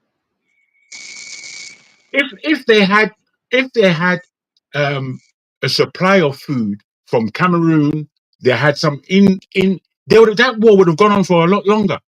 Whether they win, lose, or draw, that war would have gone on for a lot longer. They could not sustain themselves any further. Now, let me ask a simple question: How Do would you they? accept these scenarios? Do you accept these two? I'm hearing what you said. You see, I, you're not I, you're not even progressing. You're not going to be I'm progressing. hearing what you said. You don't Okay. expect me to just accept it. I'm going to ask you a No, question. no, these are things that you know about. No, these aren't things that come to your mind I'm not today. disputing the story. I'm not disputing the story that you told. I'm just trying to ask a question about the scenario.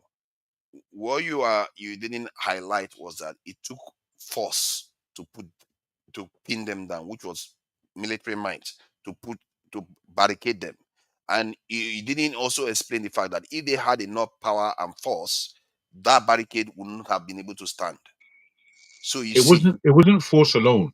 There was a lot of wisdom behind that, be it wicked wisdom or benevolent, whatever. The changing of the currency or you was accept what. my premise that if No. they I'm had saying to enough force, you, they would not be able wait, to put wait. in down. Don't talk for me. Let me speak. I'm asking whether you I know accept you're not asking. what You're people trying told to you. put words in my mouth. I'm explaining to you. So if you open your ears, you'll be I able to didn't hear. accept your story. I didn't Open your accept your ears, story. You bruv. don't accept mine. It's okay. No. I'm still speaking, and you spoke over me, trying to enter words in my mouth. Okay, go ahead. I'm saying to you what you said about it took force. I'm saying basically it wasn't force alone. If there was wisdom behind it. One of the wisdoms was the changing of the currency in the middle of the war. This now economically put the East under pressure. Then, even though they were sending food into the East, they were sending food there. The leaders of the Biafran side needed that food for their soldiers, so the masses could not be fed. This is what happened. I don't know what's you're going to try and twist and jump just because you want to stay stuck in the mud. You're not progressive at I all. don't know why you are saying that But because so forefathers, I'm not going to you argue made with a you. you made a point. You made a point when you said, you know, the inability of Jaffa to procure arms also played a part. So that's a valid point. It's But obvious. We don't know. Jago is also saying to you, assuming they had arms, they had all those things, and they are starved, they don't have food, would they be able to fight? You see, either way, the decider of that conflict is power, the ability to project force. If the Biafrans had it more, they will defeat the America. They will break through any blockade, and if the Nigerians had it more, they were able to decide the fate of the Biafrans. And this Even is with a way, it's a smaller analogy an of empty what. stomach, even with an empty stomach, You even see when they had no that food, this is beautiful. What you just and said just now. the economy was running down. Let me finish. What you said just now is a beautiful statement with an empty stomach. But they will not, that stomach will not remain empty because they will break through the barriers and take the food of the Nigerian soldiers and take the food of whatever they want.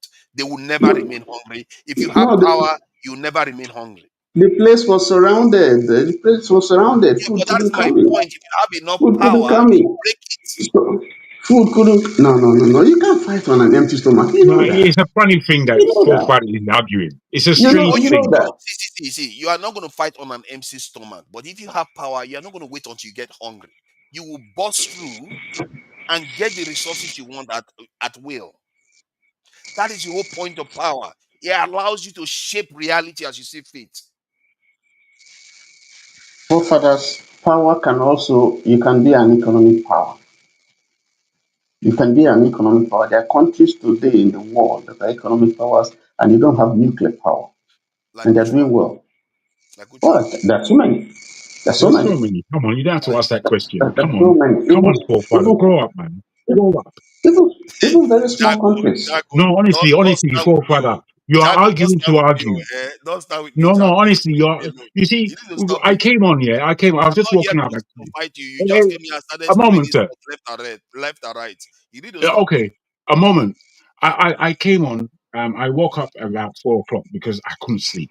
And I turned on, knowing because I was watching some of KJ show, so I knew you was gonna have a show, and I was interested, but I felt tired, so I tried to sleep, and I couldn't really sleep. So I came on, and I heard the argument that you are having. I came on simply to make the discussion we are having now a bit more progressive as opposed to two sides arguing when clearly there's somebody who's making the argument stick where it is.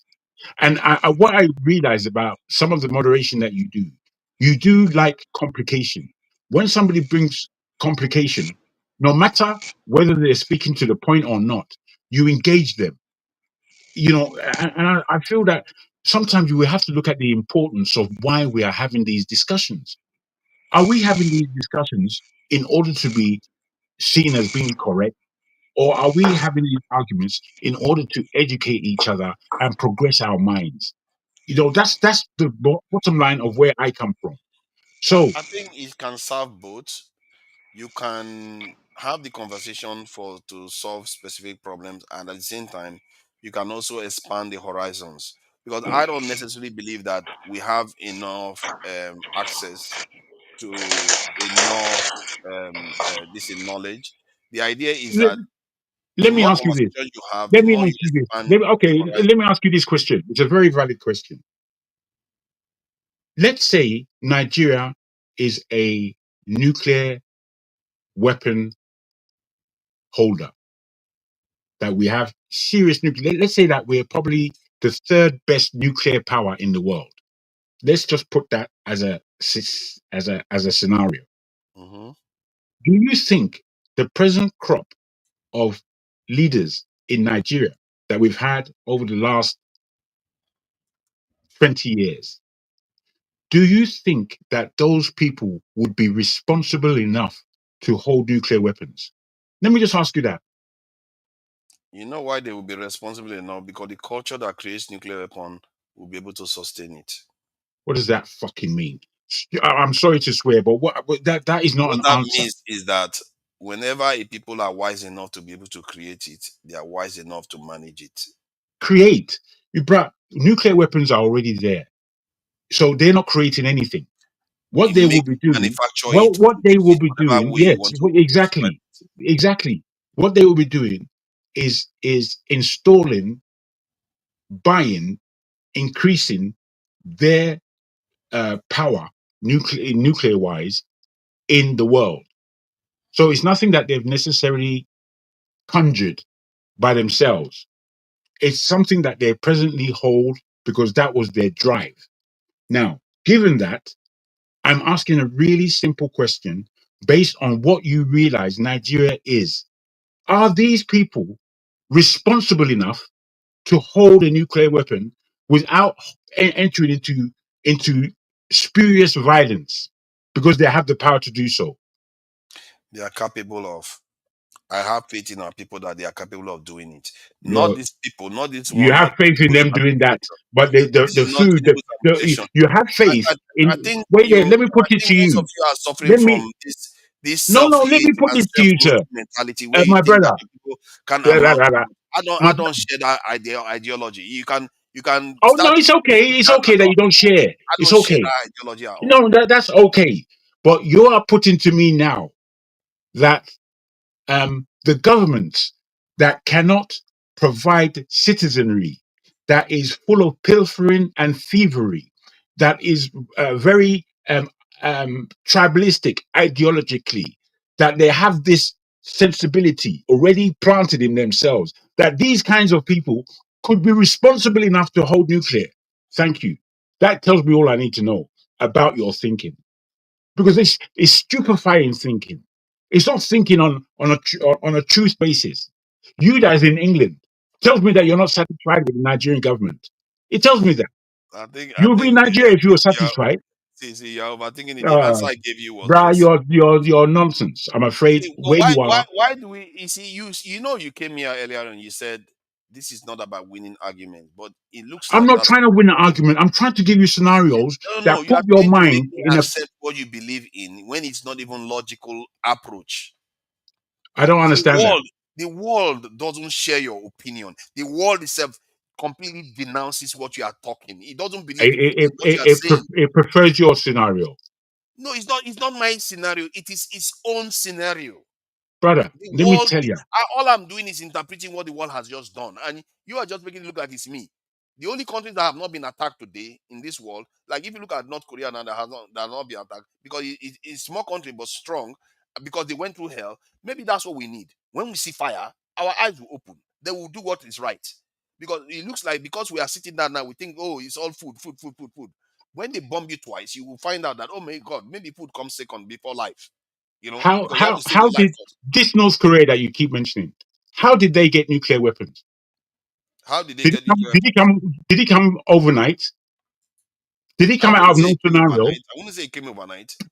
But It they came started out of a taking. scenario based on their geography. I'm trying to let you We know that have the geography geography and the too. We politics have of that geography part of too. the world is quite different from the Oh geography my and God. politics of West Africa, You can which is make where it we your are. see, you can make it your geography, you can make it your way. Well, it's up to you. That's how I said people that have power, they can reshape reality to their will. Your problem is that, and most of you, to be fair, you just believe that we are just there to for other people to reshape as they see fit. That Do is you know? wrong. Okay, thank you. Do you know that America was heavily in Somalia? Heavily. They were trying to do whatever they were trying to do. The Somalians kicked their fucking ass based on direct fighting power. Kicked who? Yes, America could have pressed the button and nuked the place. They could have done that.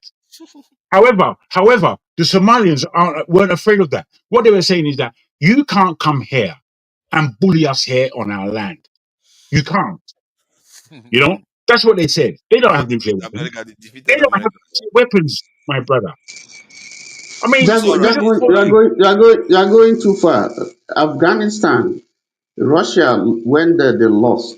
America went there, they lost. They don't have nuclear Imagine, power. imagine In this man just Afghanistan, talking out of his yash. calm I'm down, afraid. calm down. Israel could have Now, easily you see that nuked he's the one that Iran. wants to have a debate. Now he's the one talking and insulting and all the rest. You see how And people behave. bro, it's because I believe that you're stuck in the ground. You're not trying I, to. see, You're you not are trying. not arguing logically. You're not Right arguing now, properly. There's four of us here. There are four of us. Three of us. Because and you wonder why Wait, wait, Nigeria is still where it is. wait. Not If because we, I think most you people like. think like you.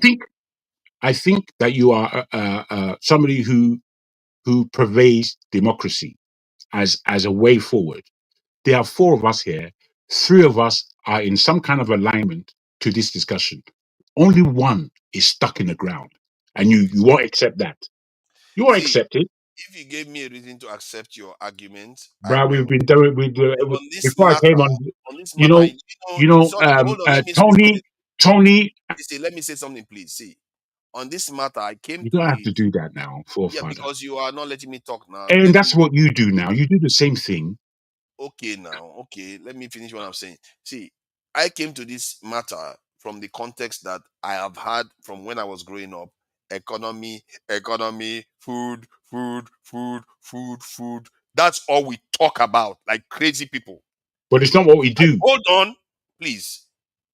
That's what we talk about, like crazy people, on and on. It's not only you guys at all. I've been hearing it from all our leaders until I started finding out that other nations, that's not how they think. Even the ones that are going through famine, that's not how they think. We just keep like Esau, chasing food.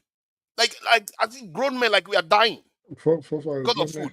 No, let me finish what I'm saying, please. All Because this right, is go quite ahead. serious to me. And I think this stream is going to be ending soon.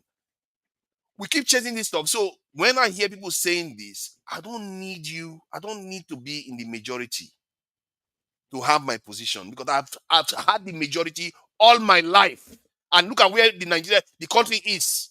Let And me you I people ask. don't learn any lesson. You keep no Let me no saying no the ask. no. same thing Let over me and over again. Hold on. The only thing you people have never done is to try to defend yourself once. All right. So You've let me never ask done you. it. Let me ask Not you a quick once. question. Every time you keep chasing the economy and failing. If you wanted to run on, Ah, you wanted to run for election in Nigeria today, of course, with the premise or the hope that you would change the country, would you run on a nuclear ticket or would you run on? Yeah, yeah. I mean, it's a what kind fair of question question. is that? It's a fair question. Which one do you think will get you elected? Let me even throw this in. Let me even throw in an additional one to make it easy for you. Would America, England, the United States, Nigeria, you want to run in any of these three countries? Would you run based on I'm going to make your life easier, welfare easier, or you're going to run, in the case of Nigeria, I'm going to build your first nuclear weapon for you, or in the case of America or the UK, Bros, don't that's take too this. complex. Don't take these numbers too That's far to too say complex for I'll build you forefather. more Jago, nuclear Jago, weapons. yeah, you're not being generous today, Jago. You I know what thought I'm you were saying? more Like, generous than this. would What you is tell this the now? British and the Americans, I'm going to build you more nuclear weapons? Would you tell Nigeria, I will build you your first nuclear weapons? Or on the opposite side, would you go there saying, I'm going to make your life easier, better wages, more food, more housing, better education, better healthcare? Which one would you do if you were to run in either of One, those three countries? the only time I will run for an election and say I'm going to build nuclear weapons, when the nation had just gone through an invasion. Nobody will ever support that because human beings don't think like that. That's for sure. So I'm not going to say that. Even if I'm going, even if I'm going to do that, I'm not going to say that. The point is that you are going to paint the picture of what the future is going to look like. Great education, great. And all those things are true because you are going to do what it takes to make sure those things remain and become true. So I'm going to obviously advocate security, strong security. Any nation in the West, if you don't have advocate strong security, don't even expect to get into office.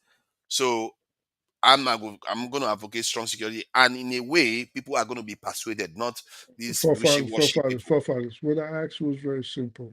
It was. Just calm down. Listen, you have two Can I quickly say two this? Sorry, my brother. items. No, no, 1 second, Jordan, please. Thank you. So you have two items to run on, right? Food, welfare, security of the people, based education, better education, healthcare. The positions me, Jagun, and Tony are taking, or your own position, which is, I think more nuclear warheads will better serve you. Which of those positions do you think the people will be more receptive to, the electorate? Sorry, I missed the last part of the question. Which of your, let me just put it like this, okay? Your position or our position, which one do you think the electorate will be more receptive to get you in office where those are positions presented to them? In Nigeria, Or the United Kingdom or England in the United or Kingdom, United States? if they are under threat, let's No, no, say, no, no, no, no. Right now, right now. They have all the nuclear weapons they have. As the situation is of course, today, then you will be elected in now with what? with economic argument All right, mostly. good. So we settled England. What about the United States? The same thing, Good. So we settled the United States. What about Nigeria? the same thing. Good. So your argument makes no sense. Do you see that now? Anywhere in the world. So, in other Anywhere in the words, you are world, your saying, position makes hold no on, sorry, sense. sorry. You are saying that the way the people would choose to elect you means that the argument lacks merit. Yeah. Did I also not make clear that people don't support security measures except they feel insecure, seriously insecure? When you want to So advocate nuclear weapon, you have to have a commensurate security threat. so knowing that and knowing that aspect of life or governance, why then do you think it is imperative that Nigeria acquires all these sophisticated weapons instead of, like Jagan said, fixing the roof of a school, healthcare, or basically making the life of your citizenry easier? Because I don't want to be the, what do they call it? I don't want to oversee the extension of the axe over the neck of our people. I don't want to oversee it. If I was the one, I wouldn't want to oversee. If I'm even close to anybody, I would tell them, no, you have to remove this axe over the neck of our people because any day somebody could decide that, you know what, let's bring the axe down. That's the way I look at it. I might be wrong, but that's how I look at it. Do Can you I know? quickly say this? Can I All quickly right, say go this? ahead. It's real quick, real quick. You know, I think what Speaks has put to you is too complex. And I feel this not because I want laughter. I'll give you an easier scenario. Yesterday there was a boxing match between Usyk and Dubois, Dubois. Mm-hmm. and it's their second fight. Usyk was able. He used skill. If you watch those two fights, the level of skill against the power of Dubois. Dubois is extremely strong. His father. They grew up here in Deptford, just around the corner from me. I've seen him on the street. The brother is tonk. If he licks you once, you You're could going die. down. That's the kind of power that he holds. So this is the nuclear weaponry that he has against Usyk's skill. If you saw how Usyk knocked him down, for goodness sake. Twice. When I Knocked him saw that out. fight, I thought, look at this. Look at this. Do you think that nuclear bombs is going to save you? Nuclear bombs in the world is what you call what they call it, a Deterrent. resistance uh, uh, It, mechanism, strategy, deterrent. deterrent. Thank you.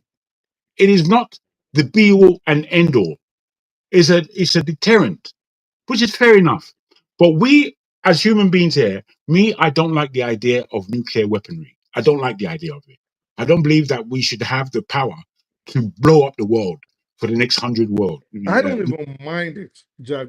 I hear you. I hear you. People can think of it in different I ways, don't even but mind it. I think the power is just too much for human beings to If hold. you have a nuclear weapon, and I support that, and I think there should be no nuclear weapons on Earth, period, right? But That's what I said. that's not my position now with the way Mm. the world is. Because let's take Gaddafi, for example. Gaddafi made life easy for his people, as easy as it can be, spoiled them. Yep. Still, there was disgruntled elements in that country, and when it was time for the West to take him out, his own people sodomized him to death with a bayonet. All right, I hate hearing that. That's so disgusting. very disgusting. But let's look at. I'm talking about well-fed people. Had no bills, 50,000 when you come out of high school. You can marry. There's land for you. No electricity bills, nothing. Now, juxtaposed with Nigeria, where, like, again, you rightly said, an overwhelming majority of the people live in poverty. You have nukes, your people are starving. What do you think happens to you? They're going to drag you out of that presidential palace. They're going to hang you from the top of that silo, hang you upside down like Mussolini, and drag you into the sea. You're not safe if your people are hungry. You're not safe if your people are not educated. Okay, so did you just say if you have nukes, that they will hang you? If Okay, yeah, if you have nukes and you're hungry and you're not you know what I educated, say to that? So be it. The point is that they will hang me, but they will be more secure. You see, the way I look at it is that bruh, death is bruh. worse. Take Death, on what I take on one what I death said. is worse Take on than what I the said. entire nation dies. So Try I to don't take on what understand. I, This is a bros, simple please. Try calculus to for take me. on what I said about the Usyk Dubois scenario. I think that's easier for you. Try to take that on board and see how you That one is more justify. complicated. I can't understand it. Can you simplify it? Can you simplify not if he doesn't watch boxing. Like if he didn't it? see it, Can he you won't simplify understand. it even further? I don't understand that one. That one is even more complicated. What are you talking about? So, so see what you are saying. I speak the truth. My death is a simple one. I'm going to die anyway, so that is a given. But as long as the nation is better off, that isn't that what The you are looking nation for? won't That's be the better objective. off. Let me tell No, you, because they have nuclear weapons. in a scenario like that, okay, Then they will because get some other person that will fight for economy. Everybody will be happy, no, but nobody's going to come and if we, threaten them again with that axe anymore. if I was in a group and we were doing simulations of scenarios that could possibly happen, right? I'll tell you what.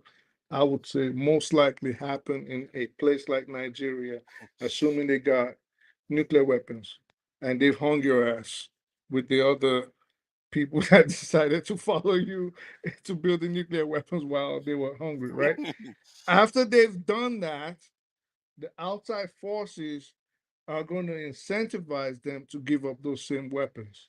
They will never And if come they are into use. foolish enough to do what the Ukrainians did, then maybe Well, they don't they will deserve. Hold incentivize on, let me them. They will finish do now. it. Maybe they don't deserve to live. See, let me finish. Then what you said about Gaddafi is actually very telling. Gaddafi gave them everything that they wanted: money, food, everything, and yet they sodomized him. And yet, you see that. So giving them everything they want is not necessarily enough. They are not children. You have to offer them security. North Korea has got its people safe. Gaddafi hasn't. Okay, There's a so difference. This is what I mean by life is telling you the story itself, okay, and people okay. are not paying attention. When I make examples like that, I always would appreciate if you look at alternate incidents or similar scenarios around the world. So, in most societies that have overthrown their rulers or have gone to war or have killed them, there was an element of insecurity, meaning lack of food, lack of employment, things like that. So the Gaddafi incident is an anomaly, especially when you take into consideration that the West actually had a hand in it. So his own people ordinarily would not kill him, right?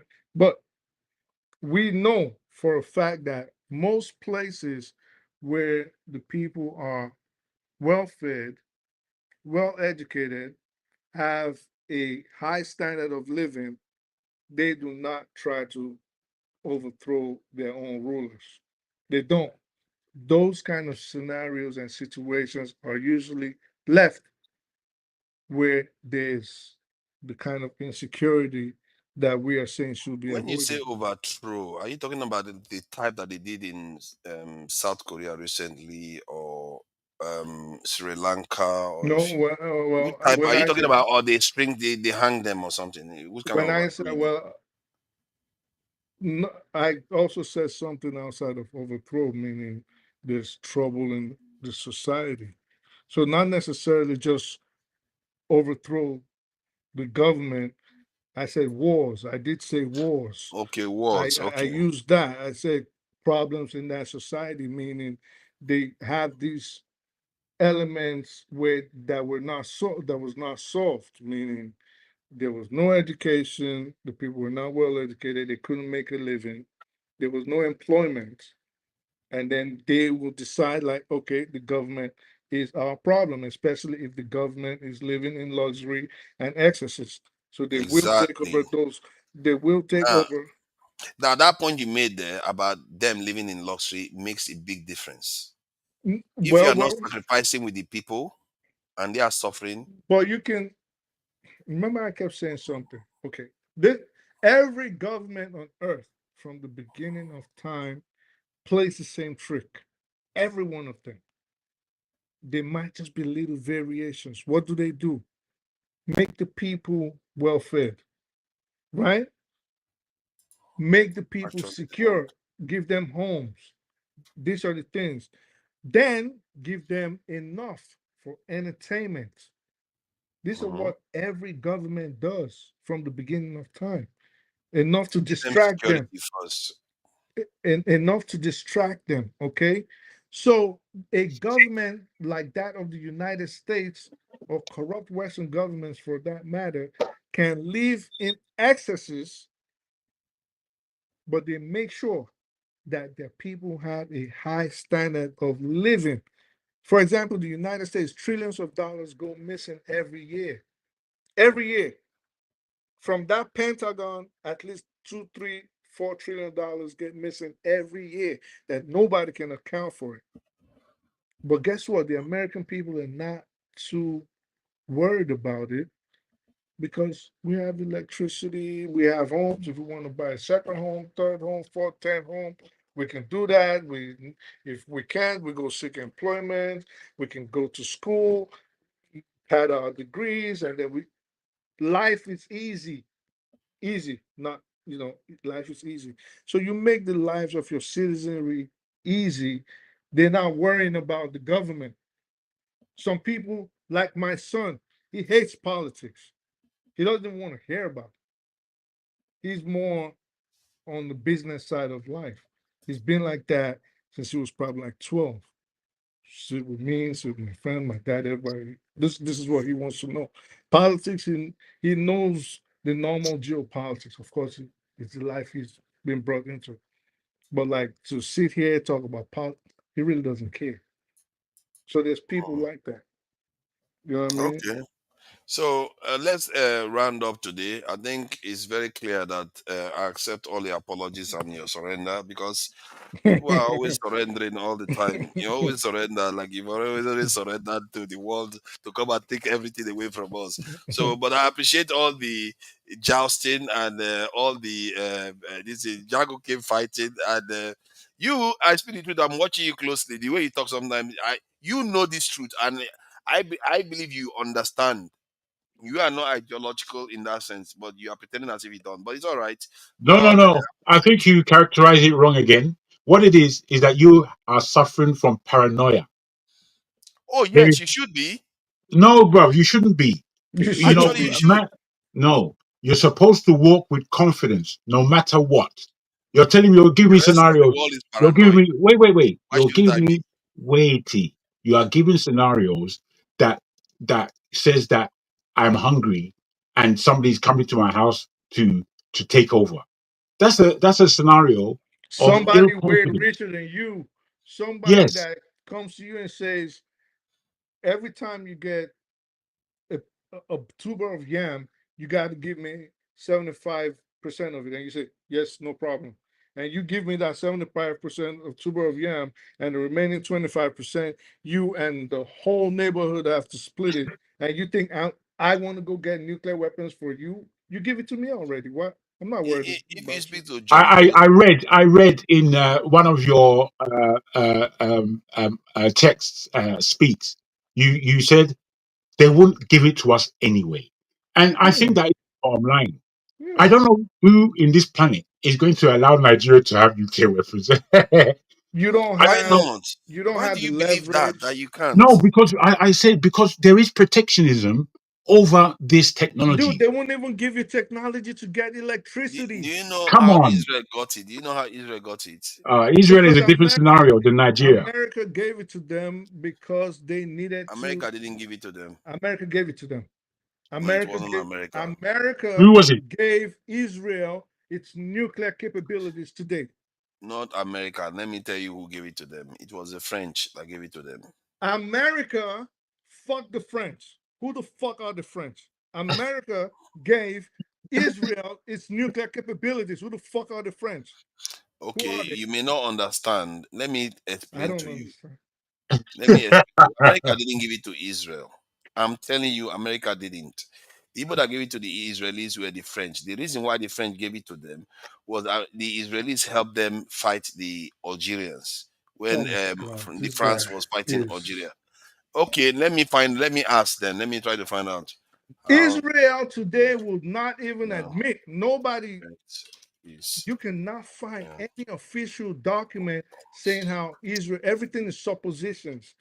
Israel will not even admit that it has nuclear weapons. Today, Mm. nobody knows how many nuclear warheads Israel has. So everybody Mm. could have played a part. France could have played a part, but France, for a Is the certain, French? It is saying it here. Is the French that gave it to them? I keep saying The oh French, my the, God. the French did have obvious. a The lot to French that do gave with it it. to them. I They don't know could The why you have French are. a had a lot lot to to do with it. do with it. They could have a lot, but America Let gave me read them their it. You want me nuclear. to read it? This is I'm not open. listening to anything you're giving me now. I'm not listening to it. Your chat GPT thing, I'm not listening to that. How many nuclear warheads do the French have to give Israel 400 nuclear warheads? They didn't give them they give them the technology to build it. Oh my God. Go. Now let me read it. It says Israel struck a secret deal with France during a period of close political ties to build Dimona nuclear reactor in Negev desert. France supplied the reactor technology and uranium. Israel claimed the facility was for textile research. So the Dimona, this is just history now. I don't know why you're arguing France as if had a if France helped them build Dimona, where do you think the 400 nuclear warheads came from? they build it You think themselves. Israel had enough fossil material to run Dimona to build 400 nuclear You know warheads? what? That's a very Everybody good played question. Let a me part. give you the answer to that. You want the answer to that too? My God, this guy. Do you want me to give you the answer to that or not? Shit. I don't know. If you want it, I will tell you. If you don't want it, it's okay. I will leave it. So Forefathers, they are all allies. They all played a part. Right, Jagan said, and like you're rightly reading, they played a part in Dimona. Okay? That is not argued, but to say France gave them their nuclear weapons, no, no, no. it gave them the nuclear You said technology. nuclear Jesus weapons. Christ. And even they gave them the Why would they nuclear. give them nuclear weapons? Do you think, oh my God, forefathers, Dimona could not build all what France has now? The United States was actually single. It's just like tomorrow you come now and say Israel manufactures weapons, so therefore they were the ones that single-handedly built that and the David Sling and the Patriot missile. Now, America literally takes these things and hands them to Israel. let me read this. Let me read this. The classified U.S. Intelligence documents show that the U.S. president from Kennedy to Carter were aware of Israel's nuclear program. The U.S. eventually tolerated Israel's capability, prioritizing regional stability and strategic alliance over non-proliferation enforcement. So, and this is also tied to now in terms of fissile materials, where they got it from South Do Africa. you know the Just in distance? case you didn't know, sharing that with you now. They got it from South Africa. In case you didn't know, You talk a lot of shit. I'm Do just you helping know you the out. distance between JFK's presidency and Jimmy Carter's presidency? Yeah, quite a big different gap. Yeah. Between that, there was Lyndon B. Johnson, Mm-hmm. there was Nixon, then there was Yeah. Carter. One of the reasons why we suspect, and I remember I would say this on the show and you would dismiss it, why we suspect the Israelis had a hand in killing JFK was that Dimona issue. Yep. That was one of the reasons. And then he asked the American Zionist movement to sign So what was the issue? under fire. He did not want them to have nuclear weapons. Exactly. And then after he died, America started giving them nuclear weapons. And then Carter came in, and this is one of the reasons why they made sure Carter did not come for a second term. So America literally hands Israel these nuclear weapons. And it's not just America. The UK played a part in it. Yep. Germany played a part. Canada played a part. Not officially anyway. Not anywhere you can find the information You can't officially. find And it officially Israel doesn't have anywhere that nuclear Israel don't officially. has nuclear weapons. You see, the Not problem is officially. that the problem. What he's saying now is that he wants us to believe just him, his own information. Oh There's my no God. other information out there that suggests what he's saying. If you have it, please share it. I don't have any issue There with are that. things called circumstantial evidence. Okay, now let me explain something to you to show you how far I went in that's in terms of I don't know, I didn't search for it, it just came to me, I saw it. So in other words, South Africa had fissile materials. And I think they didn't have ballistic missile technology. I think they have ballistic missile technology to an extent. Why Israel doesn't have it, and Israel has the way of making the bomb. So they exchanged. They gave Israel the fissile material. Israel gave them the way to make the nuclear weapon. Then both of them made it. And secondly, Israel didn't have anywhere to test the nuclear weapons. America put an embargo that okay, we will look the other way as long as there's no test of nuclear weapons in the Middle East. So Israel didn't have anywhere to test nuclear weapon. America thought that that was a stalemate. Israel is not going to have anywhere to test nuclear weapon. Guess what? South Africa was available. So South Africa and Israel worked together and they tested their nuclear weapons in the ocean. It was, I think, in the Pacific Ocean somewhere What is the point around the of this area there. story? The point of this story is to tell you that it's not everything that America did for Israel. It's not everything. Some things Israel did it on its own. How do you know this story of Israel and South Africa? You were privy to it? How? Like you ruled South Because Africa during that because period? because there was a reading when they exploded that nuclear weapon. Nobody knew where it came from. There was a reading in the this in How census do you know it was between South Africa and Israel? because it was disclassified now during the period when this Mandela and all those came into office. All this information is public knowledge now.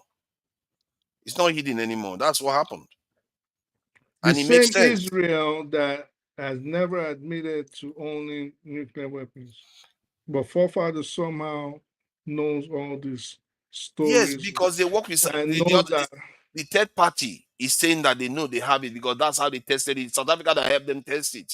without Don't you? Haven't America, you wondered where they test their nuclear weapons? I'm not wondering anything when it is hand given to them. Without America giving Israel weapons, just like we saw with this last conflict with Iran.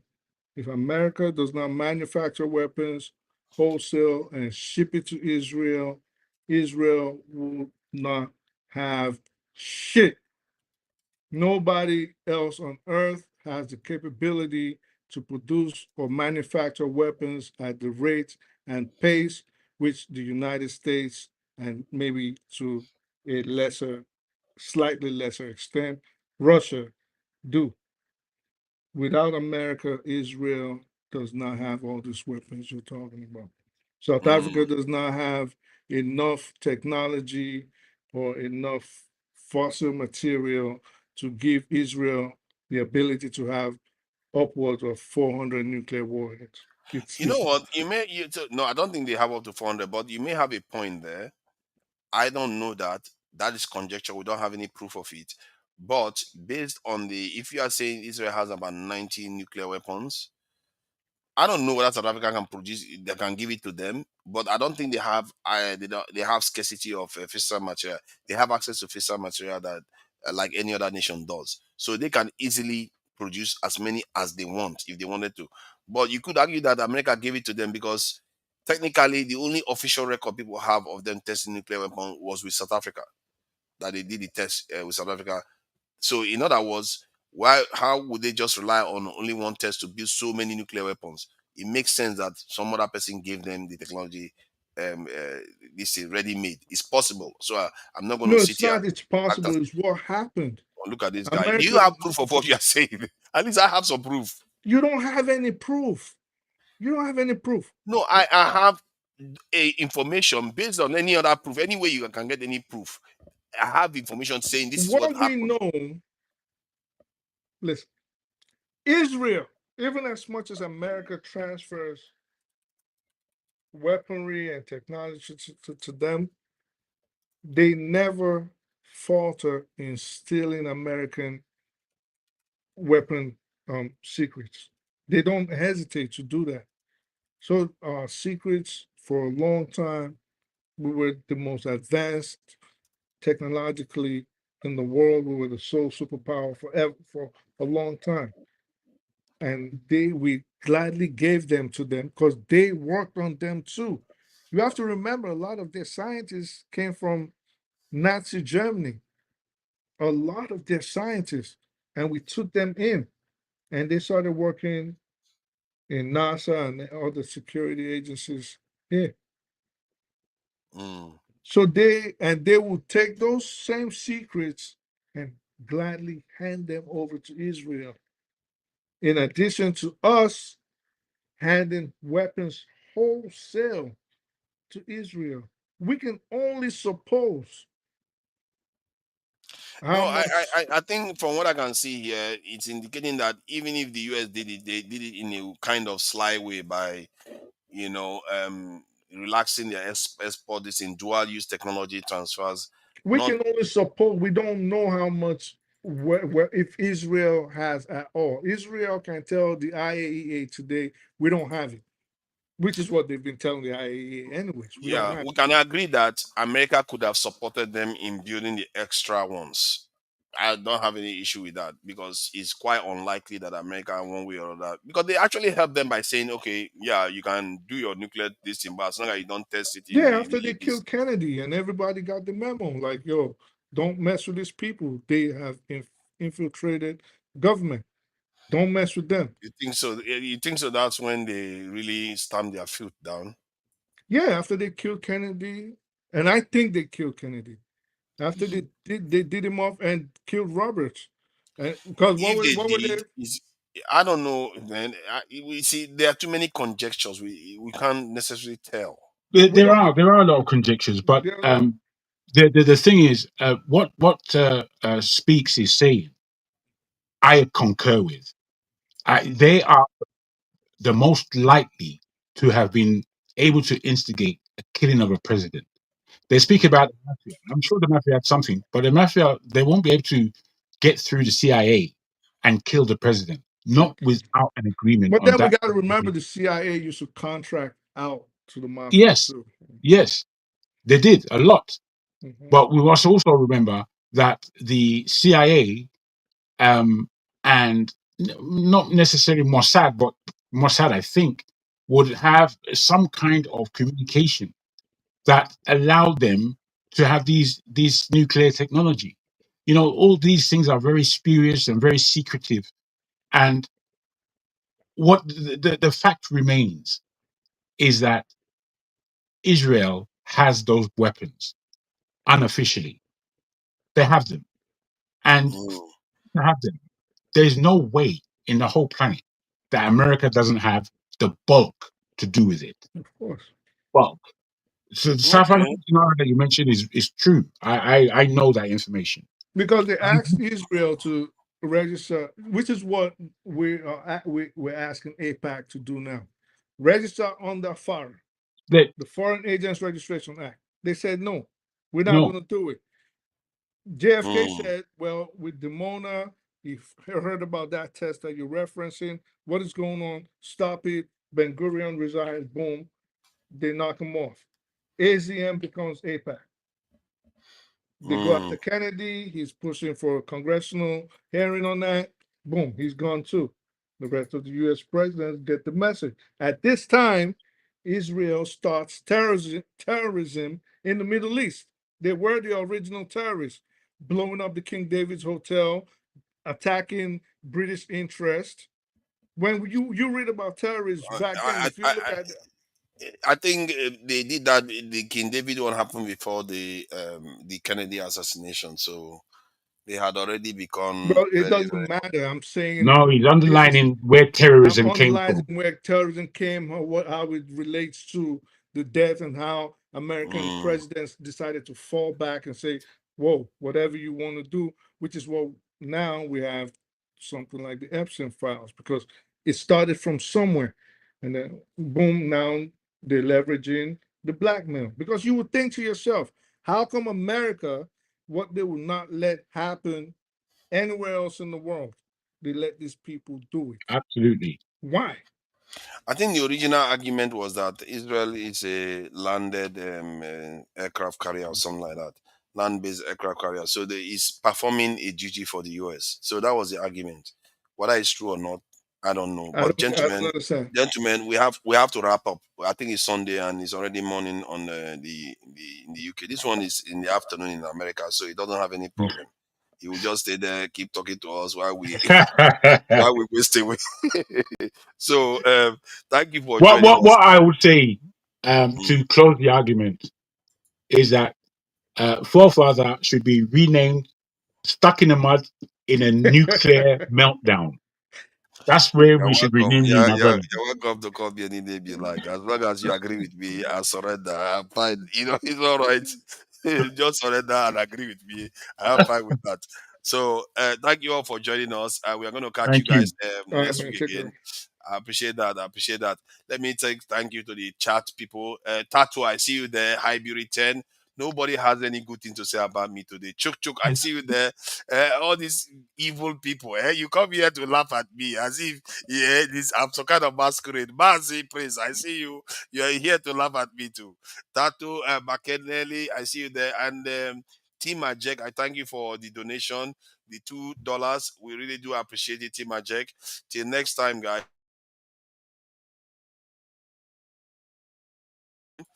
Sorry. let me say, I hope you all have a great week ahead, and I hope you all succeed in whatever you go ahead and do in the week, and not let anybody tell you that you cannot do it. Some of the things people have said here in this conversation, that our people cannot do anything. Yes, you can.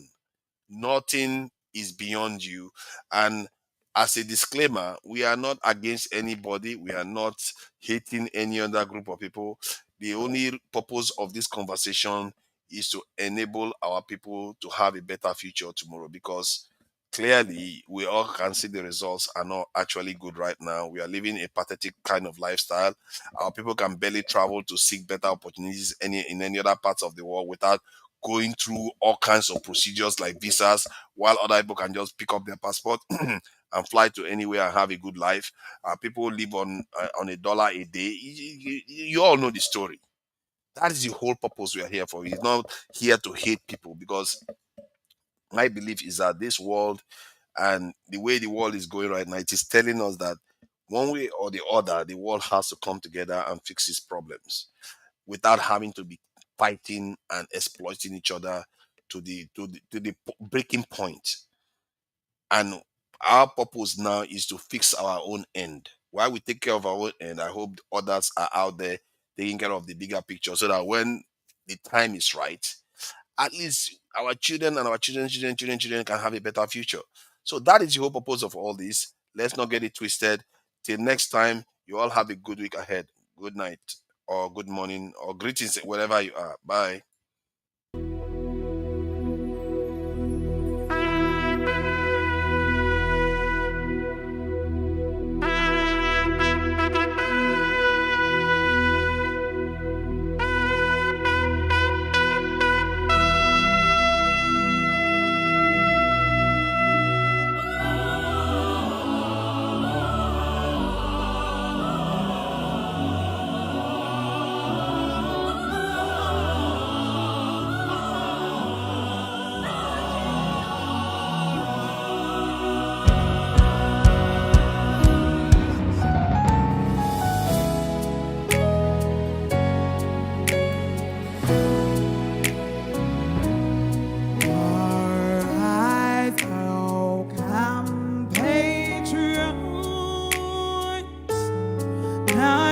Nigeria's